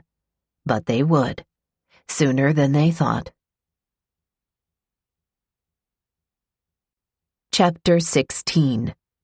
I Didn't Light Them All. State troopers Willie Burke and Troy Johnson had been in position since just after sundown, in their camouflage pup tent with a tiny little space heater set up 50 yards behind the little bungalow on Airport Road. The address belonged to an older man who now lived on the mainland of Virginia, but wanted a weekend house for when he came back to the shore to visit family. This owner had just put on a new roof and new windows, but the building still looked dilapidated enough that it had been placed on law enforcement's watch list of abandoned properties. It had a little porch. To its right was a field, and then some woods, and then, far beyond that, a little post office, and then the little town of Melfa. To its left was a field, and then the entrance to the airport the road was named after, which was small and used only by private planes. The nearest house was a quarter-mile away. It was everything the arsonist seemed to like, abandoned feeling, set back from the road, accessible from multiple access points. Burke and Johnson had been sitting behind it for 2 weeks. Post 6. The house had been dubbed, one of 10 or 12 houses equipped with 20 or 24 sheriff's deputies and state troopers among them. Burke and Johnson had known each other a long time, having previously worked in neighboring counties. The two men made sure to sit next to each other at orientation when they first arrived, and had volunteered to be posted at the same house. The first day of their post, a superior joked, "Y'all gonna catch this guy this weekend or what?" And Johnson had answered that he hoped so. But instead, it had been 2 weeks of damp and boredom, hanging around the hotel or going to the diner during the day, folding themselves into a hunter's tent each night, switching off responsibilities for the radio and the night vision goggles. Other fires had been set those 2 weeks, but none that had been guarded by men in tents. Tonight was Burke and Johnson's last night before they would each be returned to their respective home counties. It was also Johnson's birthday, and he was glad to be going home. It was hard to keep your eyes fresh for that many hours, staring at the same stretch of two-lane road and eyeballing every infrequent car that passed and trying to keep their voices low. They just had another couple of hours in their shift until it would all be over. At 11:45 p.m., Burke suddenly cut off. "There's a vehicle," he whispered, "pulling up." Johnson clamped his own mouth shut. The vehicle was a van. It rolled to a stop in front of the house and, in the dark, a figure leaped out of the passenger side. Instinctively, both men reached to turn off the space heater to dim the orange glow it produced. The figure was running in a dead sprint toward the house, and the van that had just dropped him, it appeared to be a him, pulled away. It was Johnson's evening for the night vision goggles. He pulled them out now. He's running to the back side of the house," he whispered to Burke, who had pulled out the radio. 50 yards away, the figure sprinted to the back of Post 6 and made a series of rapid motions, stuffing what appeared to be a piece of cloth in the door jamb. 3 or 4 times, Johnson could make out a brief flicker that would quickly extinguish again. In the green glow of the night vision goggles, the figure and the flames were both a sickly chartreuse. "He's lighting it," Johnson told Burke. "He's stuffing some material in and lighting it." The house has to catch on fire, Johnson thought, forcing himself to stay in position even while he was itching to go get the guy. If he and Burke didn't let the arsonist try to burn down the house, all they had on their hands was a trespassing charge. Johnson narrated everything he was seeing to his partner, who quickly radioed it into Central Command and to their support vehicle, a sheriff's deputy who was circling nearby, ready to swoop in. It seemed to Johnson like time had slowed. The adrenaline in his veins caused every second of the scene in front of him to pause and crystallize, even though he knew he couldn't have been watching for more than a couple of minutes.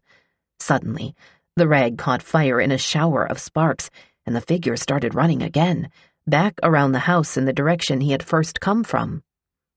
Johnson and Burke threw the tent off, running toward the clearing through a patch of woods so rocky and pitted they would later be surprised one of them hadn't twisted something in the process. "State police! Stop!" Johnson yelled. "Stop!" The man didn't even seem to realize he'd been spotted. He appeared to be talking to somebody, maybe through a cell phone they couldn't make out in the dark. The 2 officers had barely cleared the woods when, in what seemed to Johnson like perfect timing, the minivan reappeared and the man jumped into it, speeding off toward the county's only main road, Route 13. The 2 men stared helplessly after the van. They'd been dropped off and didn't have a vehicle at the ready, but they kept their eyes on it as long as they could, while Burke narrated the receding van's location to the support vehicles in their vicinity. The van had gotten a good distance, maybe a mile down the road, but the street was straight, and they could see it stop at the intersection of Route 13. A second later, a marked Dodge Charger, the sheriff's deputy who had picked up Burke's radio for help, appeared behind the van and quietly waited. The driver of that car was a sergeant who had heard the words Location 6 and van on his radio and immediately began scanning the road for the car in question. It wasn't hard. When the vehicle appeared, it was the only one on the road besides him. The light turned green and the van started to pull through it. He knew other deputies had been alerted and that backup was on the way, but for now he was alone. He turned on his siren. The van in front of him stopped and the passenger door opened. The sergeant, afraid that his suspect was about to run, immediately got out of his own vehicle.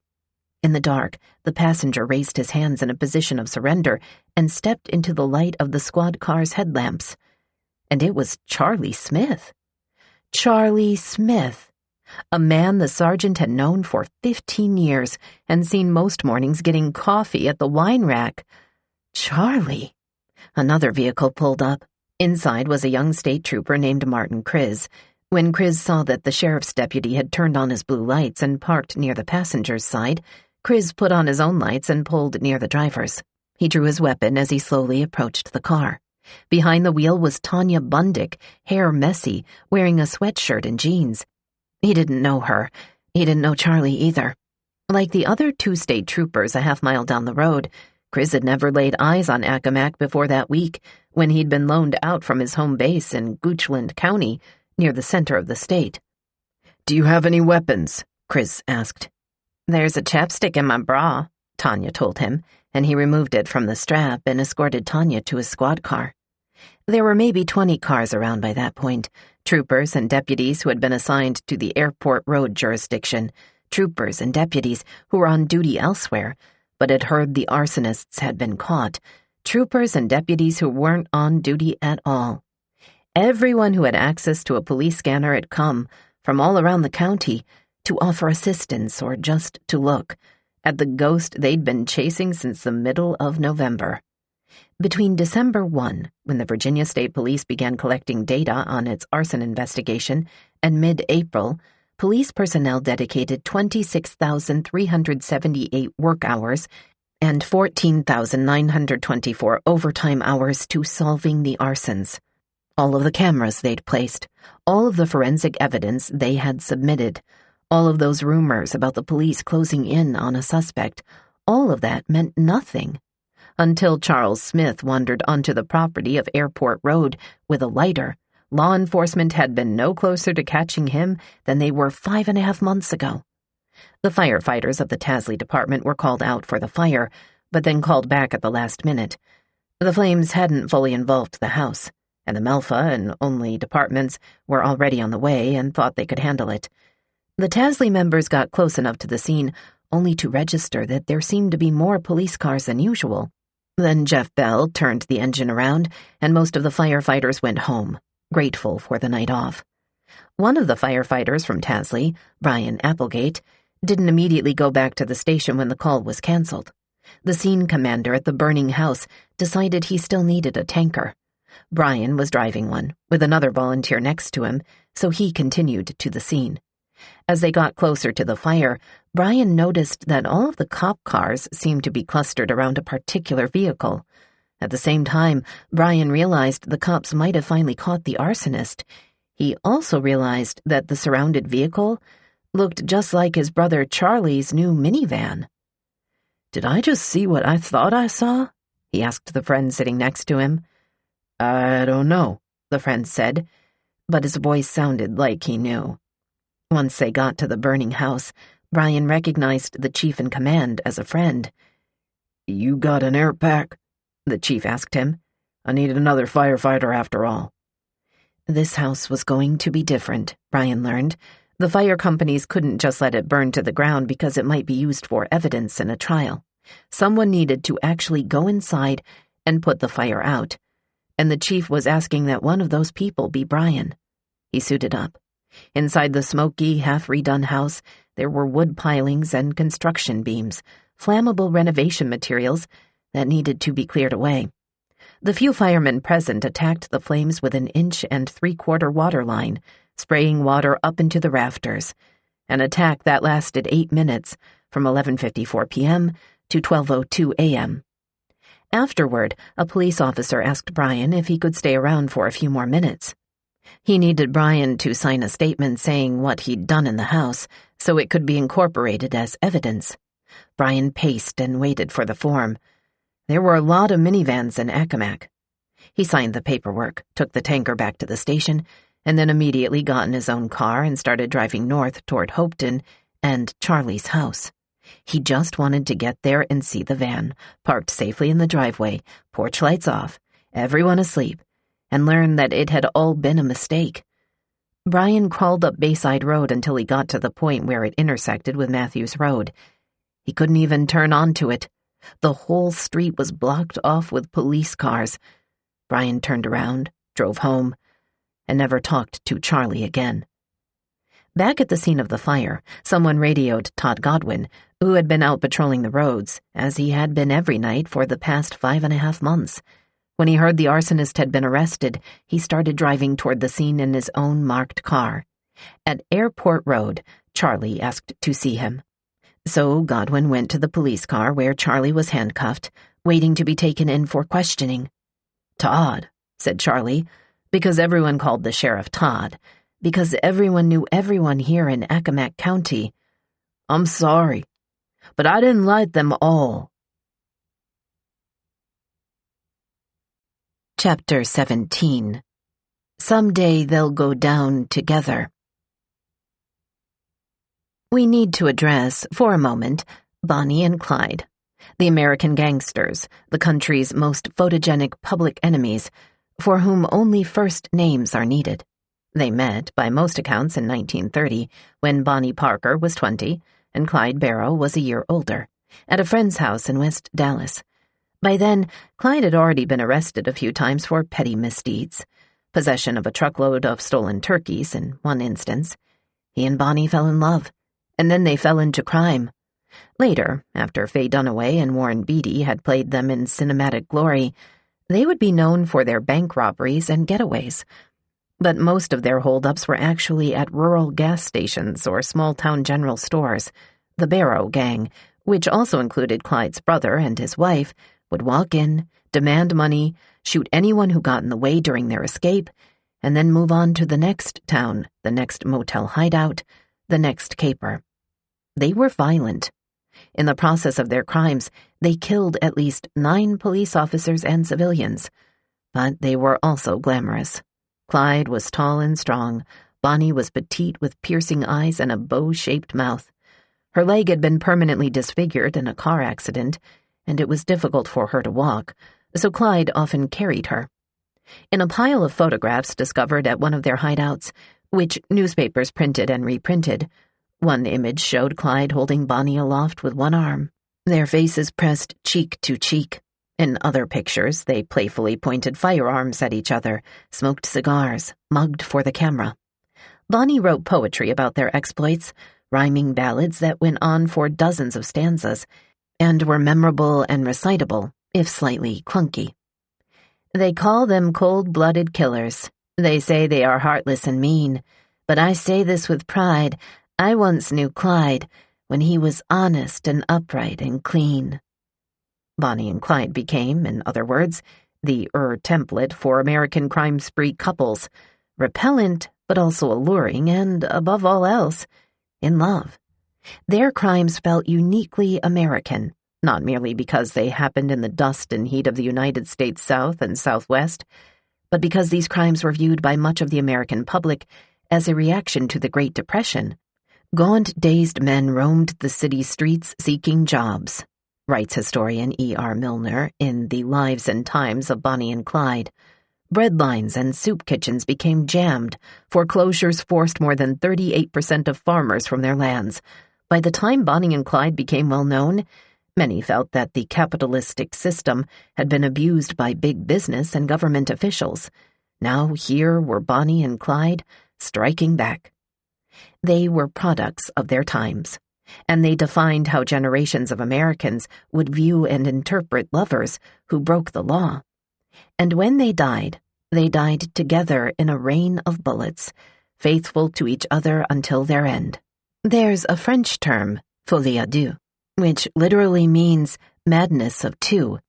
It refers to a psychiatric disorder where two patients share the same delusion, cultivating it together and transmitting it back and forth between each other. A husband and wife might grow to both believe, for example, that the federal government is bugging their home, or a mother and daughter might come down with the same psychosomatic symptoms and blame them on the same non-existent illness. There is no comparable term for an evilness of two, wherein two people jointly decide to commit crimes. But it happens. How else to explain Paul Bernardo and Karla Homolka, for example, who became known as the Ken and Barbie killers because of their clean-cut good looks and preppy clothing? In the early 1990s, they together raped and murdered 3 girls in the Canadian province of Ontario. The victims included Karla's 15-year-old sister, whose drugged assault the couple filmed and later recreated in a different home movie. Carla, in the recreation, play-acted the role of the deceased teenager, as she and Paul had sex on her sister's bed. How else to explain Nathan Leopold and Richard Loeb, two brilliant young friends and occasional lovers who, in the shadow of Chicago's 1924 jazz obsession and under the thrall of the German philosopher Friedrich Nietzsche, decided that they were living examples of Nietzsche's Supermen, superior beings unbound by the pedestrian rules that governed the rest of humanity. After conspiring on a few burglaries, they came up with the idea to put their intelligence to the test with an intellectual challenge: committing the perfect murder. They chose their 14-year-old victim at random. He was a cousin of Loeb's, but no personal offense was intended, they insisted, stopping him on his way home from school and bludgeoning him to death before they'd driven more than 2 blocks. Romantic partners have staged kidnappings, holding prisoners in their basements and garages. They have robbed banks and stolen cars. They have forged $45 million worth of art, in the case of Wolfgang and Hélène Beltracchi, who conspired to reproduce the works of more than 50 artists before being captured in 2011. The public is fascinated by these couples, these incidences of crazy love put prominently on display, these people who had found quite literal ways to answer the quintessential romantic thought experiment: do you love me enough to do something mad? To die for me? To kill for me? Hollywood has made not 1 but 7 movies inspired by Charles Starkweather and Caril Ann Fugate, teenage lovers. Carol Ann was only 14 in 1958 at the time of their crimes, who, after killing Carol's disapproving family, then embarked on a 2-month-long murder spree that left a total of 11 people dead. A Carol Ann-based character was played by Sissy Spacek in 1973, Badlands, then Juliette Lewis in 1993, California, then Juliette Lewis again in 1994, Natural Born Killers. Badlands, the most critically successful of the filmed versions, was heralded a masterpiece of its time. A cool, sometimes brilliant, always ferociously American film, wrote the chief film critic for the New York Times. Sheen and Miss Spacek are splendid as the self-absorbed, cruel, possibly psychotic children of our time. The psychologists who study criminal couples have discovered that the partnerships are rarely equal ones. The crimes are usually spurred on by one dominant partner. One half of the couple has the fantasy, and he or she works to bring their paramour into that fantasy world. There's radar, gaydar, and maybe murdar, criminal psychologist Greg McCary told a reporter in Psychology Today, in a story about how otherwise law-abiding individuals can together become criminals. It resembles the phenomenon wherein normal people meet and decide that they're going to get along, he continued, but with these couples it takes a dark turn. They vector in on each other, sensing the excitement of a kindred spirit. It becomes electric. Bonnie Parker was reportedly a sweet-tempered waitress before she met Clyde. She'd married another local boy before she even turned 16, but the relationship was abusive and ended after a few years. By the time she met Clyde, she was thirsty for love and excitement. "I never did want to love you, and I didn't even try," she wrote in a letter to him during one of the stints he was in prison during their courtship. "You just made me. Now I don't know what to do." Their love was dysfunctional and ill-advised, and 100 other bad things, but it was also passionate and abiding. Long before she and Clyde were ambushed in Louisiana by police who had been tipped off to their location, Bonnie had decided that she would never leave Clyde, she would never turn on him, and that she didn't even want to live in a world without him. "Someday they'll go down together," she wrote in another poem, "and they'll bury them side by side. To a few it'll be grief, to the law a relief, but it's death for Bonnie and Clyde." And it was indeed death. The Louisianans who lived near the scene of the shootout were allegedly so enamored by the end of the Bonnie and Clyde love story that they sneaked over to the bodies when the police were otherwise occupied and cut off locks of Bonnie's hair. Not all criminal romances end so poetically. When Carla Homolka and Paul Bernardo were arrested in 1993, forensic evidence linked Paul to the scene of one of the murders. Carla immediately turned on her husband. She told police officers that she had been Paul's victim as well, battered and abused throughout their marriage, and that she'd only gone along with the rapes and killings because she feared for her own life. Paul, on the other hand, told law enforcement that while the rapes had been his idea, he'd assaulted more than a dozen women before ever meeting Carla, earning the moniker the Scarborough Rapist. He'd never murdered any of the previous women he'd raped, and he wouldn't have killed the 3 he and Carla attacked either. Killing those girls was Carla's idea. She was afraid the victims would later be able to identify them. Ultimately, prosecutors decided that Carla's testimony was more important than his, and they wouldn't be able to get a conviction without her serving as a witness. While Paul received a life sentence in prison, Carla received only 12 years and was released in 2005, remarrying and having 3 children. Her biographer, Stephen Williams, later called this plea agreement the pact with the devil. It's amazing how fast love can change. When crime-committing couples are caught, when they are separated and placed in different holding cells and questioned by different detectives, whatever delusional bonds had drawn them together can quickly dissolve. As self-preservation begins to kick in, the interrogations turn into a real-life example of a prisoner's dilemma. In that game theory scenario, 2 suspects in separate cells must each decide whether or not to confess. There is no other evidence aside from their theoretical confessions. Thus, the best possible outcome for the prisoners would be if both of them decided to stay silent. Another scenario is for both to confess. And then there's the murky land in the middle, the scenario where one party confesses, hoping that their cooperation will result in a lighter sentence, or using the opportunity to enhance their partner's role in the crime while diminishing their own. A prisoner's dilemma is a test of how much you trust your partner and how much you value your own life over theirs. Leopold and Loeb, they both admitted to luring Bobby Franks into the car on the day of his death. But until their own deaths, each blamed the other for being the one who wielded the chisel and did the actual bludgeoning. Shortly after his capture, Charles Starkweather, the teenager who had murdered Carol Ann Fugate's entire family because her parents disapproved of their relationship, began telling police that his girlfriend was the most trigger-happy person he had ever encountered and responsible for some of the deaths. Meanwhile, Carol Ann told officers that Charles had kidnapped her and she'd had nothing to do with any of the shootings. He was sentenced to death. She was sent to prison and eventually was paroled in 1976. It turns out that Bonnie and Clyde were the exception to the criminal love story. For most, love rarely transcends the bright lights of interrogation and confession. Chapter 18. Everybody has a reason for why they do things in life. As Charlie was transported to the Drug Task Force in Melfa, the closest law enforcement building, for questioning, Sheriff Todd Godwin raced to find Ron Tunkel. Godwin hadn't been in the room for the profiler's earlier presentation on interrogation techniques, but now the arsonist turned out to be someone he knew, and Charlie had specifically requested Godwin's presence in the interview room. Godwin couldn't get Tunkel on the phone, so he asked another officer who had been there for the presentation for a Cliff's Notes version.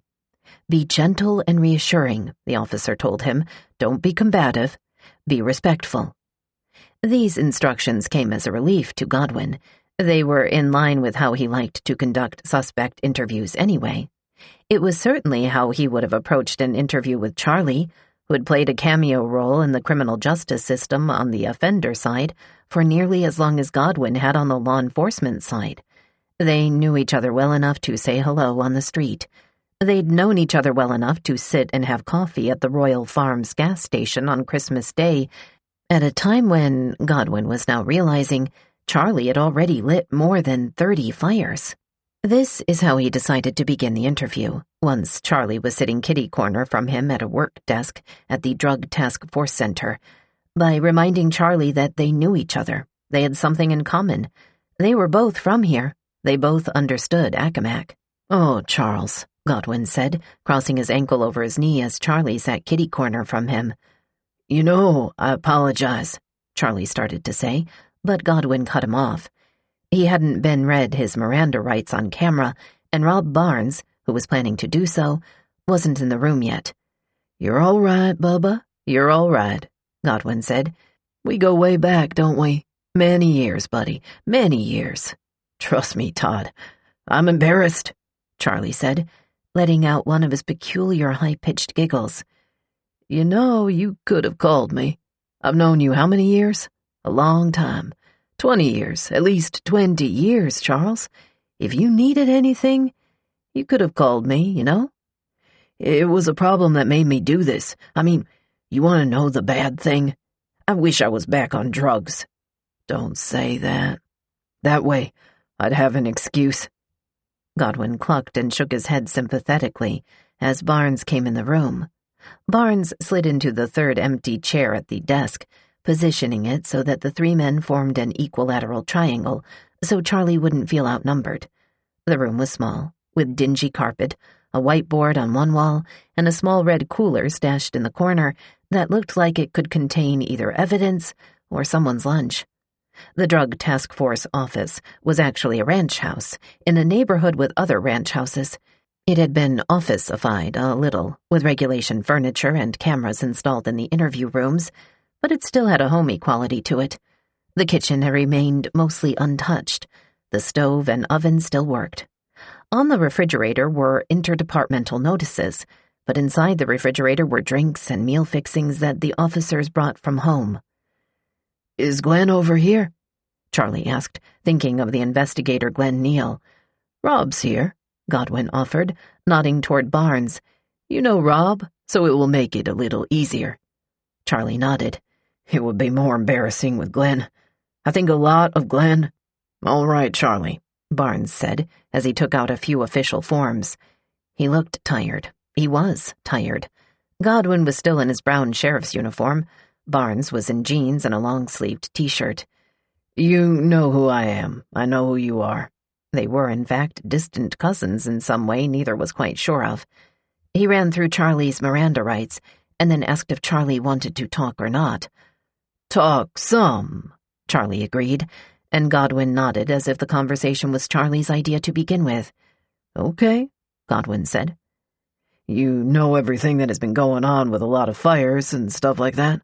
Barnes asked, mirroring Godwin's position, ankle over knee, flipping through some papers. To an observer, the conversation would have looked and sounded like three friends talking about the fires while hanging out at Shucker's, which is just what Barnes wanted. Charlie hadn't asked for a lawyer, and with his current demeanor, it didn't appear that he had any plans to do so. "Yes," Charlie said. "And you made the comment to the sheriff earlier that you apologize and whatnot?" "Yes." "But you did state that you didn't set all of them." "Right." "All right," Barnes said, pressing onward. "We're at the point where we're at 86 fires since the time this kicked off," he said, including some that the police believed may have been accidents or set by copycats. "So we understand you were at the scene tonight, the one on Airport Drive. Who was driving in the vehicle?" "She was." "And her name?" "Tanya Bundick." These were easy questions, which the police already knew the answers to. Answering them didn't cost Charlie anything. Barnes asked which direction the van had been driving, which direction they'd approached the fire from. "Did you ride by a couple of times or anything like that?" he asked. "Yeah," Charlie admitted, laughing again. "I knew we were busted before we did it." "Why?" Godwin broke in. "Too many cars. It was a dead giveaway. I even told her that. I said, this place is a setup." "And you still set it on fire?" Charlie shrugged. "She's a lot smarter than me. And she said it wasn't." He giggled. "But I had never seen that many cars before." They took him through the actual setting of the fire, what part of the house he'd lit, whether he'd used any accelerants, what color the shop rag was that he'd stuffed in the house, whether he stood there after the fire was set to watch it. "Back door," Charlie said. "No accelerants. Plain white. No watching. He'd just run." "We appreciate you, Charles," Godwin encouraged him. "We appreciate you telling the truth, Bubba. Listen to this. Nobody was hurt. That makes a big difference, Barnes agreed. Nobody was hurt. Charlie shook his head. I never wanted to do it in the first fucking place. What made you? Barnes asked. At the same time, Godwin asked, what happened? I'm not going to tell you what, Charlie said, and then immediately apologized. I'm not trying to be smart. Barnes and Godwin nodded at this. They didn't need a motive in order for Charlie to be guilty, but some kind of reason would have made the whole thing make more sense to them. Everybody has a reason, Barnes said, for why they do things in life. Trust me, I never enjoyed it, Charlie told him. It's something like somebody did something to you, pushed you away from something, or... Nah, it was just a problem I've had, and this was my way to... deal with it. Godwin finished the sentence for him. Was it your mom passing? That don't help, Charlie acknowledged. But there's more to it. Well, listen, we'll do this interview and then we'll do whatever you want, Godwin reassured him. We'll do whatever you need to get you straight. Is she here? Charlie asked suddenly. Tanya? She's not, Barnes told him. Is she going to be here? What do you need? Godwin asked. Charlie folded his hands, shoulders slumped. I wanted to see her. Rob couldn't let the motive go. Was the problem Charlie had mentioned having... Did it have to do with the fire departments? Was he mad at the fire departments? Or at law enforcement? In our minds, we're trying to figure out... I don't want to say the motive, but is it something against us? The state police or the sheriff or county? Or is it an individual? Or just the way you're expressing how you're pissed off? I'm not even pissed off, Charlie insisted. You know, we thought you were mad at us, Godwin said. Not at all. I have the utmost respect for you all. That's what I thought, Godwin said.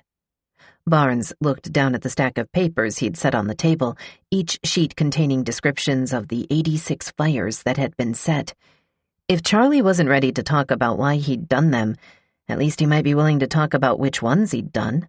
Did Charlie do a woods fire on Dennis Drive? Yes, Charlie said. A bungalow on Seaside Road? Yes, said Charlie. Metomkin Road and Bloxham? Yes. The Drummond fire from the night before? Yes. The 2-story farmhouse on Church Road? Yes. Yes, yes, yes. What about Greenbush Road, just outside of Parksley on 316 at Wychville? You know where Coors Garage is and Associated Farms is across the street? Yes, Charlie said. Where did you light that one? Underneath of it? On the back side, front side? Right in the middle. So how did you get crawled underneath the house? Okay. Barnes had been holding the fires in his head, the geography and details of them, and he wanted to get Charlie to remember as many of them as possible. The two men swapped their knowledge of back roads, hidden shortcuts, mossy fields, and half-drained creeks. The interview became a geography bee.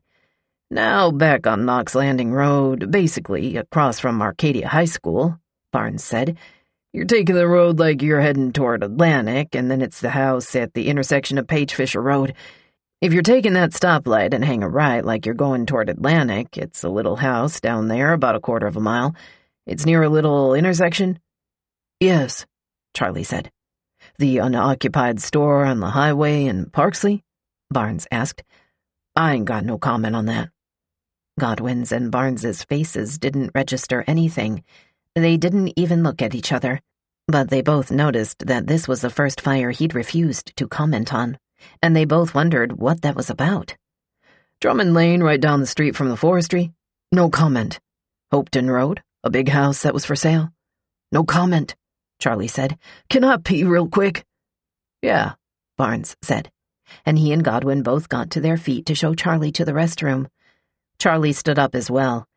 You can write no comment for the rest of them. The confession was taking a strange and winding path. Often in interviews like this, the suspect would do everything he could to avoid implicating himself, making excuses, pointing fingers at his cohorts, trying to rationalize his actions by claiming extenuating circumstances. Here they had a man who had willingly and sheepishly put up his hands and admitted wrongdoing. He had gone over, in great detail, which fires he had set and how, and he appeared to try his best to remember all of the circumstances behind them. But at the same time, he was refusing to offer the information that might help him receive a lighter punishment. He wouldn't say why he'd done it. He wouldn't say if anyone else had helped him. Sometimes he would go on in earnest detail about how a big fire was lit, only to answer no comment when Barnes asked about a fire that had been smaller and more innocuous. When Charlie peed, Godwin and Barnes each tried to puzzle through the inconsistent behavior. Charlie was the one with the firefighting experience. Charlie was the one with the criminal past. Charlie was the one who had some of the traits of a serial arsonist. But when he said he hadn't lit them all, did he mean that some of them had been lit by Tanya? The three men came back into the room after the bathroom break and sat in their original chairs. "Can I ask you this?" Godwin said. "Is there a reason you don't want to comment on some of these first fires?" "Was there a significant change to where you started and where you ended?" Barnes offered. "Do you know what I mean?" "Possibly," Charlie allowed. Godwin raised his hands, as if to frame an idea. "It sounds like to me, Charles, I'm just throwing this out there, that we originally had somebody else involved in these first fires." "I don't know." Charlie shook his head. "If we take her out of the equation," Barnes tried, "other than you commenting about her, was there anybody other than her to drop you off?" "No comment." Barnes proceeded delicately. "The problem we're having is you're taking the rap for most of these, but we want to make sure whoever was involved in these is not going to continue. We're basically trying to stop this." "They're not going to continue," Charlie assured them. "I'll take the rap for them." This went on, with Charlie swearing that the fires were over and that he'd hated lighting them to begin with. Godwin and Barnes would ask how they could be sure the fires were over if Charlie kept leaving out details and saying no comment. Hours passed. It was nearly 2 a.m. Godwin told Charlie he had one last chance to get everything off his chest before he was escorted back to the county jail. Charlie was bouncing his legs up and down, rolling his forehead against the heels of his handcuffed hands. He talked about Tanya, how she had saved him from cocaine on the first night they'd met, and how they were going to get married. The fire on Savageville Road in Accomack? Yes. The one on Punkateague Road by the pump? Yes. The one in Horntown right as you came into the town? No comment. "Remember the chickens?" Godwin and Barnes asked. He had let the chickens out of his neighbor's coop. He was trying to be a good person.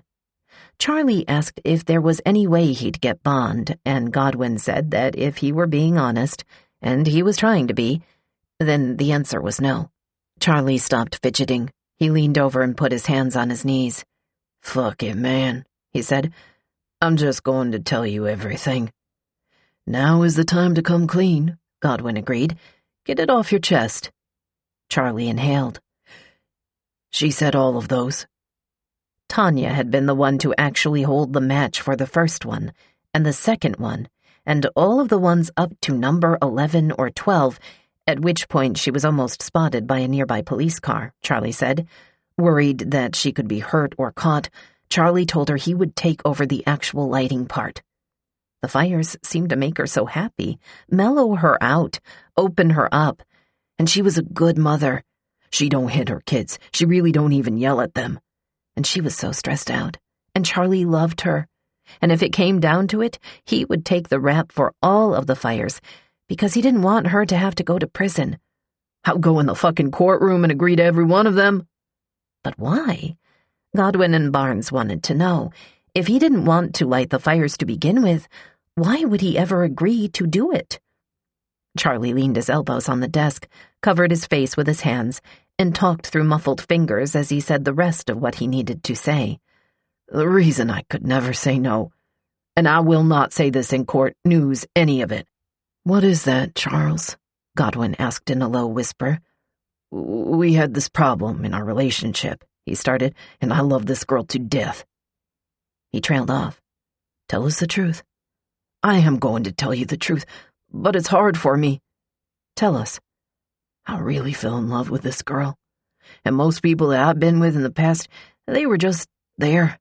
I settled for all of them, even the ones I was with for years, and I never was happy with them. And I was happy with this one," he said. And the moment I fell in love with her, my dick stopped working." There it was. The thing. Said aloud in the conference room of the Eastern Shore Drug Task Force office in Melfa was the mess that had defined all of the other messes in Charlie's life. They were broke, they were isolated from their families, they didn't know what to do about Tanya's son, they were low on work, and they were going to the Food Lion, and they were eating garbage. But all of this could have been dealt with if it weren't for the fact that as soon as he'd fallen in love with Tanya Bundick, he couldn't perform in bed. And this was the worst thing he could have possibly imagined. Charlie paused and struggled. "Up until a few nights ago, we hadn't had sex in almost 18 months. That was the only problem in our relationship, and I was doing whatever the fuck I could to keep her." "I got you," Godwin said as Barnes nodded, both giving the impression that this was a normal sort of thing for them to hear in the course of an investigation. "I got you." Doctors hadn't been able to help. He'd seen them, and they told him the problem was all in his head. Ministers hadn't been able to help either. He'd brought the problem up with John Burr from Only Baptist. The pastor suggested that talking to a therapist might be beneficial, though Charlie hadn't yet. And since none of it had helped, Charlie had done the one thing that seemed like it could make any difference at all to saving his relationship. He had lit the fires for Tanya. Later on, the residents of Accomack would confuse this story a little bit.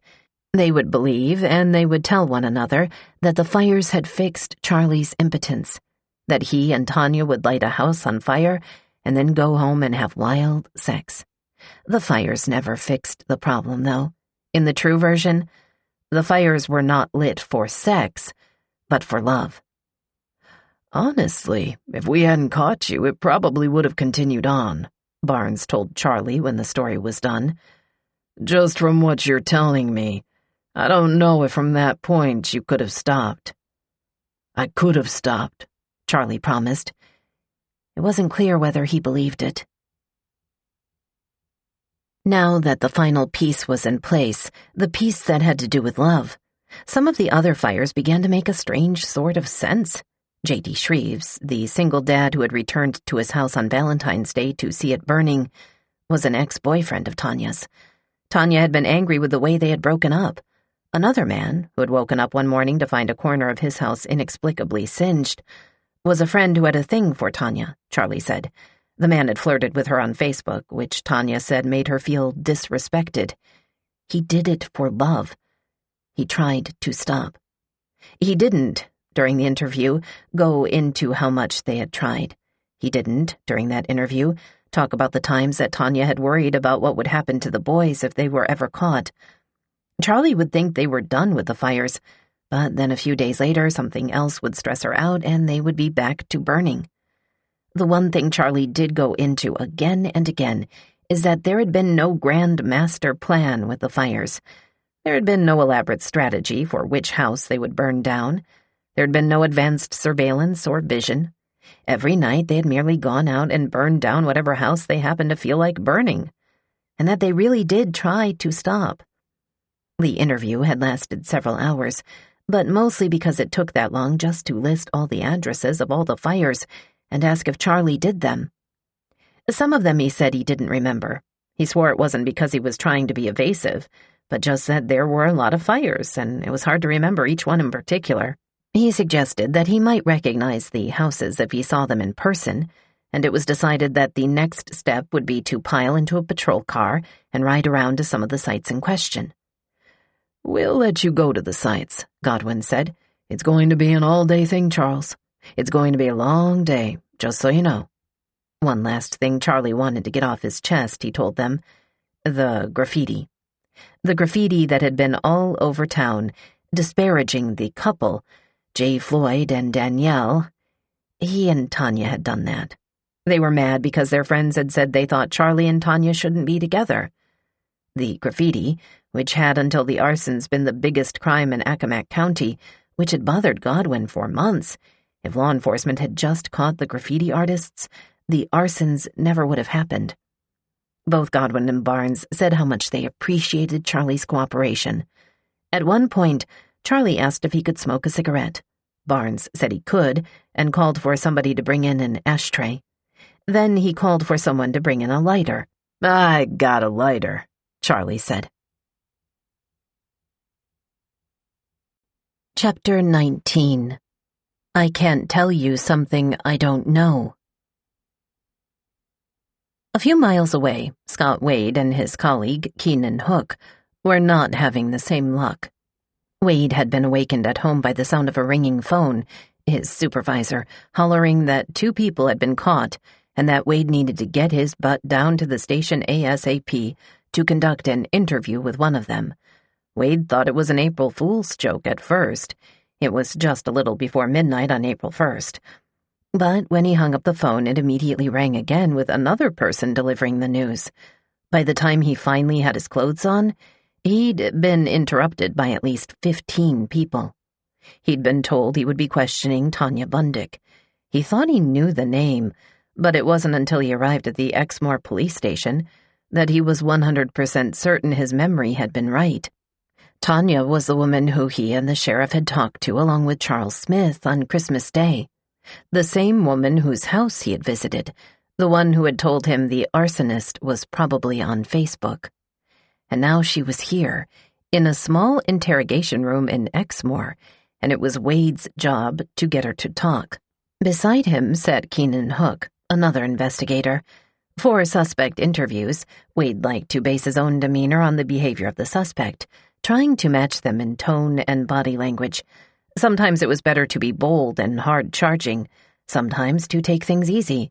He had seen Tanya when she walked through the station and paid close attention to her behavior. She was crying, not sobbing, but she did have tears in her eyes. "Can you bring me my chapstick?" she asked him. "Oh, how about some water?" he suggested, making it clear that her comfort and happiness were important to him. "We have water. We'll get you some chapstick, too. It's not special, is it?" "No," she said. "Do you have your ID on you by any chance?" "Uh-huh." "I know it's Tanya, but what is your full name?" "Tanya Susan Bundick." He asked her a few more pro forma questions and then turned back to her well-being. "Are you all right?" "No," she said. "I'm not all right." "Look, we're going to get through this," he reassured her. "I know you're upset. You have to take a deep breath. It's over now. We need to talk to you to get everything straightened out. We want to know where everything is. It's not the end of the world. I deal with a lot of people over here, a lot of times, and they think it's the end of the world. It's not. Everybody makes mistakes. Let's just start over right now and move on with the rest of your life. All right?" She nodded. Wade nodded. He'd left his description of what was going to happen open-ended. Move on with the rest of your life could be understood to mean that at the end of the evening, he expected Tanya to walk out a free woman. "Are you living with Charlie?" he continued. "He's living with me." "We'll get through it," he said again. "We'll get through it and we will be done with it. Do you want to go see him when we're done?" "I guess," she said. "I have kids at home." Wade asked if there was a friend or neighbor who could come over to be with them, and she gave him a name. He asked if she'd seen enough cop shows on TV to see people being read their Miranda rights. She said she had. He explained that that's what he was going to do now, read her those rights, have her sign some forms, and ask her some more questions. "Where do you want to start at?" he asked, when she was done with the papers. "I don't know what you want me to say," she said. "How did all this get started?" He tried again. "I really don't know," she said. "I mean, because tonight, we went to go to Walmart. My sons are having birthdays on Wednesday, and we were just driving around. We went to Walmart. We still had that stuff in the back of the van, and Charlie asked me to drop him off, so I dropped him off, and then, the rest is history. The next thing I knew, we're being surrounded. I was shocked, But I know he did set that fire tonight." The gears in Wade's brain started turning. When he'd referred to this getting started, he'd introduced the chance for her to explain and take responsibility for 5 months' worth of fires. She hadn't. Instead, she'd talked about the Airport Road fire as if it were a singular event, one committed only by Charlie, and which she'd known nothing about. Wade noticed that Tanya wasn't crying anymore. She was putting herself together with each passing moment. He thought it was like watching a light bulb turn off in front of him. "Where did you drop him off tonight?" he continued, going along with the idea that Charlie was the only arsonist. "In Malfa." "And you said you were going to Walmart?" "No," she said. "We had gone to Walmart before this, and he wanted to ride around." "What did he say when he said he wanted you to drop him off?" "He told me to drop him off and turn around and come back and get him." "How many times have you dropped him off?" Wade tried, again leaving the door open to discuss other fires. "This is the only time I've ever dropped him off anywhere." That had been a crucial question. Tanya had no idea that 9 miles away, Charlie was breaking down and telling Godwin and Barnes that Tanya had been the actual fire starter in some of the arsons, and the driver and all the rest. To corroborate that, Wade needed Tanya to admit that she had been in the car on multiple occasions in which Charlie had asked to get out. That was the lever on which he would move the case. For now, he backed off. "Are your parents still alive?" he asked. "No." "Do you have anybody other than your kids?" "No." "Do your kids have anybody other than you?" "No." "You've never been in trouble before?" "No."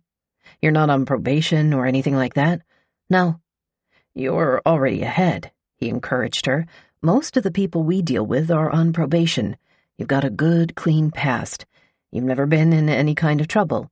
Even if it was something minor. You've got your kids that you have to deal with.